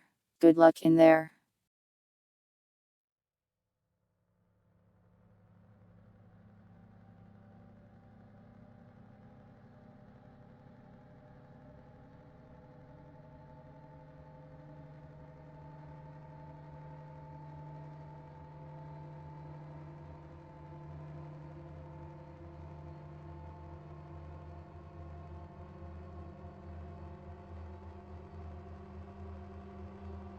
You climb off the tank and look up at the radio tower. The driver says, should be at the top.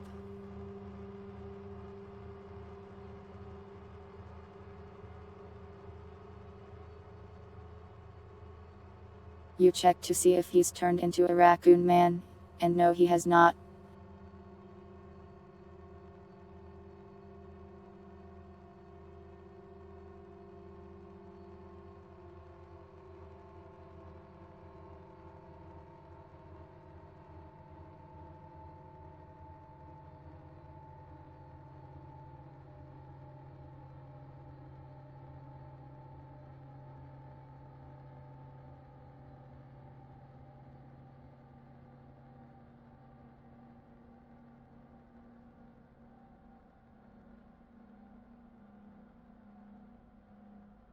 There's some stairs ahead of you, and you notice that the sounds of distant gunfire have stopped here. It's dead quiet and eerie. You don't like it.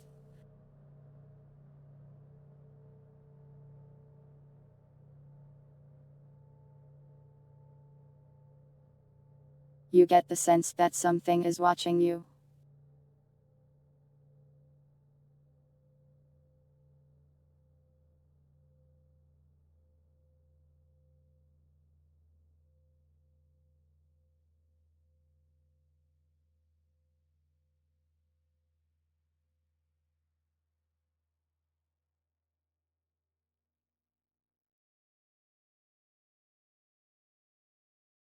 You decide to hurry it up, and you move up the stairs.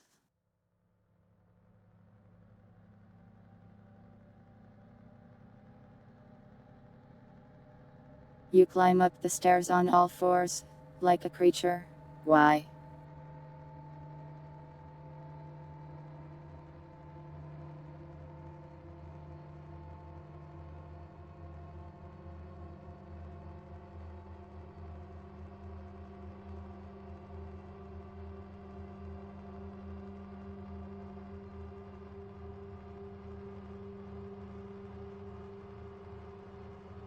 You see something amidst the strange glowing rocks.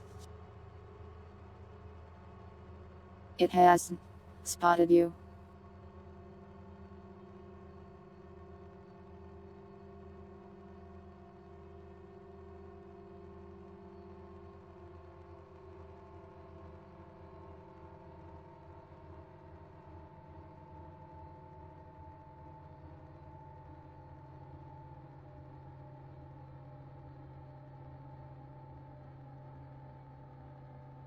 It's seemingly wandering around blindly. Noises are coming out of it that feel faintly familiar.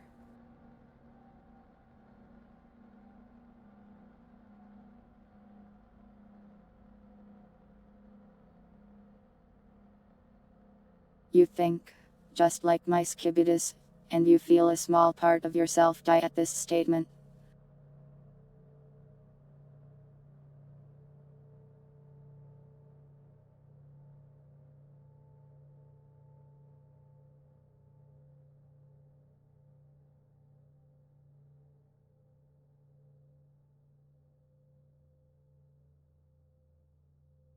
You think about what it might taste like. It's too far away to taste.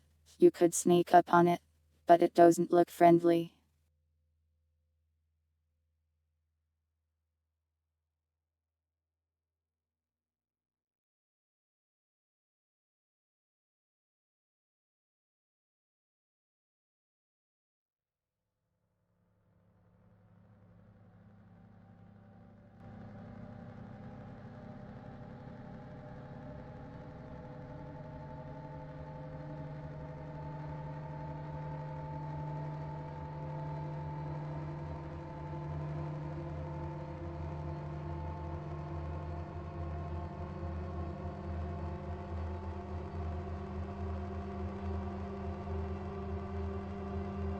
You think about just sneaking by, but you also come up with a plan for bludgeoning it to death.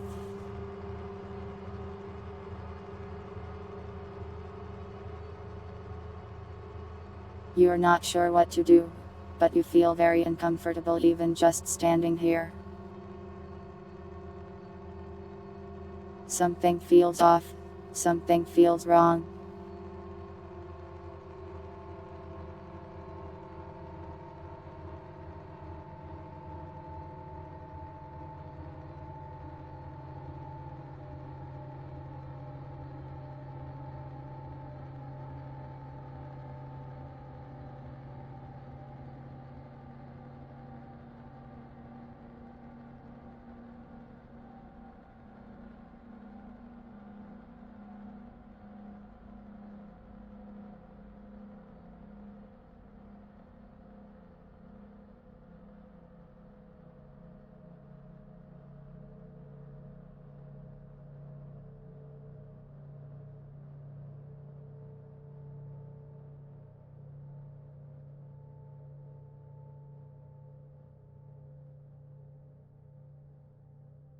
Somehow, you feel like you're hungry.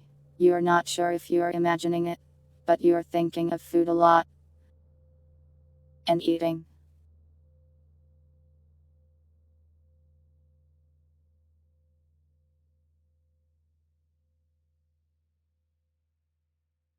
Is it real?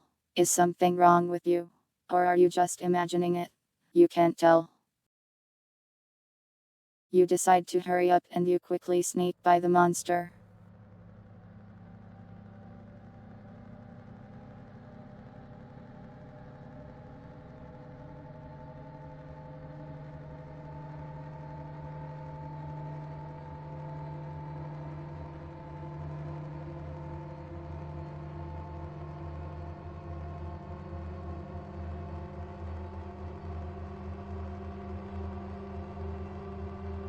There's a room with a ladder in front of you. You think you see some supplies on a table to your left.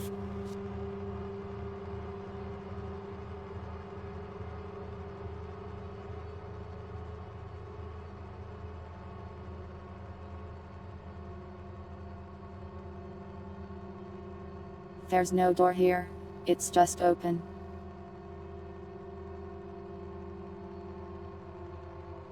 The unpleasant feeling of being watched is getting worse.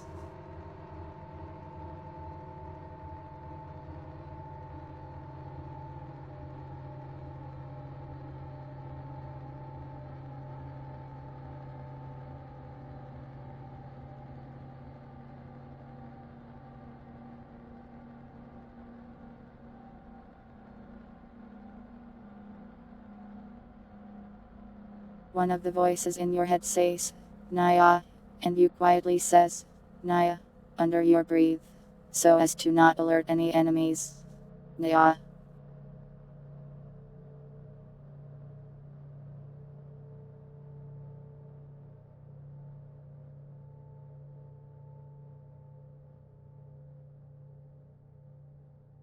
You consider building a door for this door frame, but you think that might take some time.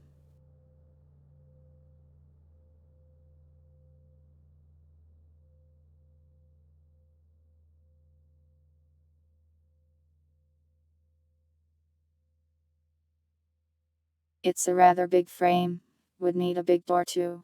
You could cut down a tree, but processing the materials would take a while.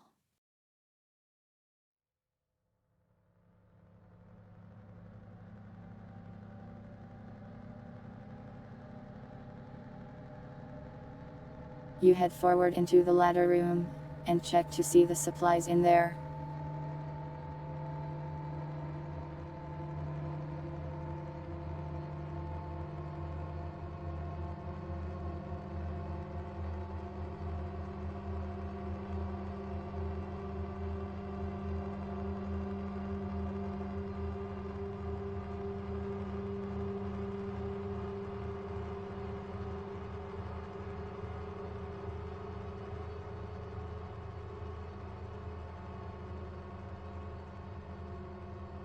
You consider painting the image of a hallway on the wall, but sadly you don't have any paint.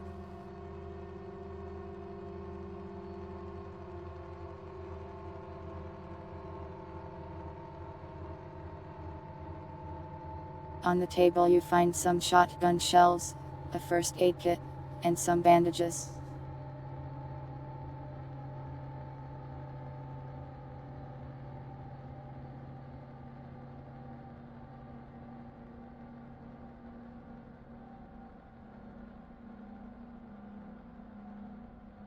You don't think you could load the shells into your gun, as it is a pistol and does not fire 12 gauge.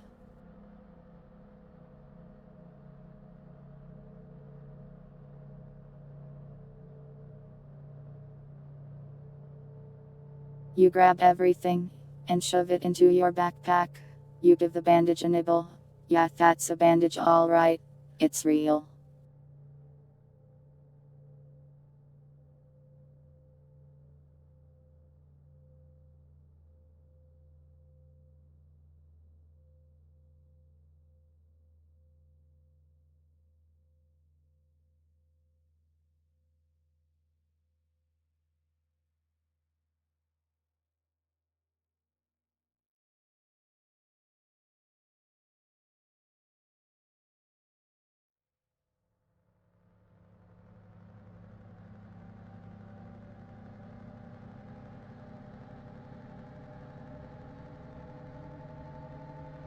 With your newly acquired loot, you start to climb the ladder. The unpleasant feeling just gets worse and worse.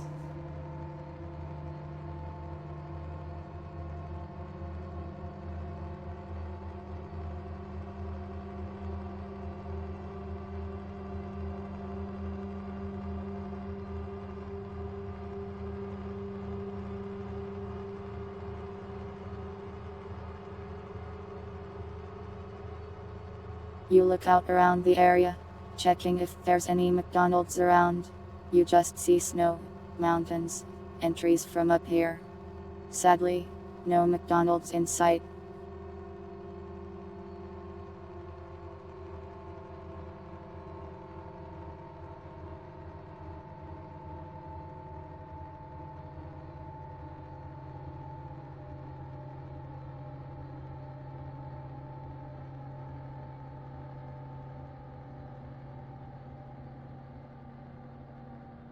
In front of you is a piece of paper with some numbers written on it. At least you think they're numbers. It's actually really hard to read them.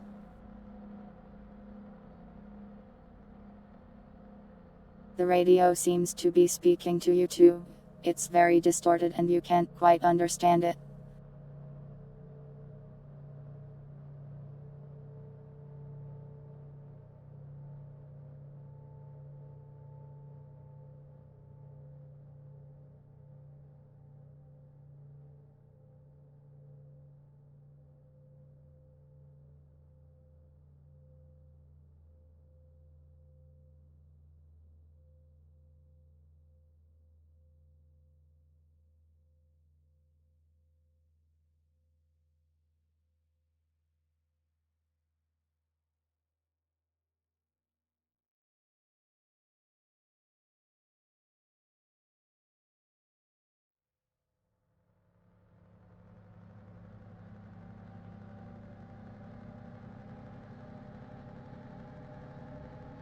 You hallucinate an image of a gray cat on the piece of paper. It makes you smile until you remember that something is wrong here. You slap the radio. It makes loud, static noises at you.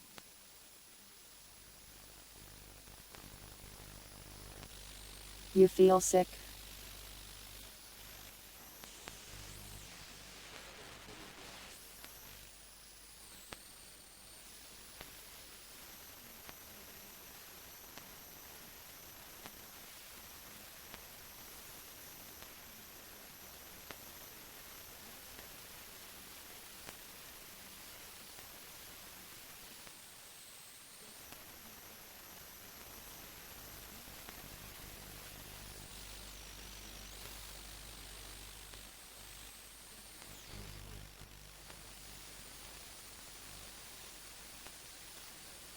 You grab the paper, and consider leaping off onto the tank. Except then you realize that this drop would almost certainly break your legs.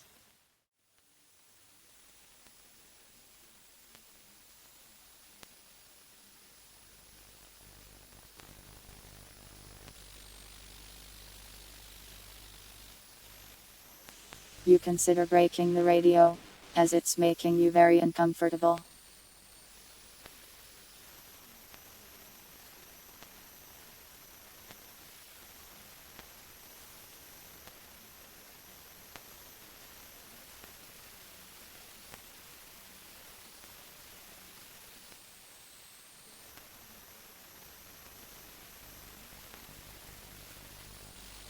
You hand wave away your unpleasant feelings. You're clearly just hungry. We'll eat some bandages later and feel better.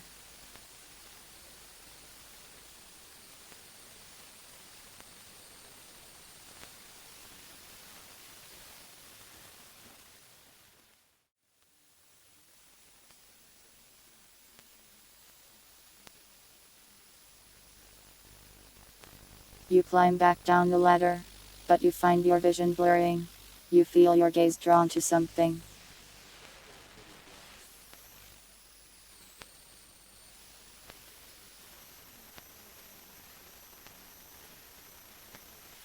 You find yourself jumping at corners, as if something were there, but when you look there's nothing. It feels like there's always something just outside of you, looking at you.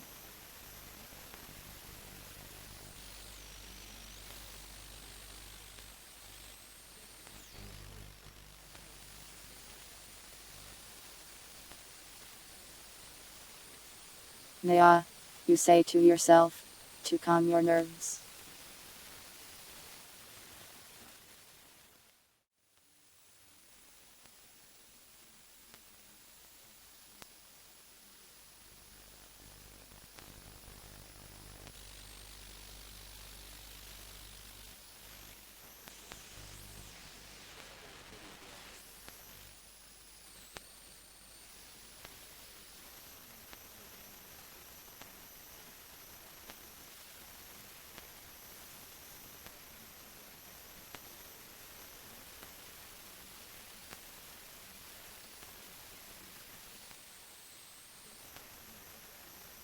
You spin around, trying to see the thing that might be in your blind spot, but you just make yourself dizzy.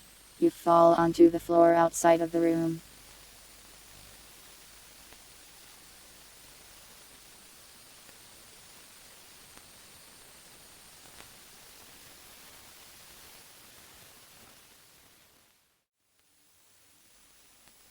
You feel like your life is in danger.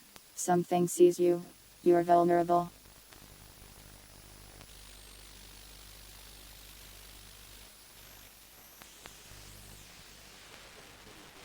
You repeat to yourself.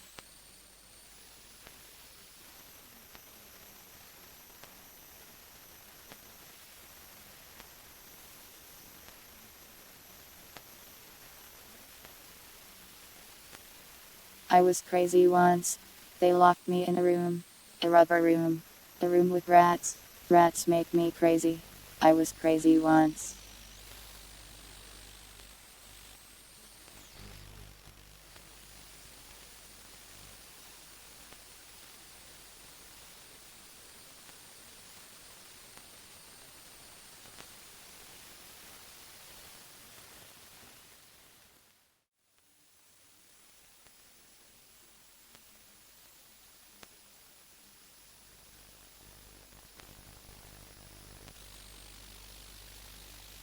You get yourself to your feet, barely retaining your composure.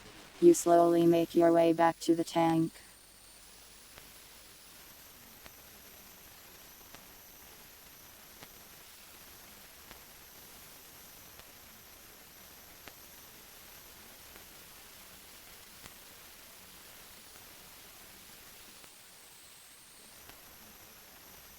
That monster is gone now. Was it ever really here? Are monsters even real? What is real? Are you real?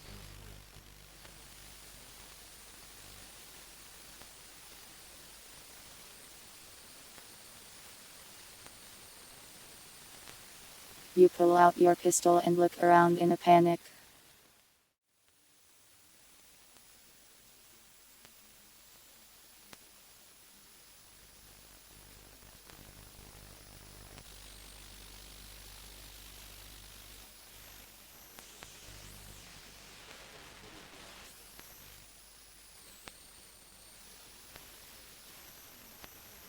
You motivate yourself. You tell yourself that cat girls don't fear anything.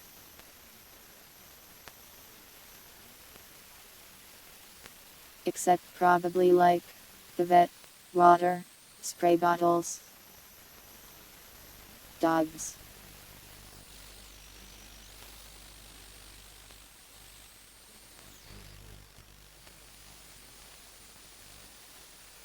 Turns out cat girls might be afraid of lots of things. Interesting.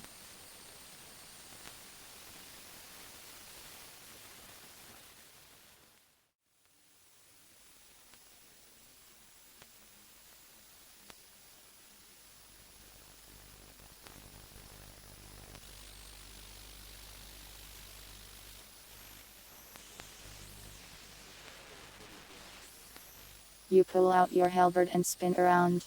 Whatever is watching you doesn't seem to have been in range, as now you just feel dizzy.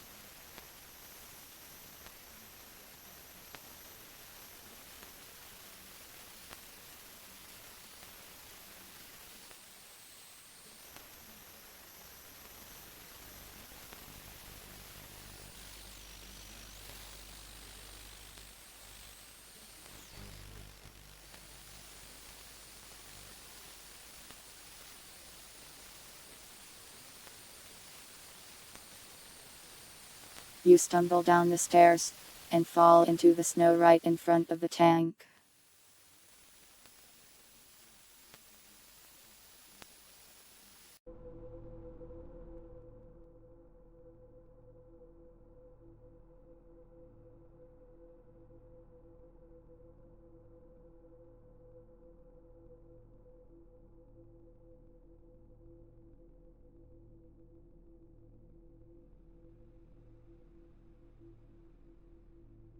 You scramble onto the tank, breathing loudly. You still feel watched.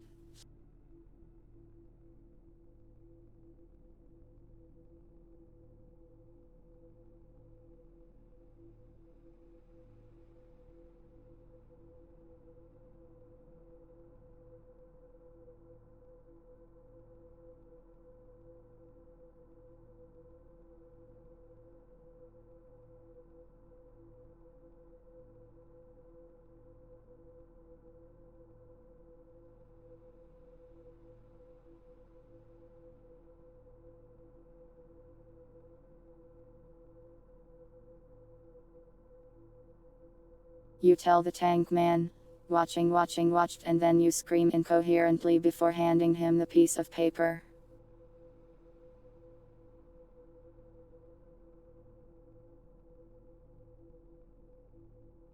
You try to shout at the radio tower, SK skibidi, skibidi, skibidi. You feel like you're about to die.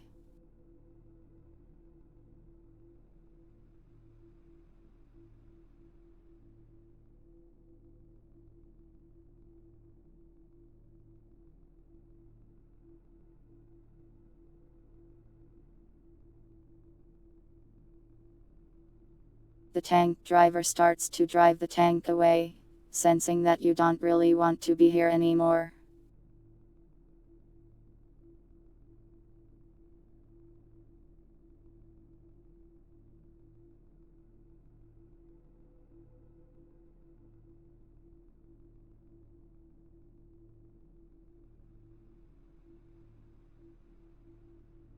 As you get further away from the radio tower, you start to feel a lot better. The uncomfortable feeling of being watched fades away.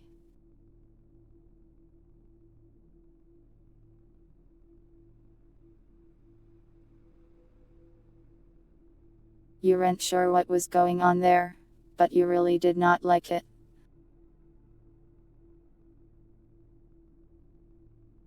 Thanks for the raid, Soul Fiafira. Welcome.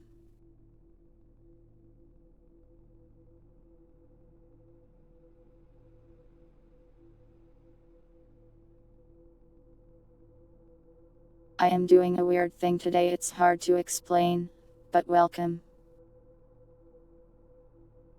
I hope your stream went well and you had fun. Let me try to explain what this is.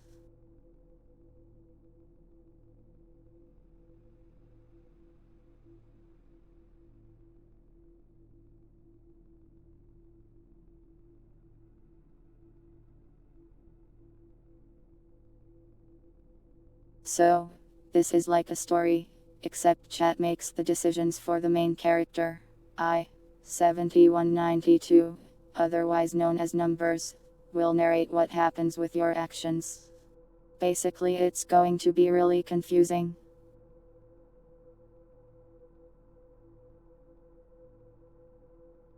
You started Elden Ring. Sounds fun. I hope you destroyed those guys.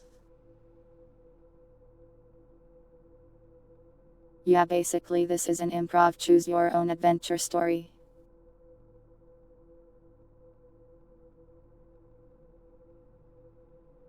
Except also it's insane. Since I let chat do things that make no sense.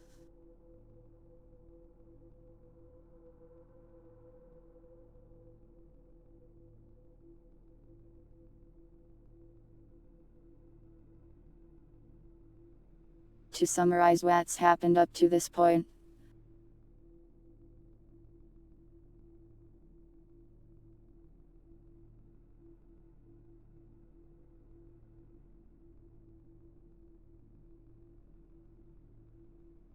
You woke up in a room filled with a bunch of dead people and dead monsters. Fought your way out of the building. Freed a guy from a jail cell.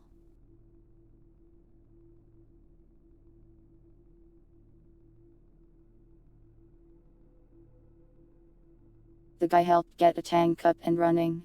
And now you and that guy are using the tank to go to somewhere that may let you escape this palace.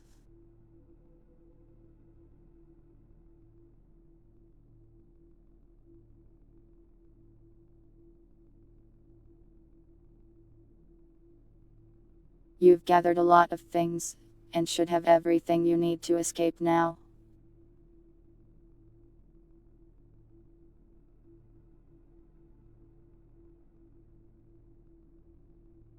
I will now proceed to get back into character as the narrator.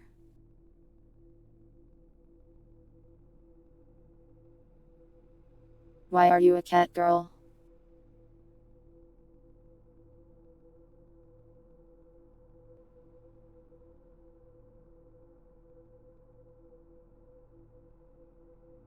For some reason chat was presented with a wish granting anomalous object and they wished for cat girl. It was kind of a genie lamp situation, so it turned them into a cat girl.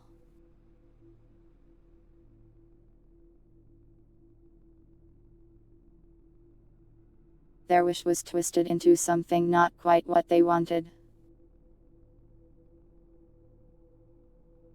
So now they're just a cat, I guess.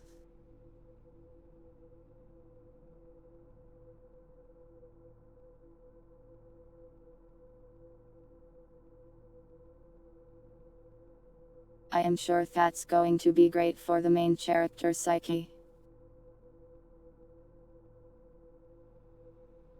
Which already has a bunch of insane people telling it what to do.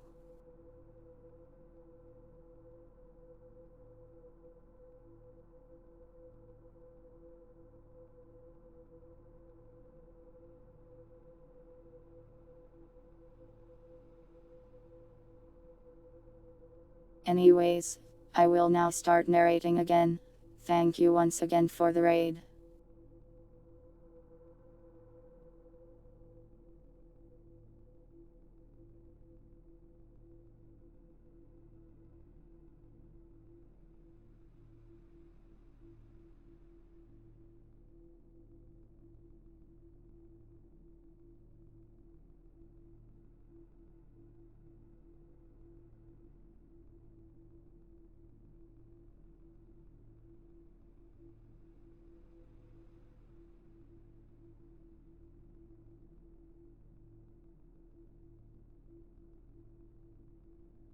You are riding the top of the tank, looking out across your surroundings. You and the tank driver haven't spoken in a few minutes, still shaken from your slightly traumatizing experience in the radio tower.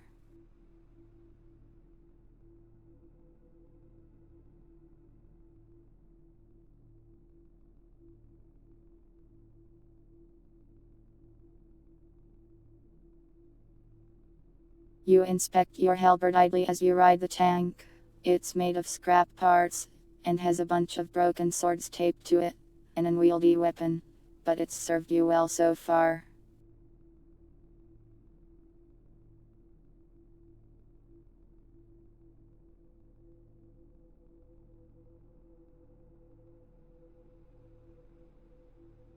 You pull out your lighter, and warm up some water.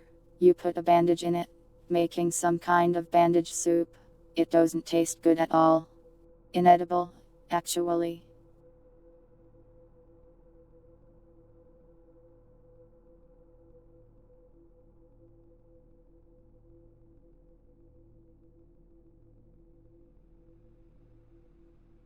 You take the bandage out and let it dry so it can go back to being a bandage instead of bad soup.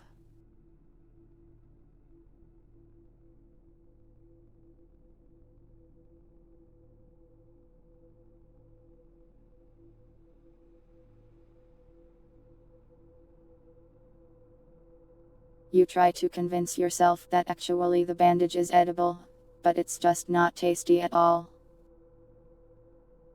Your gaslighting doesn't work.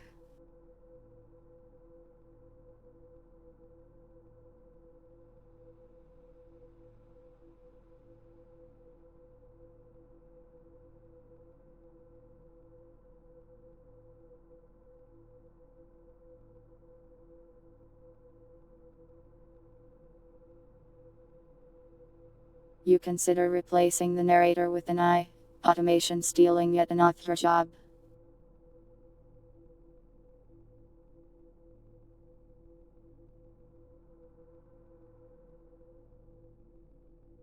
We're almost there, says the driver.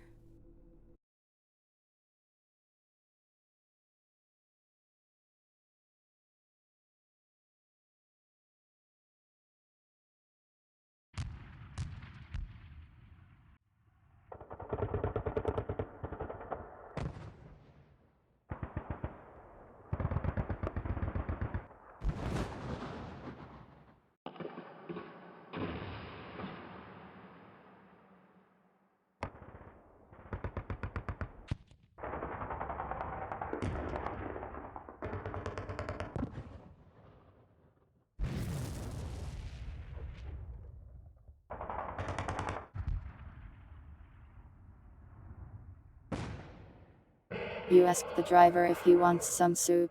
He says, I am not eating a bandage.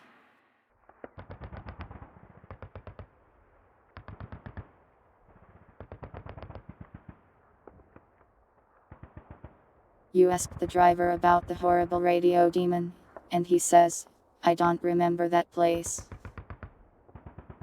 It shouldn't be there.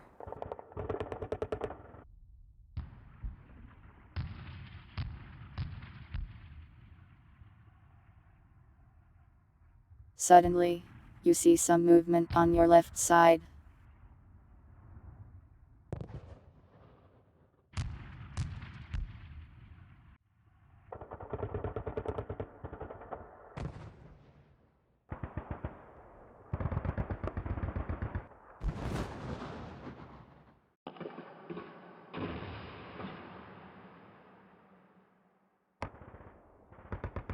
A very large thing is approaching you. It has no head. It's almost as big as the tank. Its skin looks burnt. You can smell the burnt flesh from here. It's sizzling even.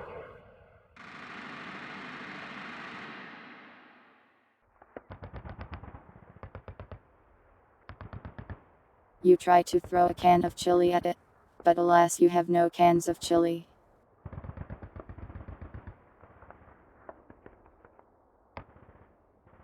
You warn the driver that there's a huge monster.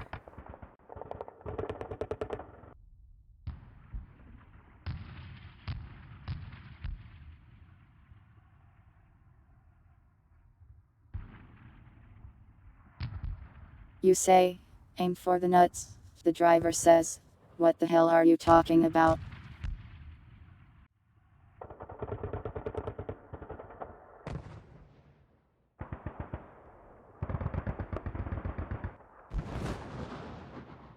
You rotate an image of a cat in your mind in an effort to calm down.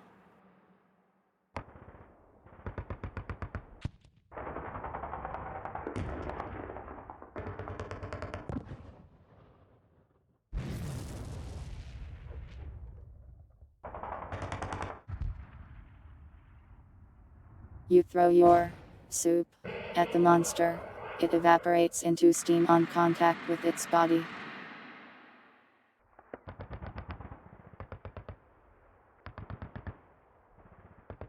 The driver reminds you, "You need to tell me where to aim. I can't see a damn thing in here."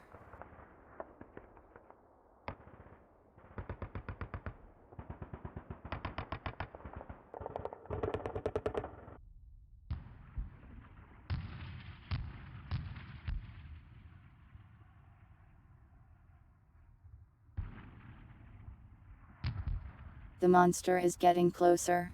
It's slow, but very huge.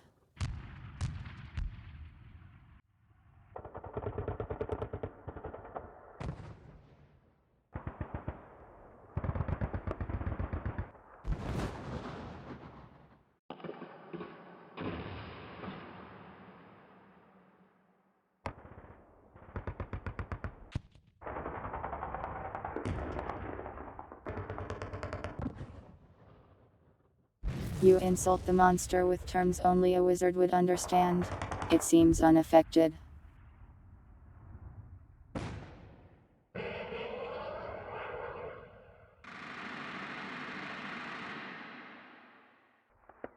You tell the driver where to aim, and the gun aims dead center at it.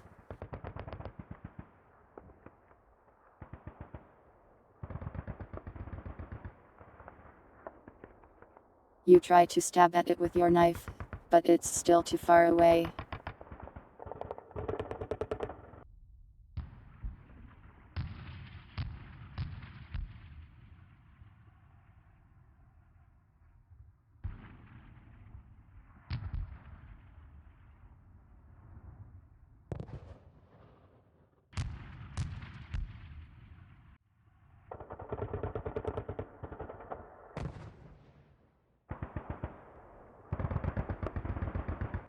You tell him to fire, and he does. The powerful tank cannon blows a hole straight through the big monster's chest. It splatters blood all over you and the tank.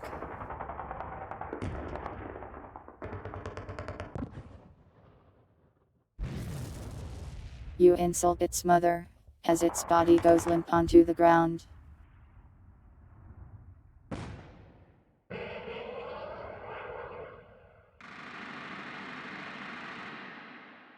However, as you are insulting its corpse, you see something stirring within its flesh.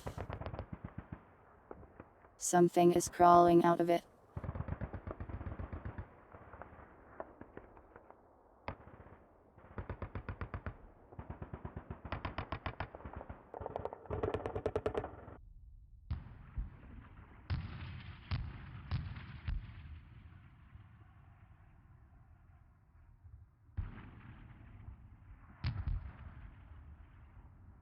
It's a more human-sized monster, with extremely long arms.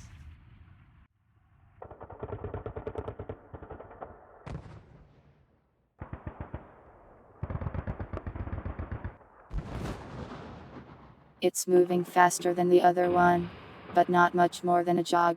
It will be upon you soon if you do nothing. You call it a poo-poo head. It doesn't care.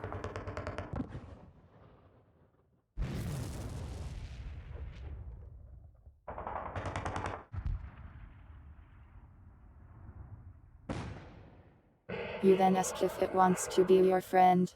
It pulls a mound of flesh off of itself, and throws it at you.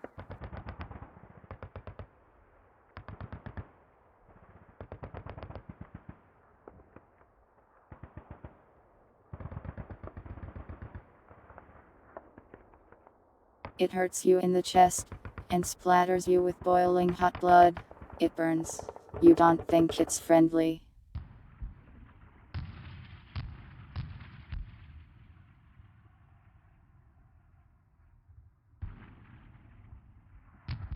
You pull out your pistol, all while considering how to seduce the monster.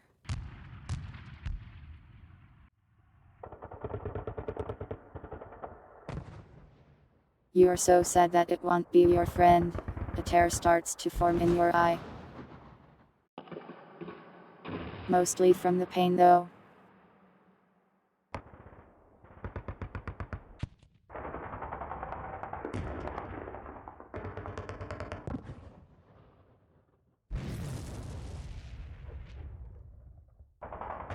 You try to pick up the flesh and throw it back, just burning your hand for the third time today.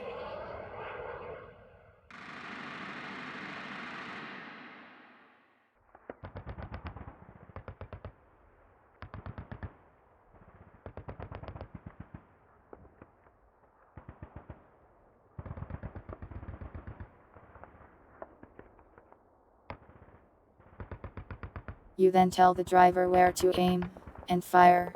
He fires a burst of the machine gun in that direction, grazing its torso. One of its arms is blown off.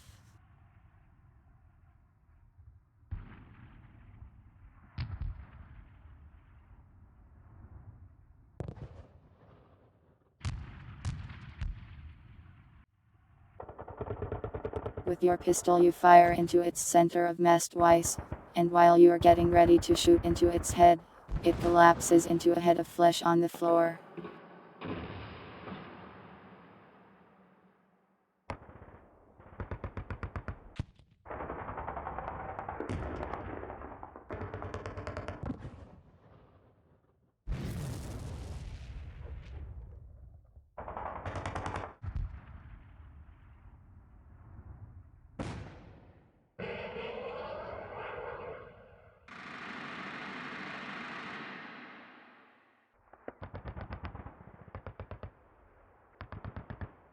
You try to think of a cool one-liner to say at this moment.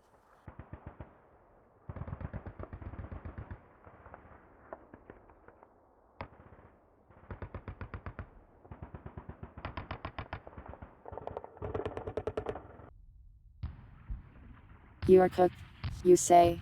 The driver says, you should stop trying to do that.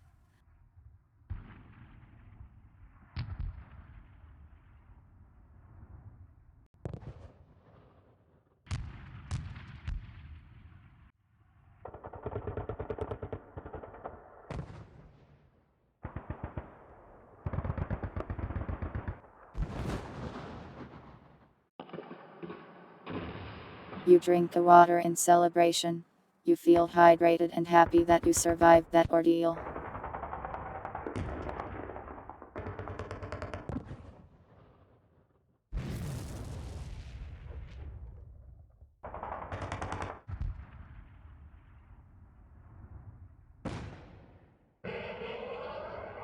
You ask the driver to say a one-liner.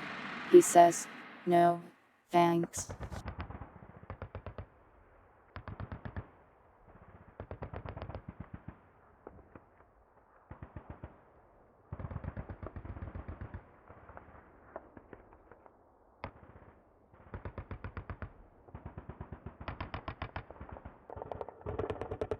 You teabag the monster, though it has less effectiveness since you are on a tank and not over its body. The tank starts to move again, before you can climb down.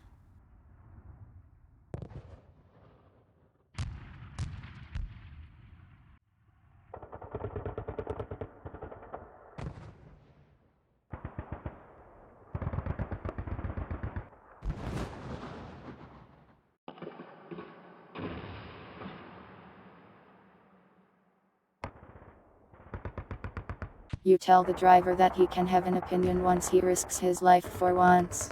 He says, you know, if the tank gets overrun, I die to right.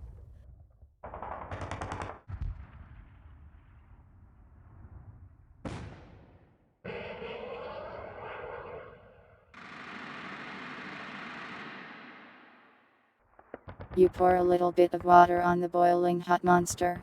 It produces more steam and sizzles. You pull out your flashlight and shine it into your eyes. Go.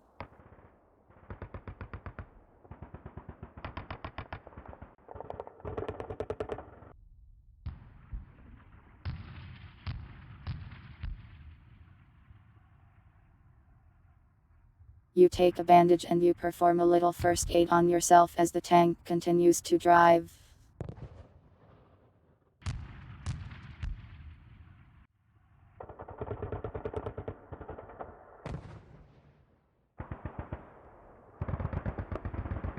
In the distance you start to see something like a town.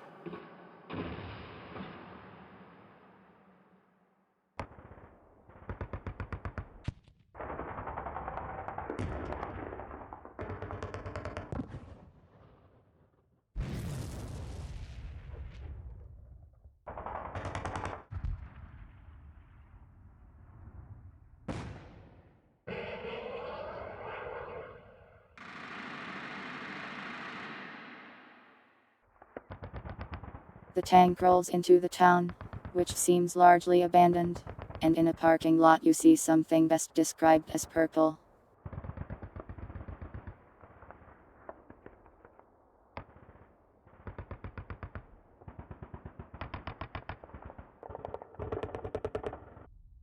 You ask the driver if he thinks you're weird. He says, "You're the weirdest person I have ever met, and I've met a lot of weird people and things."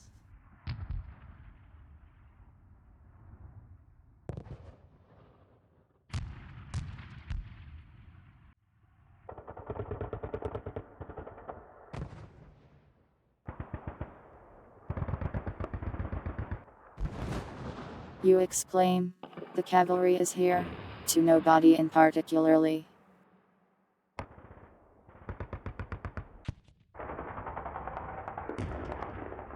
You say you are honored to be called so weird, but also you say that he's rude.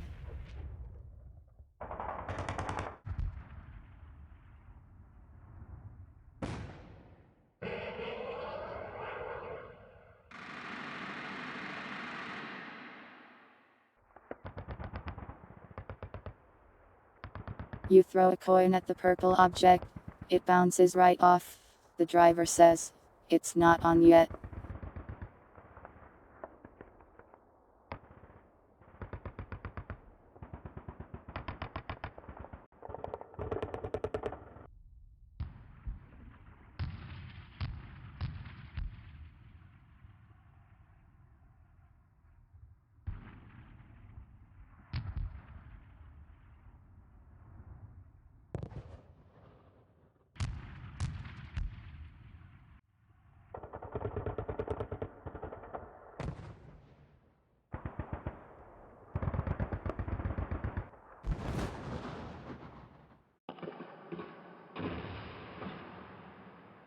You ask him what to do now. "I'll handle it. Just make sure you're all ready to go." He climbs out of the tank. As do you. He seems to be interfacing with some part of the portal.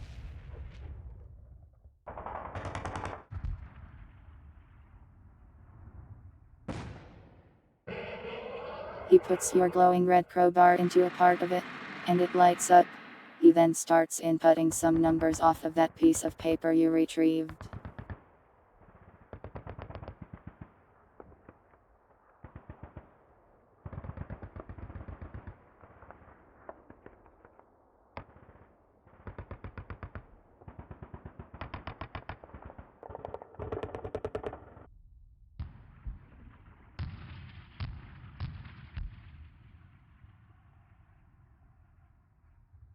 You ask him where the sounds of battle are coming from. He says, "It's rare for these ever to stop so close to the front line. Even if the front line is long gone, I still remember hearing it."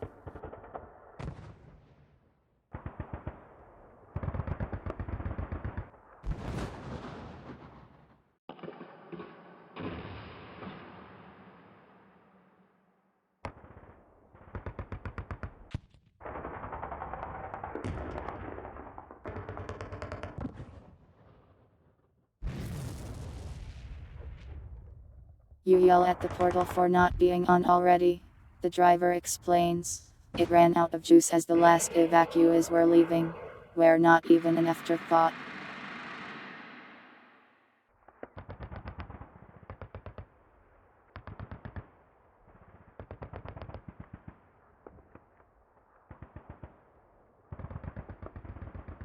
Just relax and watch my back. You're almost home free.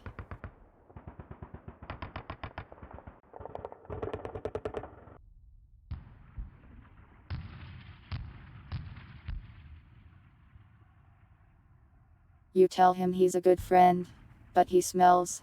Thanks, he says.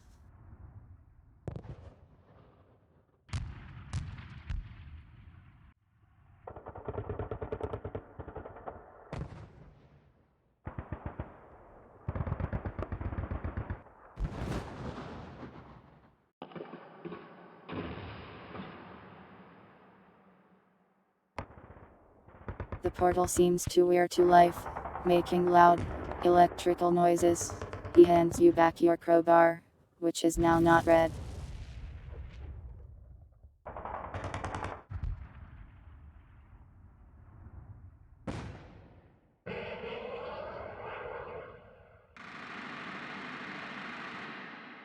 You hand him the shotgun shells, saying you'll need these more than I will. He thanks you.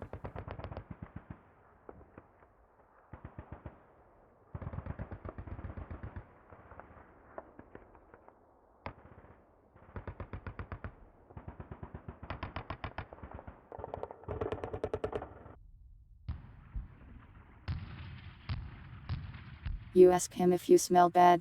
He says, you smell like sweat and blood. You've been fighting all day after all.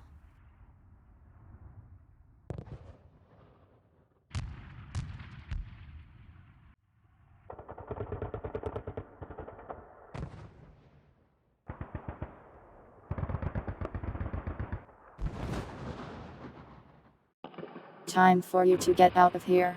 You were never meant to be here. He gestures to the portal.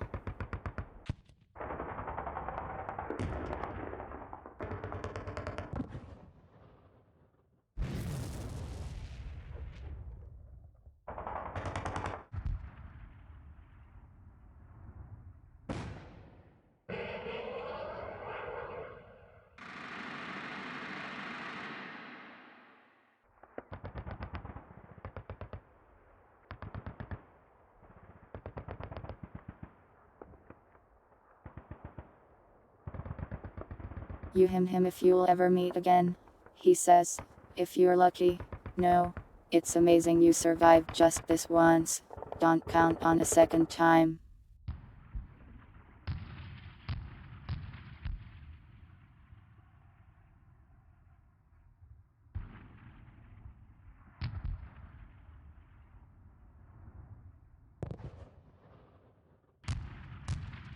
Your ears tear up, and you start trying to make the time pass slower by rapidly explaining Minecraft myths and Roblox things.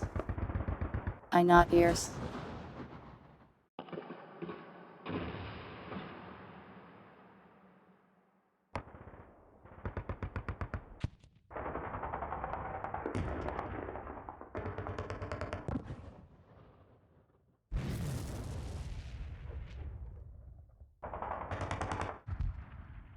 You ask him if you can have a hug. He says, no, then you hug him anyways, getting blood all over him. This is why I didn't want the hug.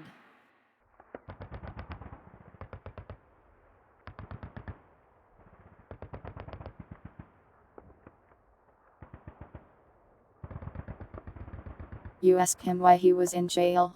I deserted.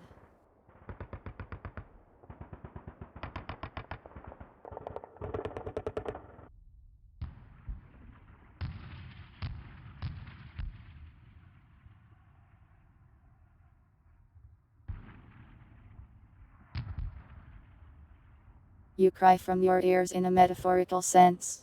Your ears look incredibly sad. Because you have cat ears.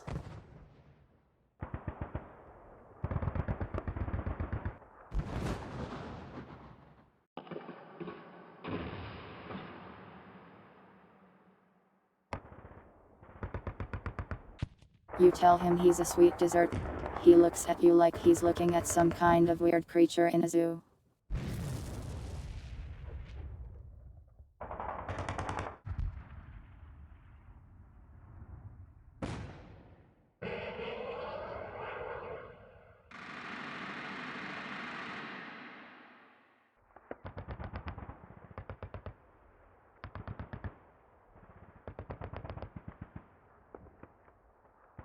You consider, does he need to be alive for you to leave? What a concerning question.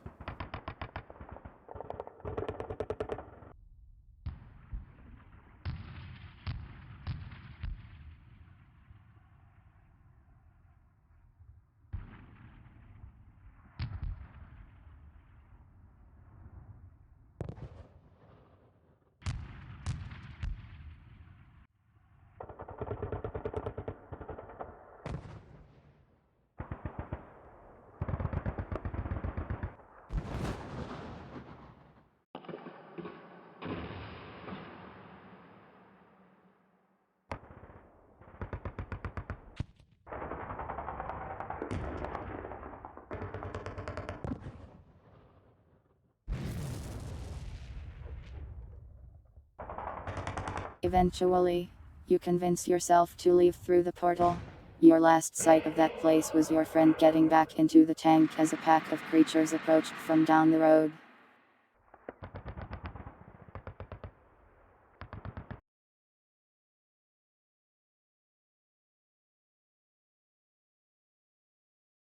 The sounds of battle go quiet.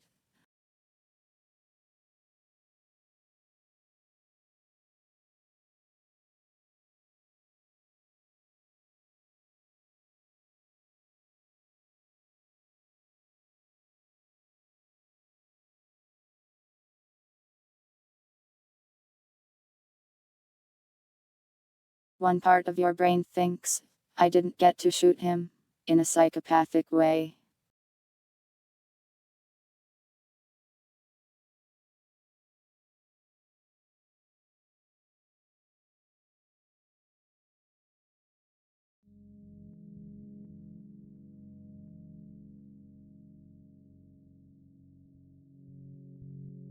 Hello.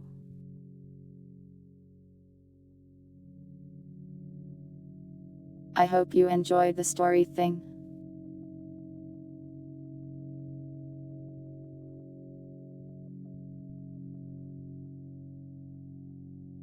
Did you like it?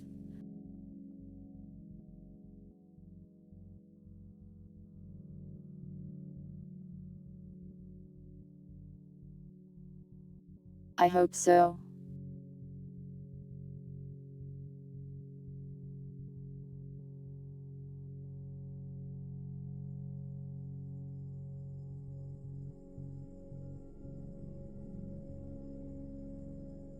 You really liked it? I am glad.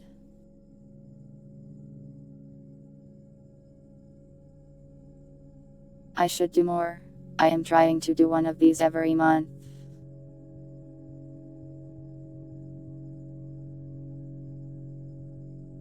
It's a lot of work, so I don't know if I could do it any more frequently than that or I'd die.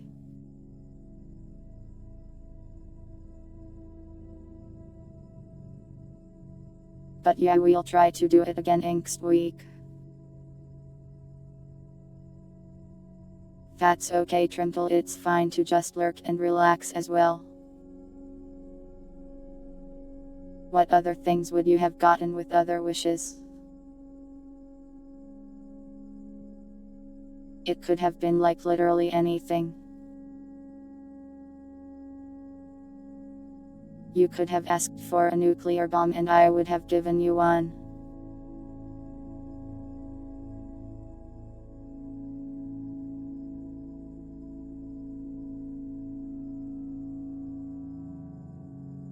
The room with the big guy, weapons, ammo, dead people, your own death probably. If you tried to fight that guy, he would have broken every bone in your body.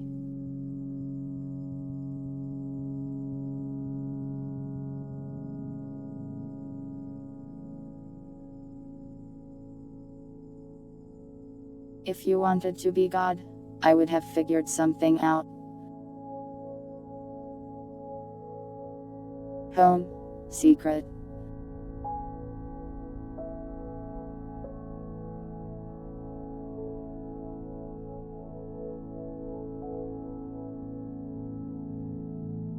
Yes, dogs, he would have broken every bone in your body in a bad way.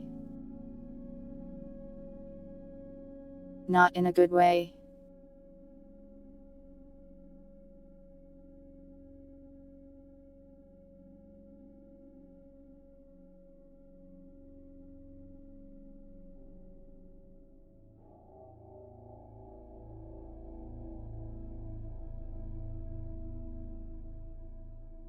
It's a monkey's paw kind of wish, so it could go poorly for you if you wish for something crazy.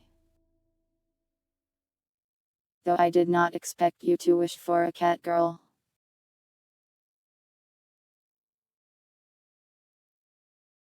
I guess even in times of desperation everyone just wants a nice cat person to hang out with.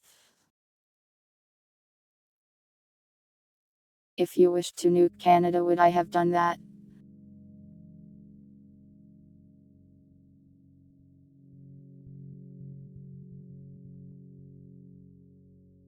Canada isn't part of the setting exactly, so I'd have to come up with something a little crazy. If you wished for Skibidi toilet, you would have received a toilet.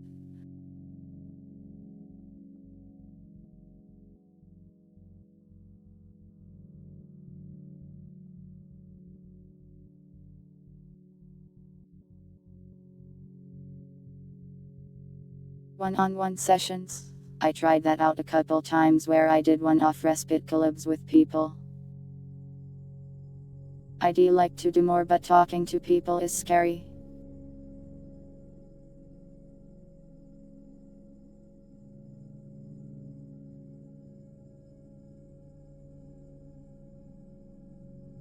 It's also a little difficult to convince someone you barely know, hey, come do this weird thing with me that makes no sense and is hard to explain.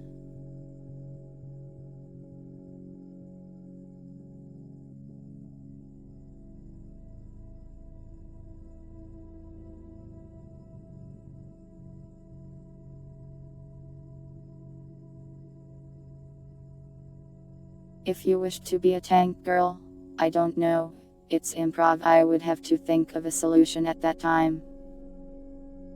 What was the most chaotic idea in this stream? Let me think.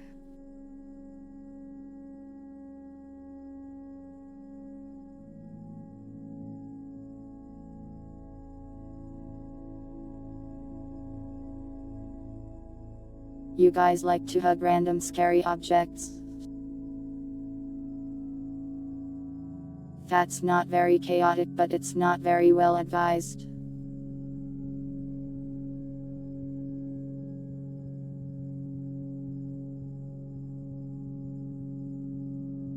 I am trying to think, but it's hard after I did all that thinking.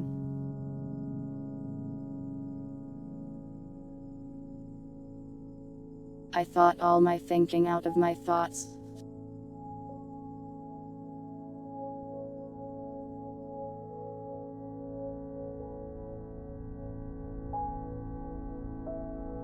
Oh, there was that time you guys wanted to eat an entire cheese wheel. Simply because you found a cheese wheel.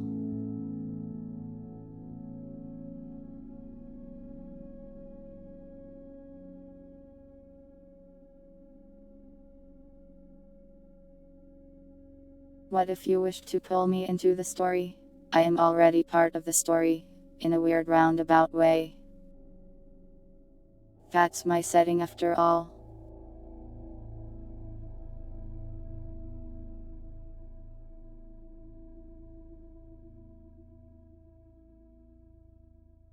What did I expect? I don't know.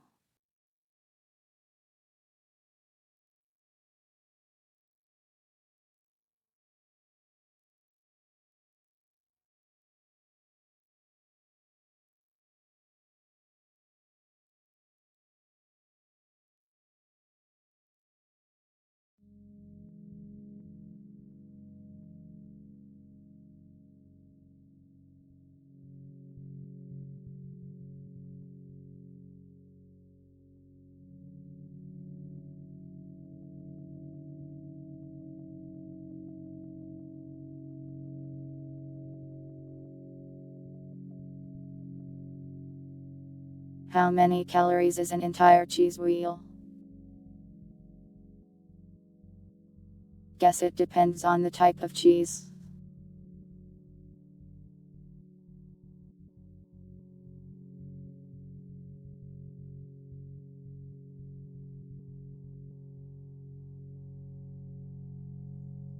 I wish I had a big wheel of cheese.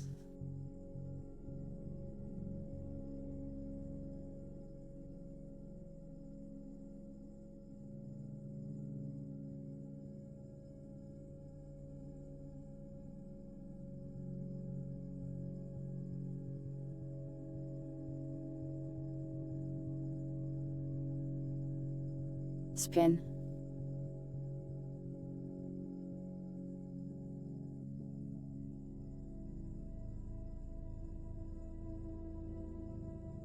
Have a nice game and sleep, puddle. Thanks for watching and playing.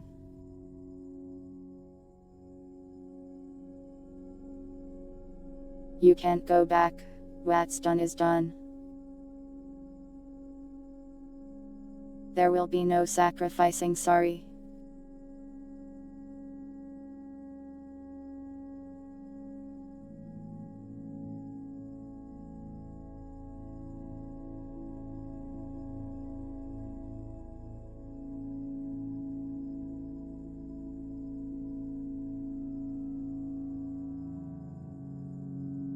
What did I expect you to wish for? I didn't have the slightest idea at all.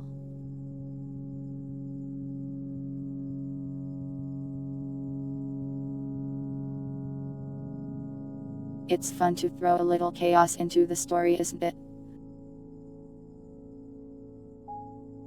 That's the power of this being all improv. It can go anywhere.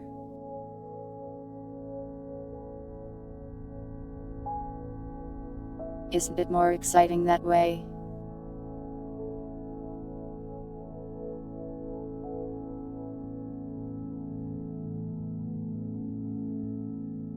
Wow, that entire cheese wheel is very low on calories.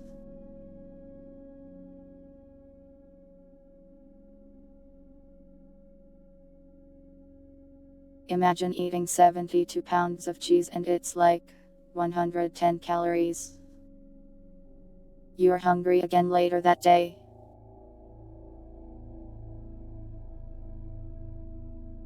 Just a small snack of 72 pounds of cheese.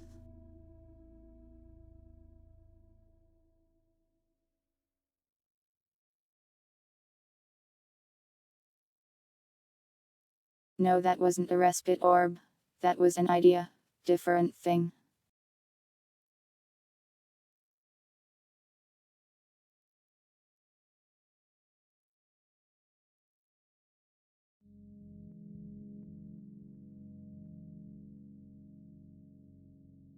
If you wished for another cheese wheel, you may have gotten another cheese wheel.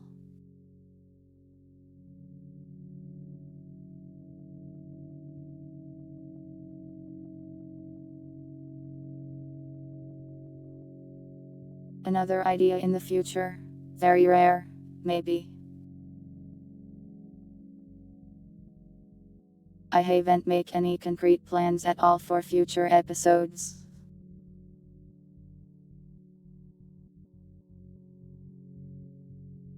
I have a couple of ideas mostly, but haven't laid anything out yet.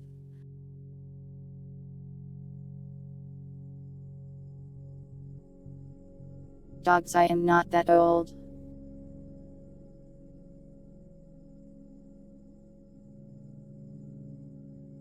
I am 71.92 inches tall though.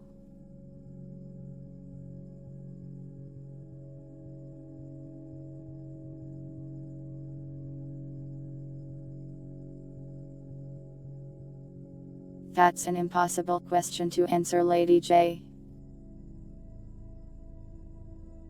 Why are you blushing, dogs?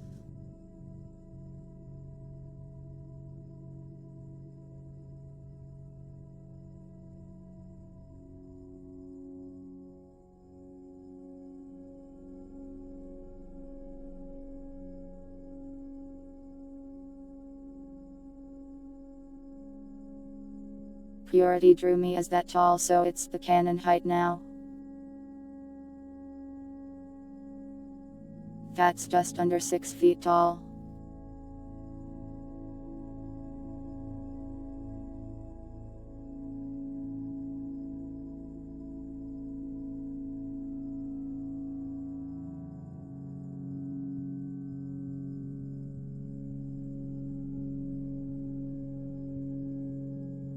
How does it feel now that cat girls are canon in respite?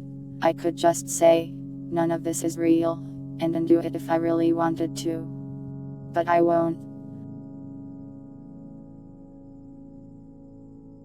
6 feet is not giant except for tubers. Tubers are short usually.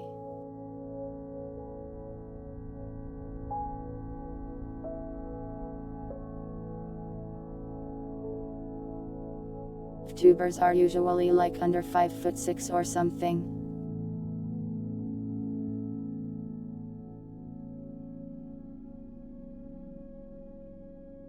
You're going to call me short even if I tower over you? Won't that make you like, super short?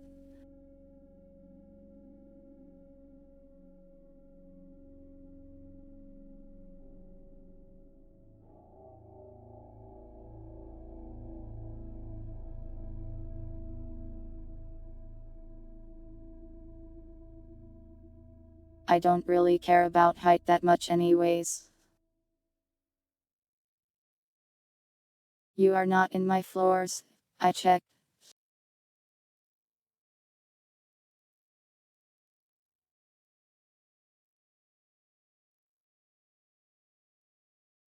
Oh yeah, let me put the feedback form.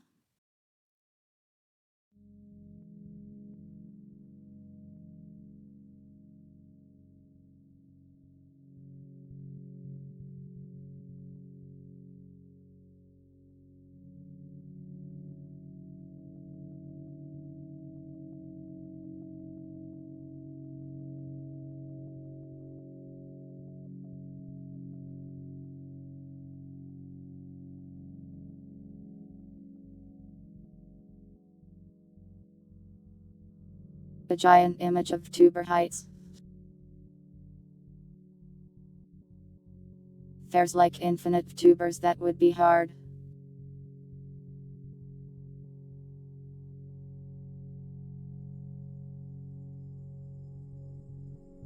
You are not in my closet, only clothes belong there.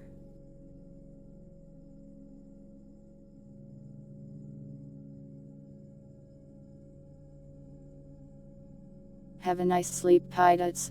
Thanks for watching.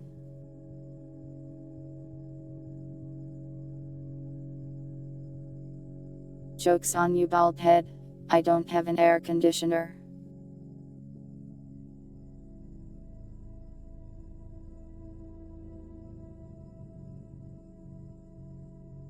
You're not in my house, you're in some other cat's home.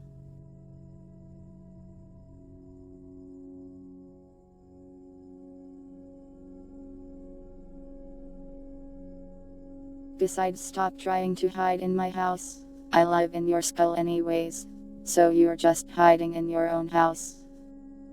You are not my clothes. Stop that.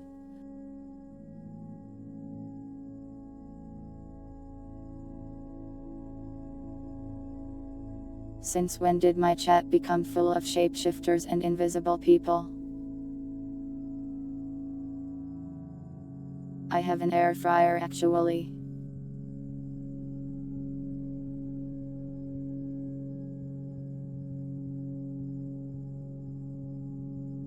I might make a small pizza in it later.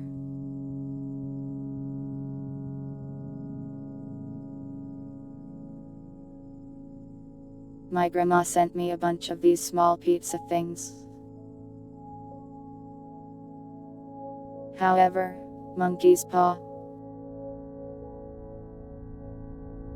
They are not pepperoni pizzas, but they have peppers on them. So I have to take the peppers off. Still love her though.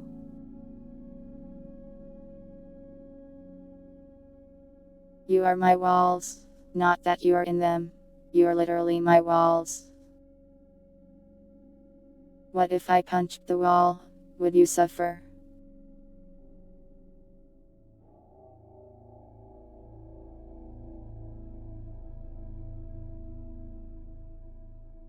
A monkey's paw is like, it's a wish that's granted, but in a way that you didn't want. It's like, I wish I wasn't so hungry.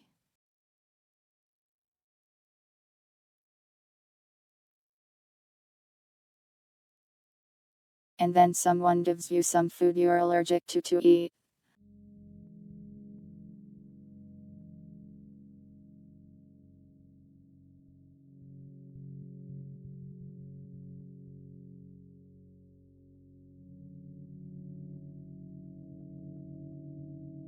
I don't want to make peace with the peppers. They're sweet peppers, I think. Not spicy.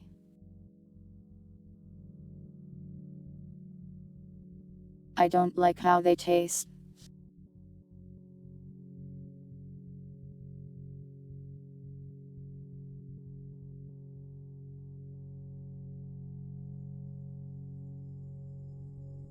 My favorite pizza toppings.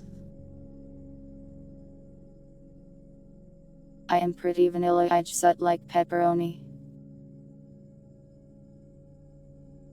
And cheese. I don't need anything else.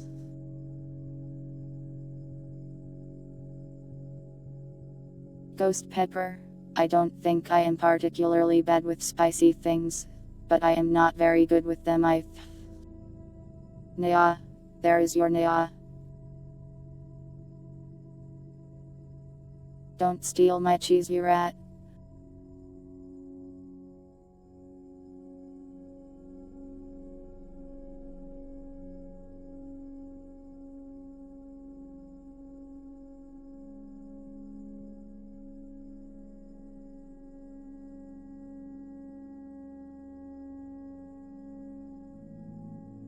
But yeah, it's not ideal, but it's still pizza, so I will eat them.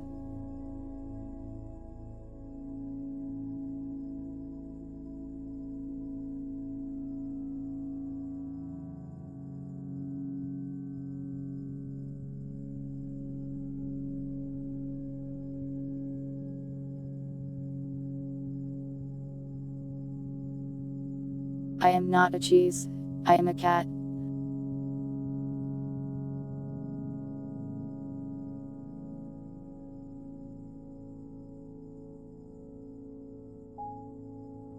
Imagine being called a rat.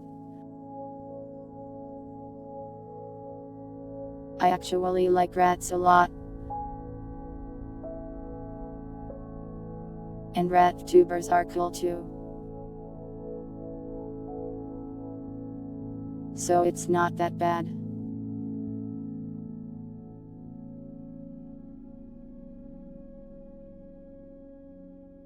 Rat's cute.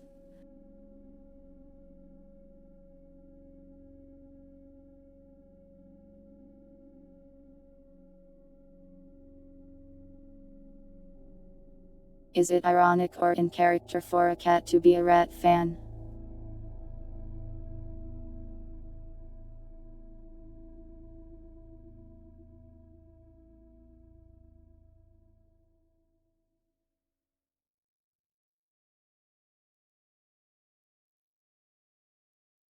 Yes, I see.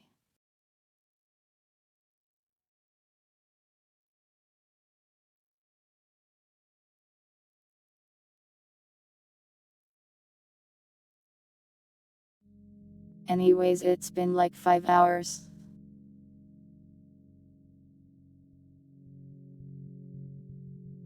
Wonder why?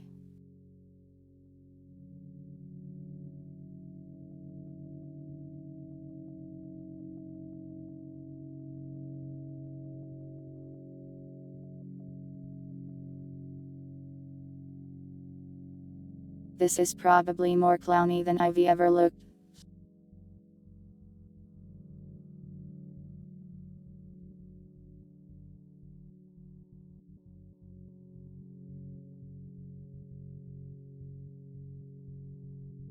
I am not a juggalo.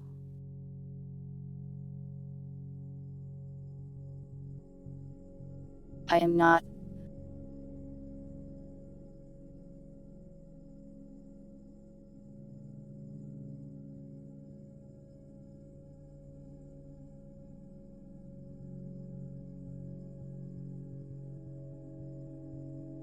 I had a friend in middle school that was, and he would listen to their music at my house and I didn't like it.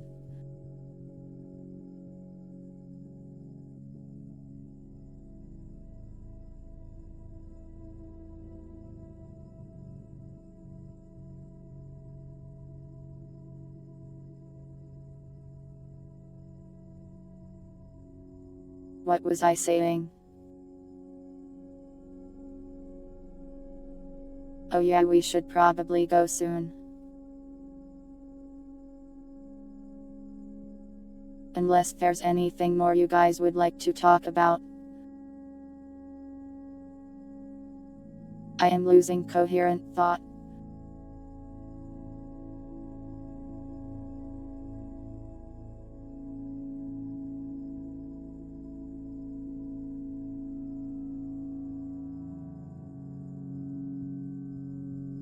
Running these things always makes my brain die.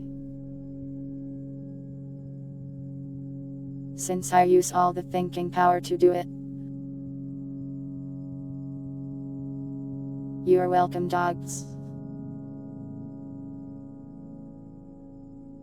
Yeah, we'll probably raid Grimmy.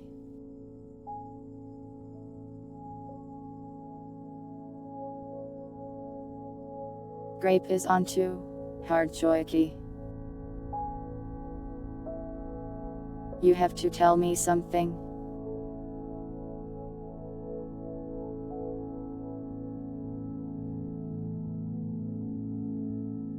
Choice.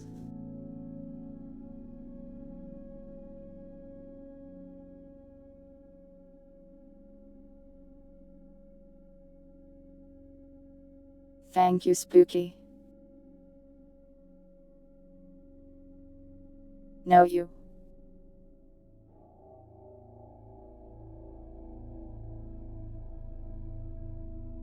I think we'll raid Grimmy since it's playing Voices of the Void and I really like that game.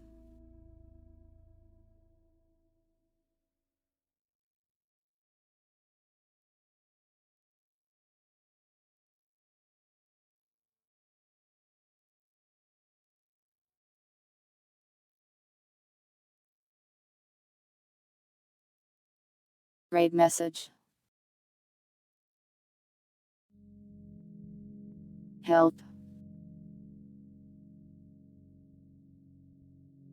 Help, think of one, please.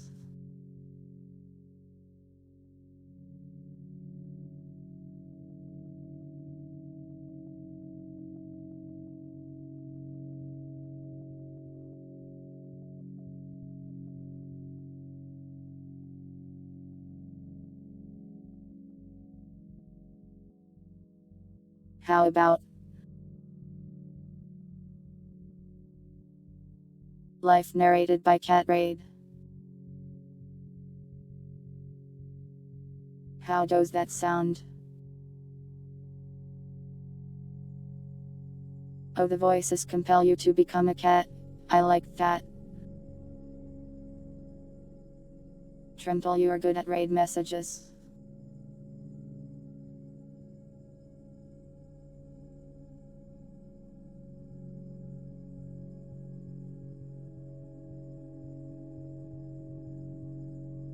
Use that one.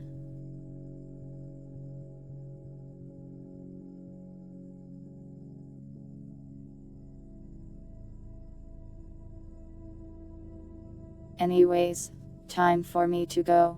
Be nice to Grimmy.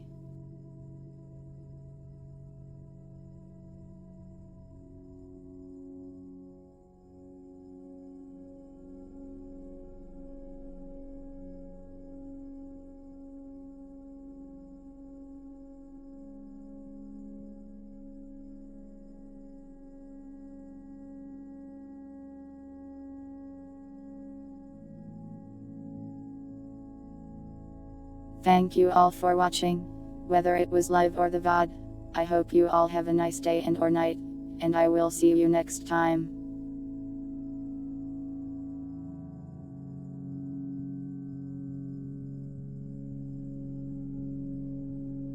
I am glad you enjoyed the story time.